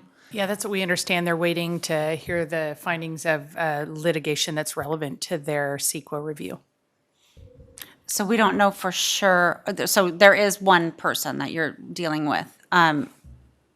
We don't know for sure that they're going to move forward, or do we? Do expect that they will move forward. They've had several meetings with the city and, yeah. Is there any other property? I know that you guys did the survey last fall. It would be excellent to have a presence of the police department down in historic district. I think the merchants they're craving it. And homeless are getting off the station right there. So is there? The city doesn't have any other property down. Generally, in terms of facilities, I can't think of another location that the city owns that would work for the police department. And so, I think Chief has presented the only option, if you're looking to expand space ahead of the, planned remodel of the department, it would probably be leasing space. I can't think of any other facility that isn't already program that you could use for, a daily use, other than that Leidesdorf property, which the council has provided direction on. And I should have added that we did look at construction of an addition to the police station. That's very costly. I think it was budgeted around $5 to $7 million in our Folsom plan area, and those costs came in. The architect was estimating around $30 million. And we could cut that down a whole bunch, but even cutting it in half, which would be an incredible task, would still be about $15 million, and something that we don't see happening in the near future. Is it also my understanding, just from learning stuff last year, that there was a plan to expand the PD as it is now, where it stands now, and what happened to that? That's what I'm talking about, is this growth at the police department, that we've developed a plan. An architect came out, we did a lot of studies of our property and such, but we've stopped there. We didn't fund it. We funded enough to study the feasibility of doing it, study and get a guideline as to what we would do, and get an estimate as to how much it costs. And in today's market, that architect said it would be about $30 million to do that. Over time, probably, but then, okay, so that'll be something to bring back with in the future. How much square footage was estimated to add? 15,000 square feet. Now that was, like I said, That's we can cut that. That was $2,000 a square foot. Huh? It's $2,000 a square foot to end up at 30 million. It was. I don't disbelieve you. I'm just saying that's a tremendous per square foot cost. It is. It is a big thing. It's like and what they looked at hospital also level, was part of it was the communication center. Our dispatch center is too small for the people that we have in it. We need to expand. Moving all that equipment is just apparently a massive undertaking. So I know that was a big part of it. And does moving across the street this group of staff allow you to expand the dispatch center within the police station itself, as it stands right now? No, it doesn't. It just gets the people out of the closets and storage unit. It just lets us work. It's moving the overflow to a single place. Yeah, and not buy new portable air conditioning units each year to try to keep people cool when they're working in the office and such. It's to keep people in just a space that's adequate. Gotcha. To between you and Lorraine, you made my point about the fact that everything costs less right now than it will in the future, and your strategy for how to manage the lifespan of police vehicles, where it's less costly to have cars to a certain point, and then they become a problem that's much more expensive to maintain. That again is to my point about capital expenditures, and in instances where you need a significant space improvement, that similar strategy can work in terms of an analysis of what your cost would be to do it now, rather than waiting till later, or distributing your staff in a way that may not be the most productive way for everybody to work together. So, for whatever that's worth. Chief, what is the plan for a police department in the Folsom Plan area? So the city was negotiated during the development of the Folsom Plan area. That was long before me. The property that we were given for a police station and fire station was too small to house both facilities, even a small little substation. So the fire chief, his fire station, there is some room for us to expand at a later date, to have some type of place there for us to write reports. We also use Palladio to do the same thing. We've tried to outsource our people to stay in those geographical areas that I talked about, so the outlets, the Palladio, just to try to go and write reports and such. We'll do the same thing with the fire department if they'll allow us. So you have a space designated at the Palladio to do this? Yes, we do. Okay.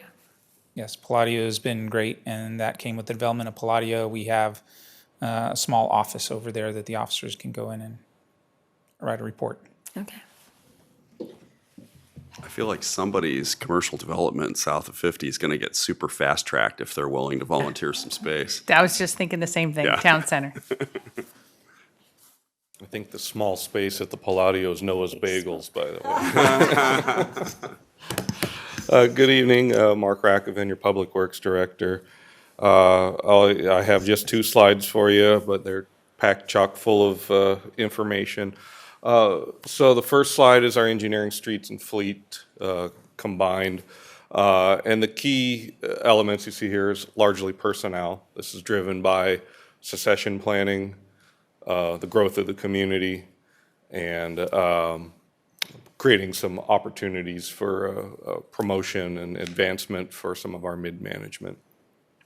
Much like Chief Casano mentioned earlier, the organization was sized differently prior to the recession, and we realized at the time that we could constrict, knowing full well that as the community grew, the time was going to come where we were going to need to staff up to continue to meet the needs of the community, and that time is here.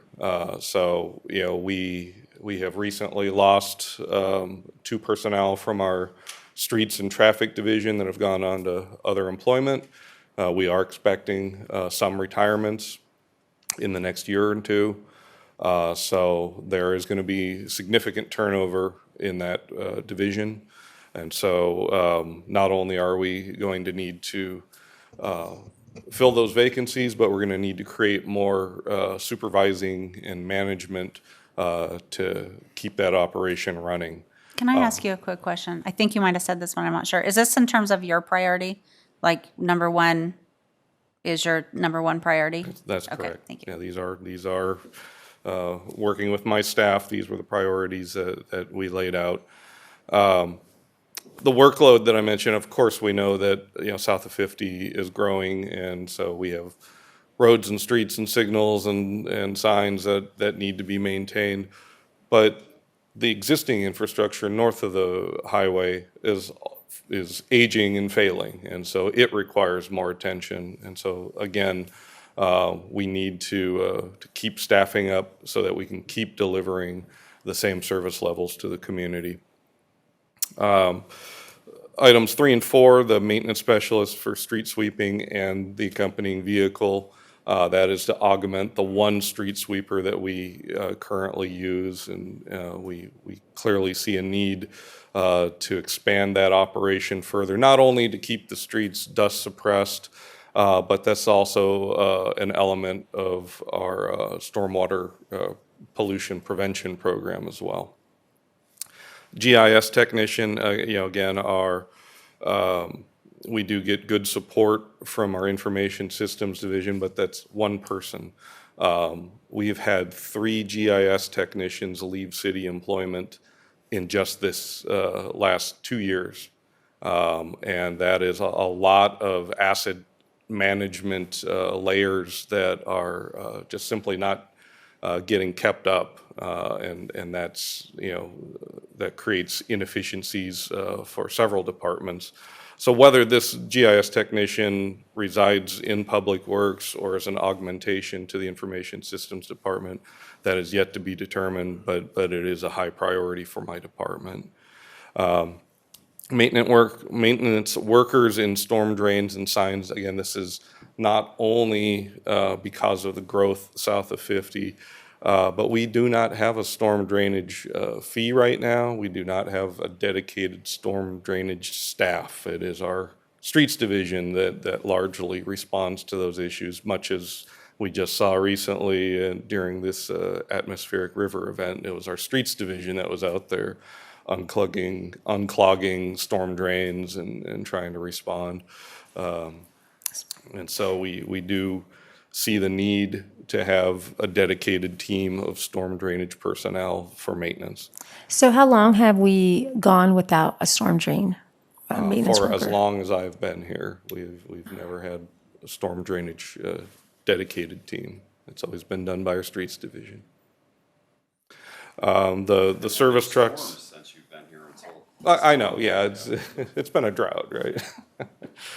The F-250s are, again, just replacement for aging vehicles. That's for 3 heavy-duty service trucks.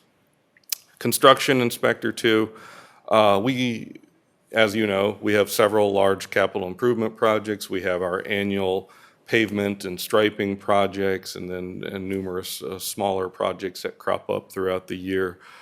We currently do not have an inspector to oversee that work. We usually contract it out, or in some cases, my senior engineers are going out there and having to function as an inspector, even though that's not their training. And so this is actually probably an efficiency to not have to contract this out to private firms, and certainly get someone in here who has the dedicated expertise to oversee this work.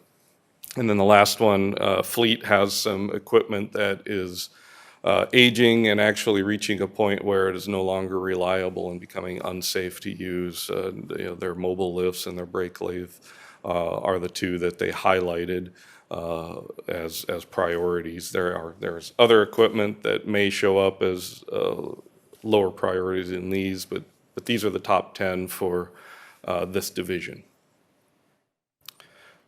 My second slide, solid waste recycling. No surprise here. Almost every element here is associated with the SB 1383 mandate.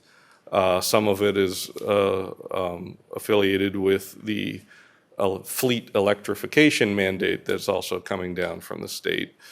So you'll see additional refuse collection vehicles in both residential and commercial, support light duty and medium duty vehicles, the infrastructure and the chargers for electric vehicles, the drivers to operate those vehicles.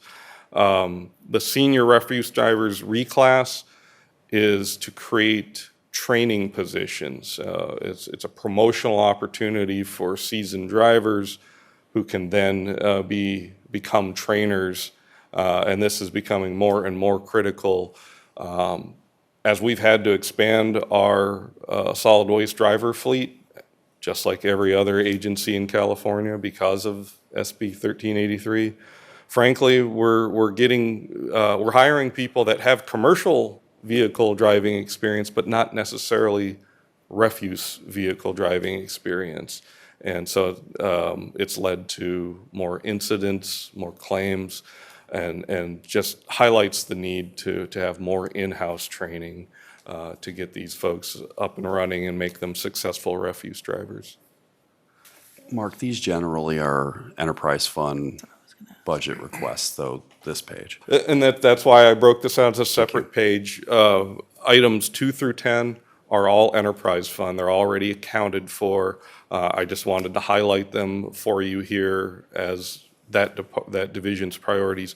Item number 1, the Edible Food Recovery Regional Program, would probably be a general fund ask, and it is again mandated as an element of SB 1383.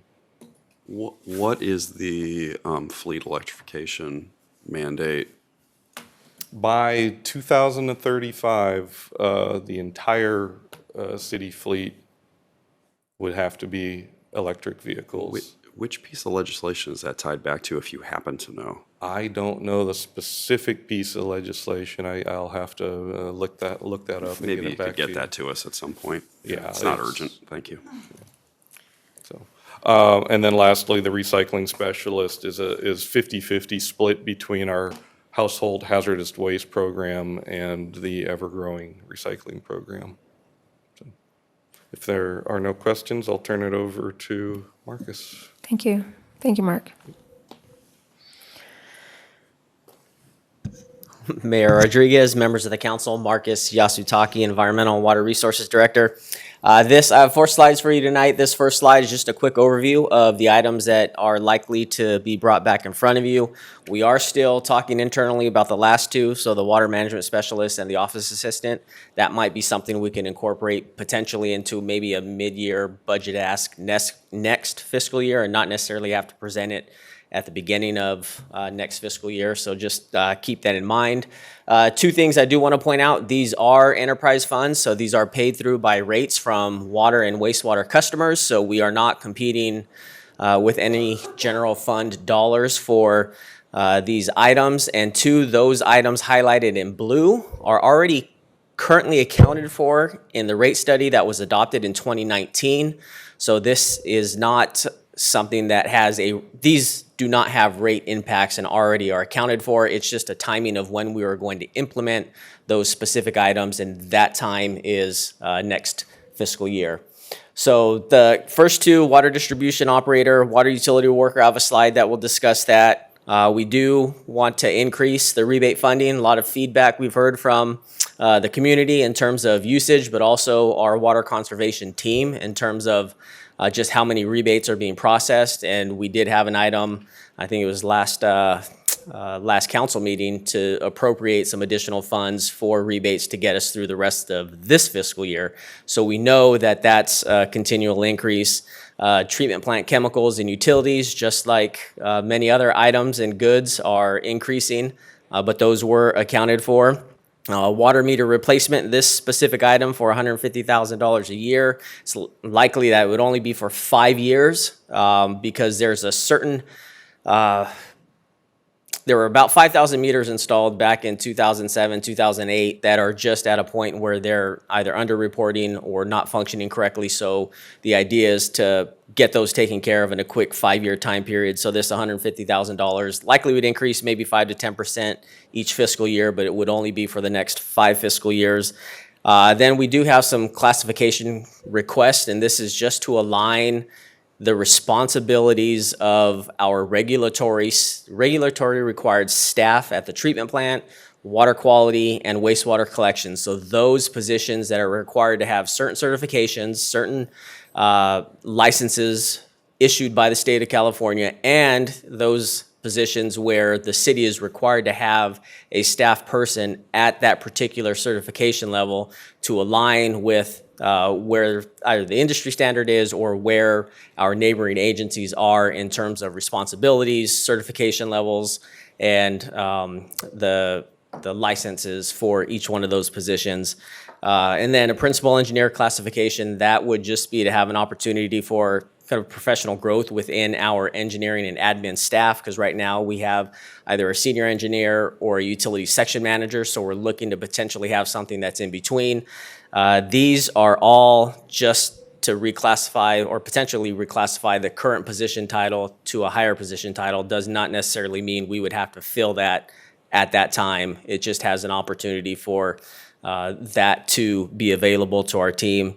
And then the last 2, water management specialist and office assistant, that's really to get in line with what we're seeing in terms of the number of rebates, calls, et cetera, that our water conservation team is handling. Water quality and utility maintenance, essentially as the city's growing, as our infrastructure's going, it's really to align our staffing needs with the service area expansion. There are some new rules out. One's a lead and copper revision update, and that's the requirements of the city to test for lead and copper within the city's distribution system, but it also includes additional sampling sites.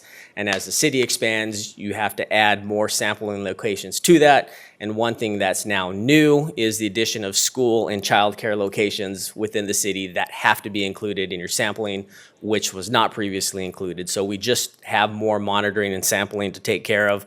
And then leak and loss detection, which is part of state mandates and water loss standards. So Senate Bill 555, Senate Bill 606, and Assembly Bill 1668 all have requirements in terms of water loss standards that the city will have to comply with. And we did have 2 items brought before City Council to help determine what some of those target measures are for indoor use and outdoor landscape use. And so this is just, once we have that in place, there are things then each year we are going to have to do with reporting and submission to the state until the first 2025 reporting is due. That was the thing I was going to ask you. Yeah, we're phasing in towards a 2025 like green light. Correct, and that's when our reporting will have to begin.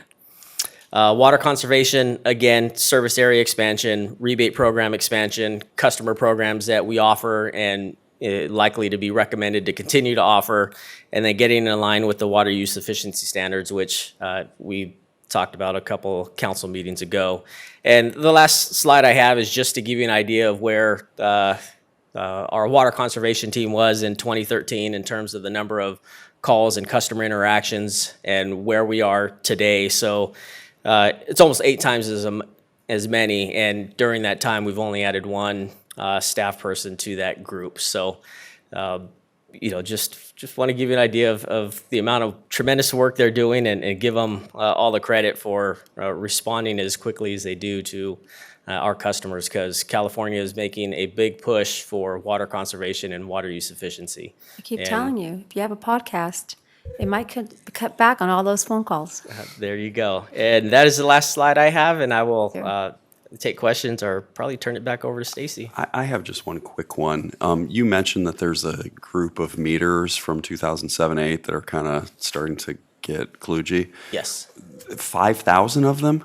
Yep, there were about 5,200 homes within the city in that time frame that did not have a water meter installed. Right. And at that time, the bid spec was a 5/8 by 3/4 inch meter, and the standard now is 1 inch, and so it's just not reading accurately. Not as accurate as we would like those to be. So are you imagining replacing all of them, or the $150,000 a year is a budget to replace them as they become inoperable? Our plan would be to do 1,000 a year for 5 years. So that's $15 a meter. If you got 5,000 of them and $150,000 times 5.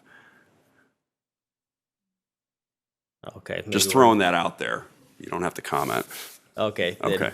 I'll double check with our staff, because yes, they did identify $150,000 a year. I feel like it'll be more. Yeah. Yeah. Okay. I'll go back and check that to make sure the number we bring back to City Council is accurate. Thank you for catching that. Thank you, Marcus.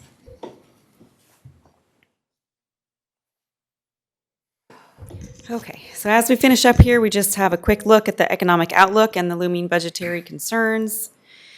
In a recent economic report that came out last week, economists are saying that with consumer savings dwindling, federal fiscal support fading, and high prices continuing, it's undermining wage growth and consumer activity is beginning to slow.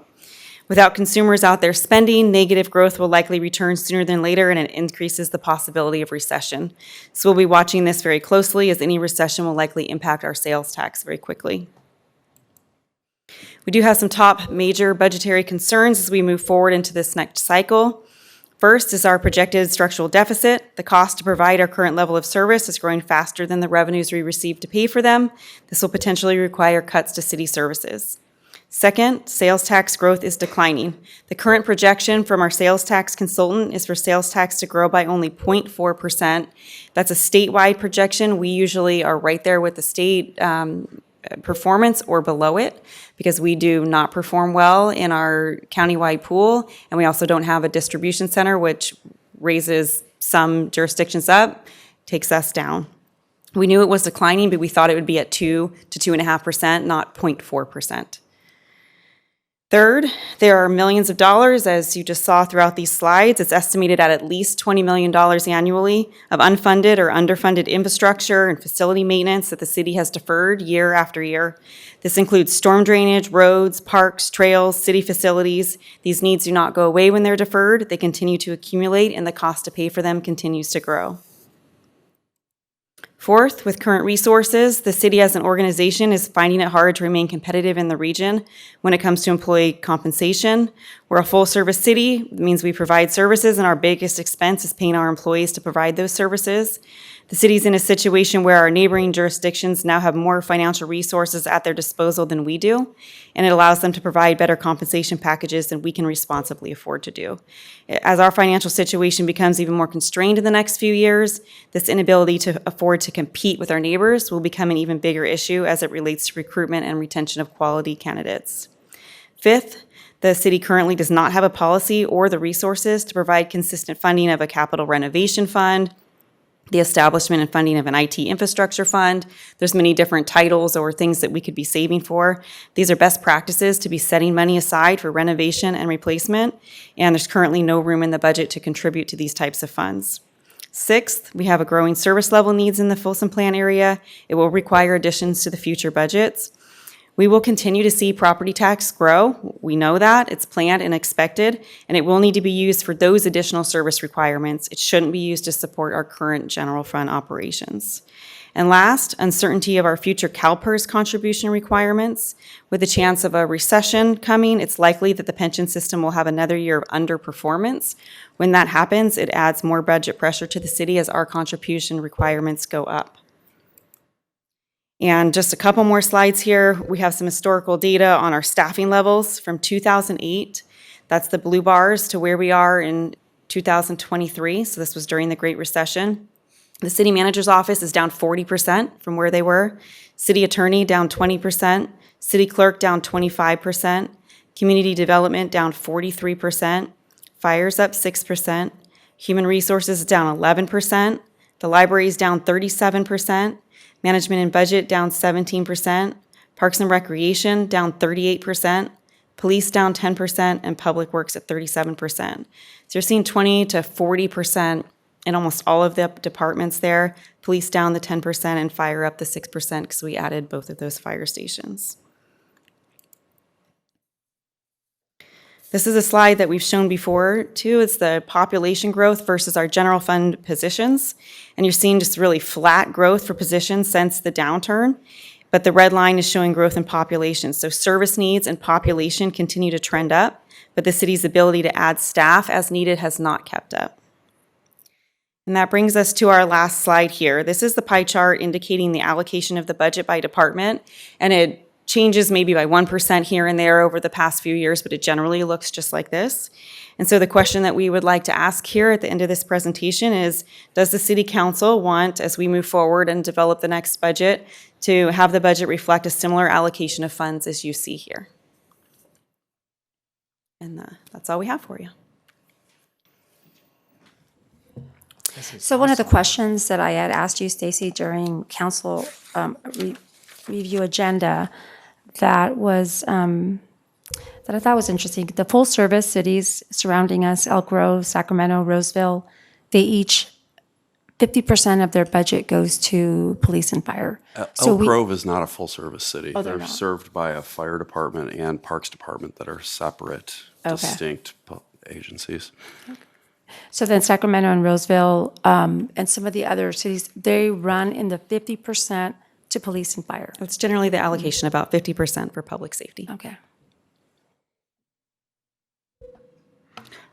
Me personally, I would like to digest everything I heard tonight and then bring this back for a discussion or a workshop, maybe into a study session versus a regular council meeting, and really talk together so we can all five talk kind of about our priorities and flesh it out. Otherwise, I think we're just throwing darts. This is what we want. This is what we want. I think if we do that within the next month, we'd be able to give our city manager guidance on how we would like to see the budget prioritized. That would be my suggestion, to come back at a workshop, not a regular council meeting. Workshop. Thoughts? Let me see the picture. We are having this discussion earlier than we ever have in the past 4 years at least, so I think we have some time. Whether or not it needs to be a independent standalone workshop meeting, I'm not sure. Yeah, I think on February 16th, we do have a council workshop. I know it's not the outside. That's intended to be a strategic planning workshop. I would suggest that, if you're looking to have a separate meeting on the budget, you make it indeed a separate meeting on the budget. We have a packed schedule for strategic planning, that's for sure. So, if it is the consensus of the council to schedule a specific, a separate meeting for this, we'd have to find another day, between now and, or you could have it during your regular city council meeting, like February 14th. Either way, whether it's, a special meeting, whatever you call it, a workshop, a study session, which, we as staff are completely open to. Of course, it's open to the public. It's noticed. There are minutes. It's exactly like this. It's just, yeah. I think February 14th might be a little too soon to really, for me, to work through this and talk to staff as I would like. That's just my. So what's the consensus here? Separate meeting's fine. I'm sorry? I'm fine with a separate meeting. Okay. Separate meeting? Separate meeting to define this or digest all the stuff they have presented? I think, yes, just to talk about the budget in general with all of us in an open session where, it's a little bit more casual and I can find out what Sarah's priorities are, for example, and yours. And because I can only talk to one person and that person can only talk to me. So, Makes sense. I'd like to have a little bit more collaboration going forward with the budget before Elaine makes the drafts. I'm sure you're already drafting some of it. And I think, hopefully that will ease the process going forward, give her more guidance. Just to be clear, I'm not drafting anything. I'm waiting for this direction. Perfect. Yeah. And I would suggest after the strategy session, because I believe we're going to talk about kind of long-term vision, mission, I think, right? So it would be, I think, prudent to meet after that. So Anna, is one of your requests that the percentages to each of these departments would change? Is that what you're? No, not at all. I discuss this, yes. Discuss everything, not everything, but what people asked for. And I want to know what other council members' priorities are, because maybe they're going to convince me that that priority is more important. So then I think collectively, if we can we don't have to come to a consensus, but at least we'll have an idea of where we're going. And then she can hear the discussion and have a much better idea of where we want to go. So that helps the Brown Act, issue also. Sure, That's really what I've been a big proponent of workshops and study sessions, so I'm all for that. I guess my question here is the end result that we're going to alter the percentages that we currently have to each of the departments? Is that, because I don't to know. me, I think that's feel- what the discussion would be. To me, I feel that this is an incredibly well-oiled machine that has been operating for many years, that the percentages, seem appropriate. Unless this is going to come back to us, is it because we're interested in saying we're going to take public works and cut them to 7% to increase, culture and recreation to 18%? We're going to, increase. Is that ultimately what we're going to do? Because I like to respect time, and I like to, there's been a process in place. Is the ultimate goal that we're going to alter the percentages of what the current status has been? I guess that's my question. Is that the intended result? My answer is no. That's not the goal. That's not my goal. Okay. I think your question is fair. I think the result of discussing the priorities that were presented by each of the departments would be to try and focus in on things that maybe we can, as a group, agree with particularly, and that might, in the end, affect these percentages in some way. Yep. It may or may not. Yeah. So it's hard to say. the historic way that we have split the pie has worked very effectively. Well, no, up it's a until now, well-oiled so, machine right now. Yeah. Yeah. Okay, so, Yes. That discussion, just to set expectations, though, that discussion won't be any less formal than the one that we're having right now, because we will all be seated right here. Yeah. Because I it mean, will be you a can't- public meeting. That's true, but it doesn't have to be videoed. And we could sit down here amongst a table. That's like, that's just details. I don't think you guys can work that out. But yes, that it would be like that, but not videoed. At least we can talk about it openly. Why not? Why wouldn't it be videoed so the public could watch? You don't have to video study sessions or work sessions. But why would we not want to? I mean, we can. I mean, you're asking, he was asking, could be less formal. It could, absolutely. We could have it anywhere as long as it's noticed and public has access. So we could sit in a conference room, we could sit in those chairs. I mean, I'm just using the experience I've had before. We would do workshops. We would sit at a conference table in front of the dais. It was way more casual. Public cannot participate, but they can watch. So it allowed us a lot more freedom to talk amongst ourselves, to come to, just to learn about how everybody else is thinking. And so we don't have to do this or not, but it was very effective when we talked about the budget. so just for clarification, the public does weigh in. They do not on a workshop or a work session. Allow me to clarify or that a study real quick. session. Madam Mayor, members of the City Council, the public always have the right to weigh in and present their opinion to the council. You can take their comments as you wish. You do not have to act on them, but it's part of the open meeting requirements that they be allowed to observe and hear what councils have to say and provide input. So the past study sessions, they were able to do that? So that might be a difference between Washington and California? Absolutely have to be able to provide comments. They don't have to, but you have to allow them to. And I think it's good practice. I mean, we talk about integrity and transparency, and to have the public be able to go back and watch a video of a study session or workshop and to be able to have weigh in, I think it's good practice to have. Okay, so what's the plan? I'm okay with having another discussion about this. I personally prefer not to have a special meeting for it, but I'll leave that to the mayor and the city manager to determine if we have adequate time in any of our upcoming agendas. I'm going to give my opinion. I think that the way that things have been done in the past, where the staff go back, they do they do this behind, the scenes, they come up with a plan, they present it to us. I think that is a process that has worked well long-term, but I guess maybe we're new council members, maybe it's, we have more questions. So I just think we're going to come back here. We're going to have a very similar question. We're going to spend maybe another 3 hours talking about this, and then the staff's going to go back and do exactly what probably would have been done. So that's just my thoughts. Okay, so I guess study session it is, or workshop during council meeting. I mean, you and I can discuss it, I guess. I think I heard that, so your next meeting would be February 14th, and I heard that was too soon.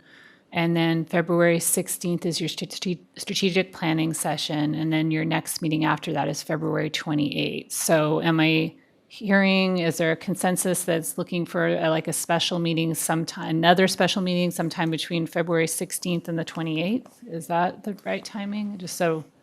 Well, can we look at the agenda and then maybe incorporate it into a council meeting? I mean, yeah, it could fit in. We had kind of held February 14th if we wanted more conversation, but I heard that that's too soon. We can certainly make it February 28th. Okay. I mean, we'll do whatever is the council's direction, certainly. So 3 weeks from now is, if we have room on the 14th, it's 3 weeks from now. Does that give us time to do some pre-work that we want to do? I just want to point out that it's also Valentine's Day. Do we want to keep our staff here till 11 o'clock? February 29th is okay, if you guys can check the I calendar. don't have a Valentine's, so I guess, yes. So February 28th would be 28th. your next meeting. Yeah. If you think that, just do it during a regular meeting on February 28th. Okay, 28th?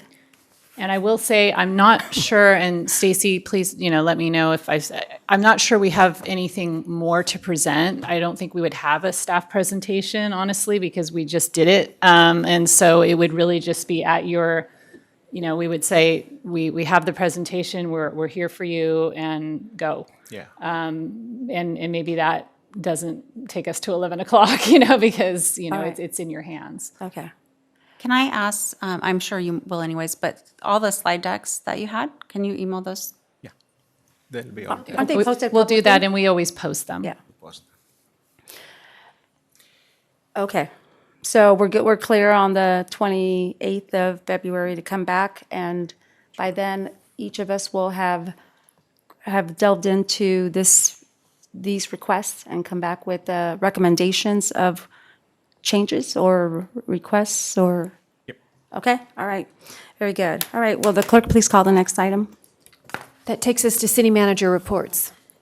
Thank you. Our mayor will be delivering her 2023 State of the City address at a luncheon hosted by the Folsom Chamber the day after tomorrow, January 26th.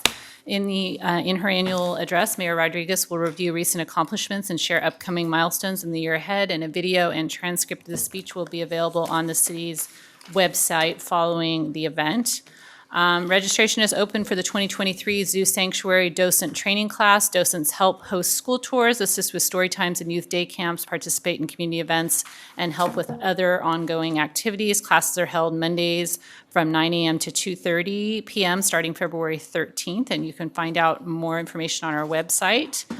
The application window for local nonprofit groups to sell state-approved fireworks in the city of Folsom runs from 8 a.m. February 1st through noon on March 18th. So Folsom clubs like youth sports groups and school booster clubs and other civic organizations are eligible to sell safe and sane fireworks to raise funds for their clubs. And that is all I have, Mayor. Okay. Councilmember Rorba? I don't have much, except I was in Boston for the last 10 days. Being an aunt, and they have probably the oldest, because that's where the United States started, but also the worst marked roundabouts ever. So if we want an example of what not to do or how not to mark it, that would be it. So I just found it funny after hearing the presentation a couple weeks ago that there is a bad example as well. So it's because it's old and was designed a long time ago, but it was kind of fun. All right, well, welcome back. Councilmember Kozlowski? I'll start by two quick apologies. I should not be allowed to do math after 10:45 p.m. Marcus, it's actually like $150 per meter, which still seems a little skinny to me, but much, much better than $15. And for blurting out the information about Elk Grove, I should have just held that. It's No, that's fine. Actually, no, that's okay. good. All right, very good. And then we started the year off at RT and SACOG in the last 5 days.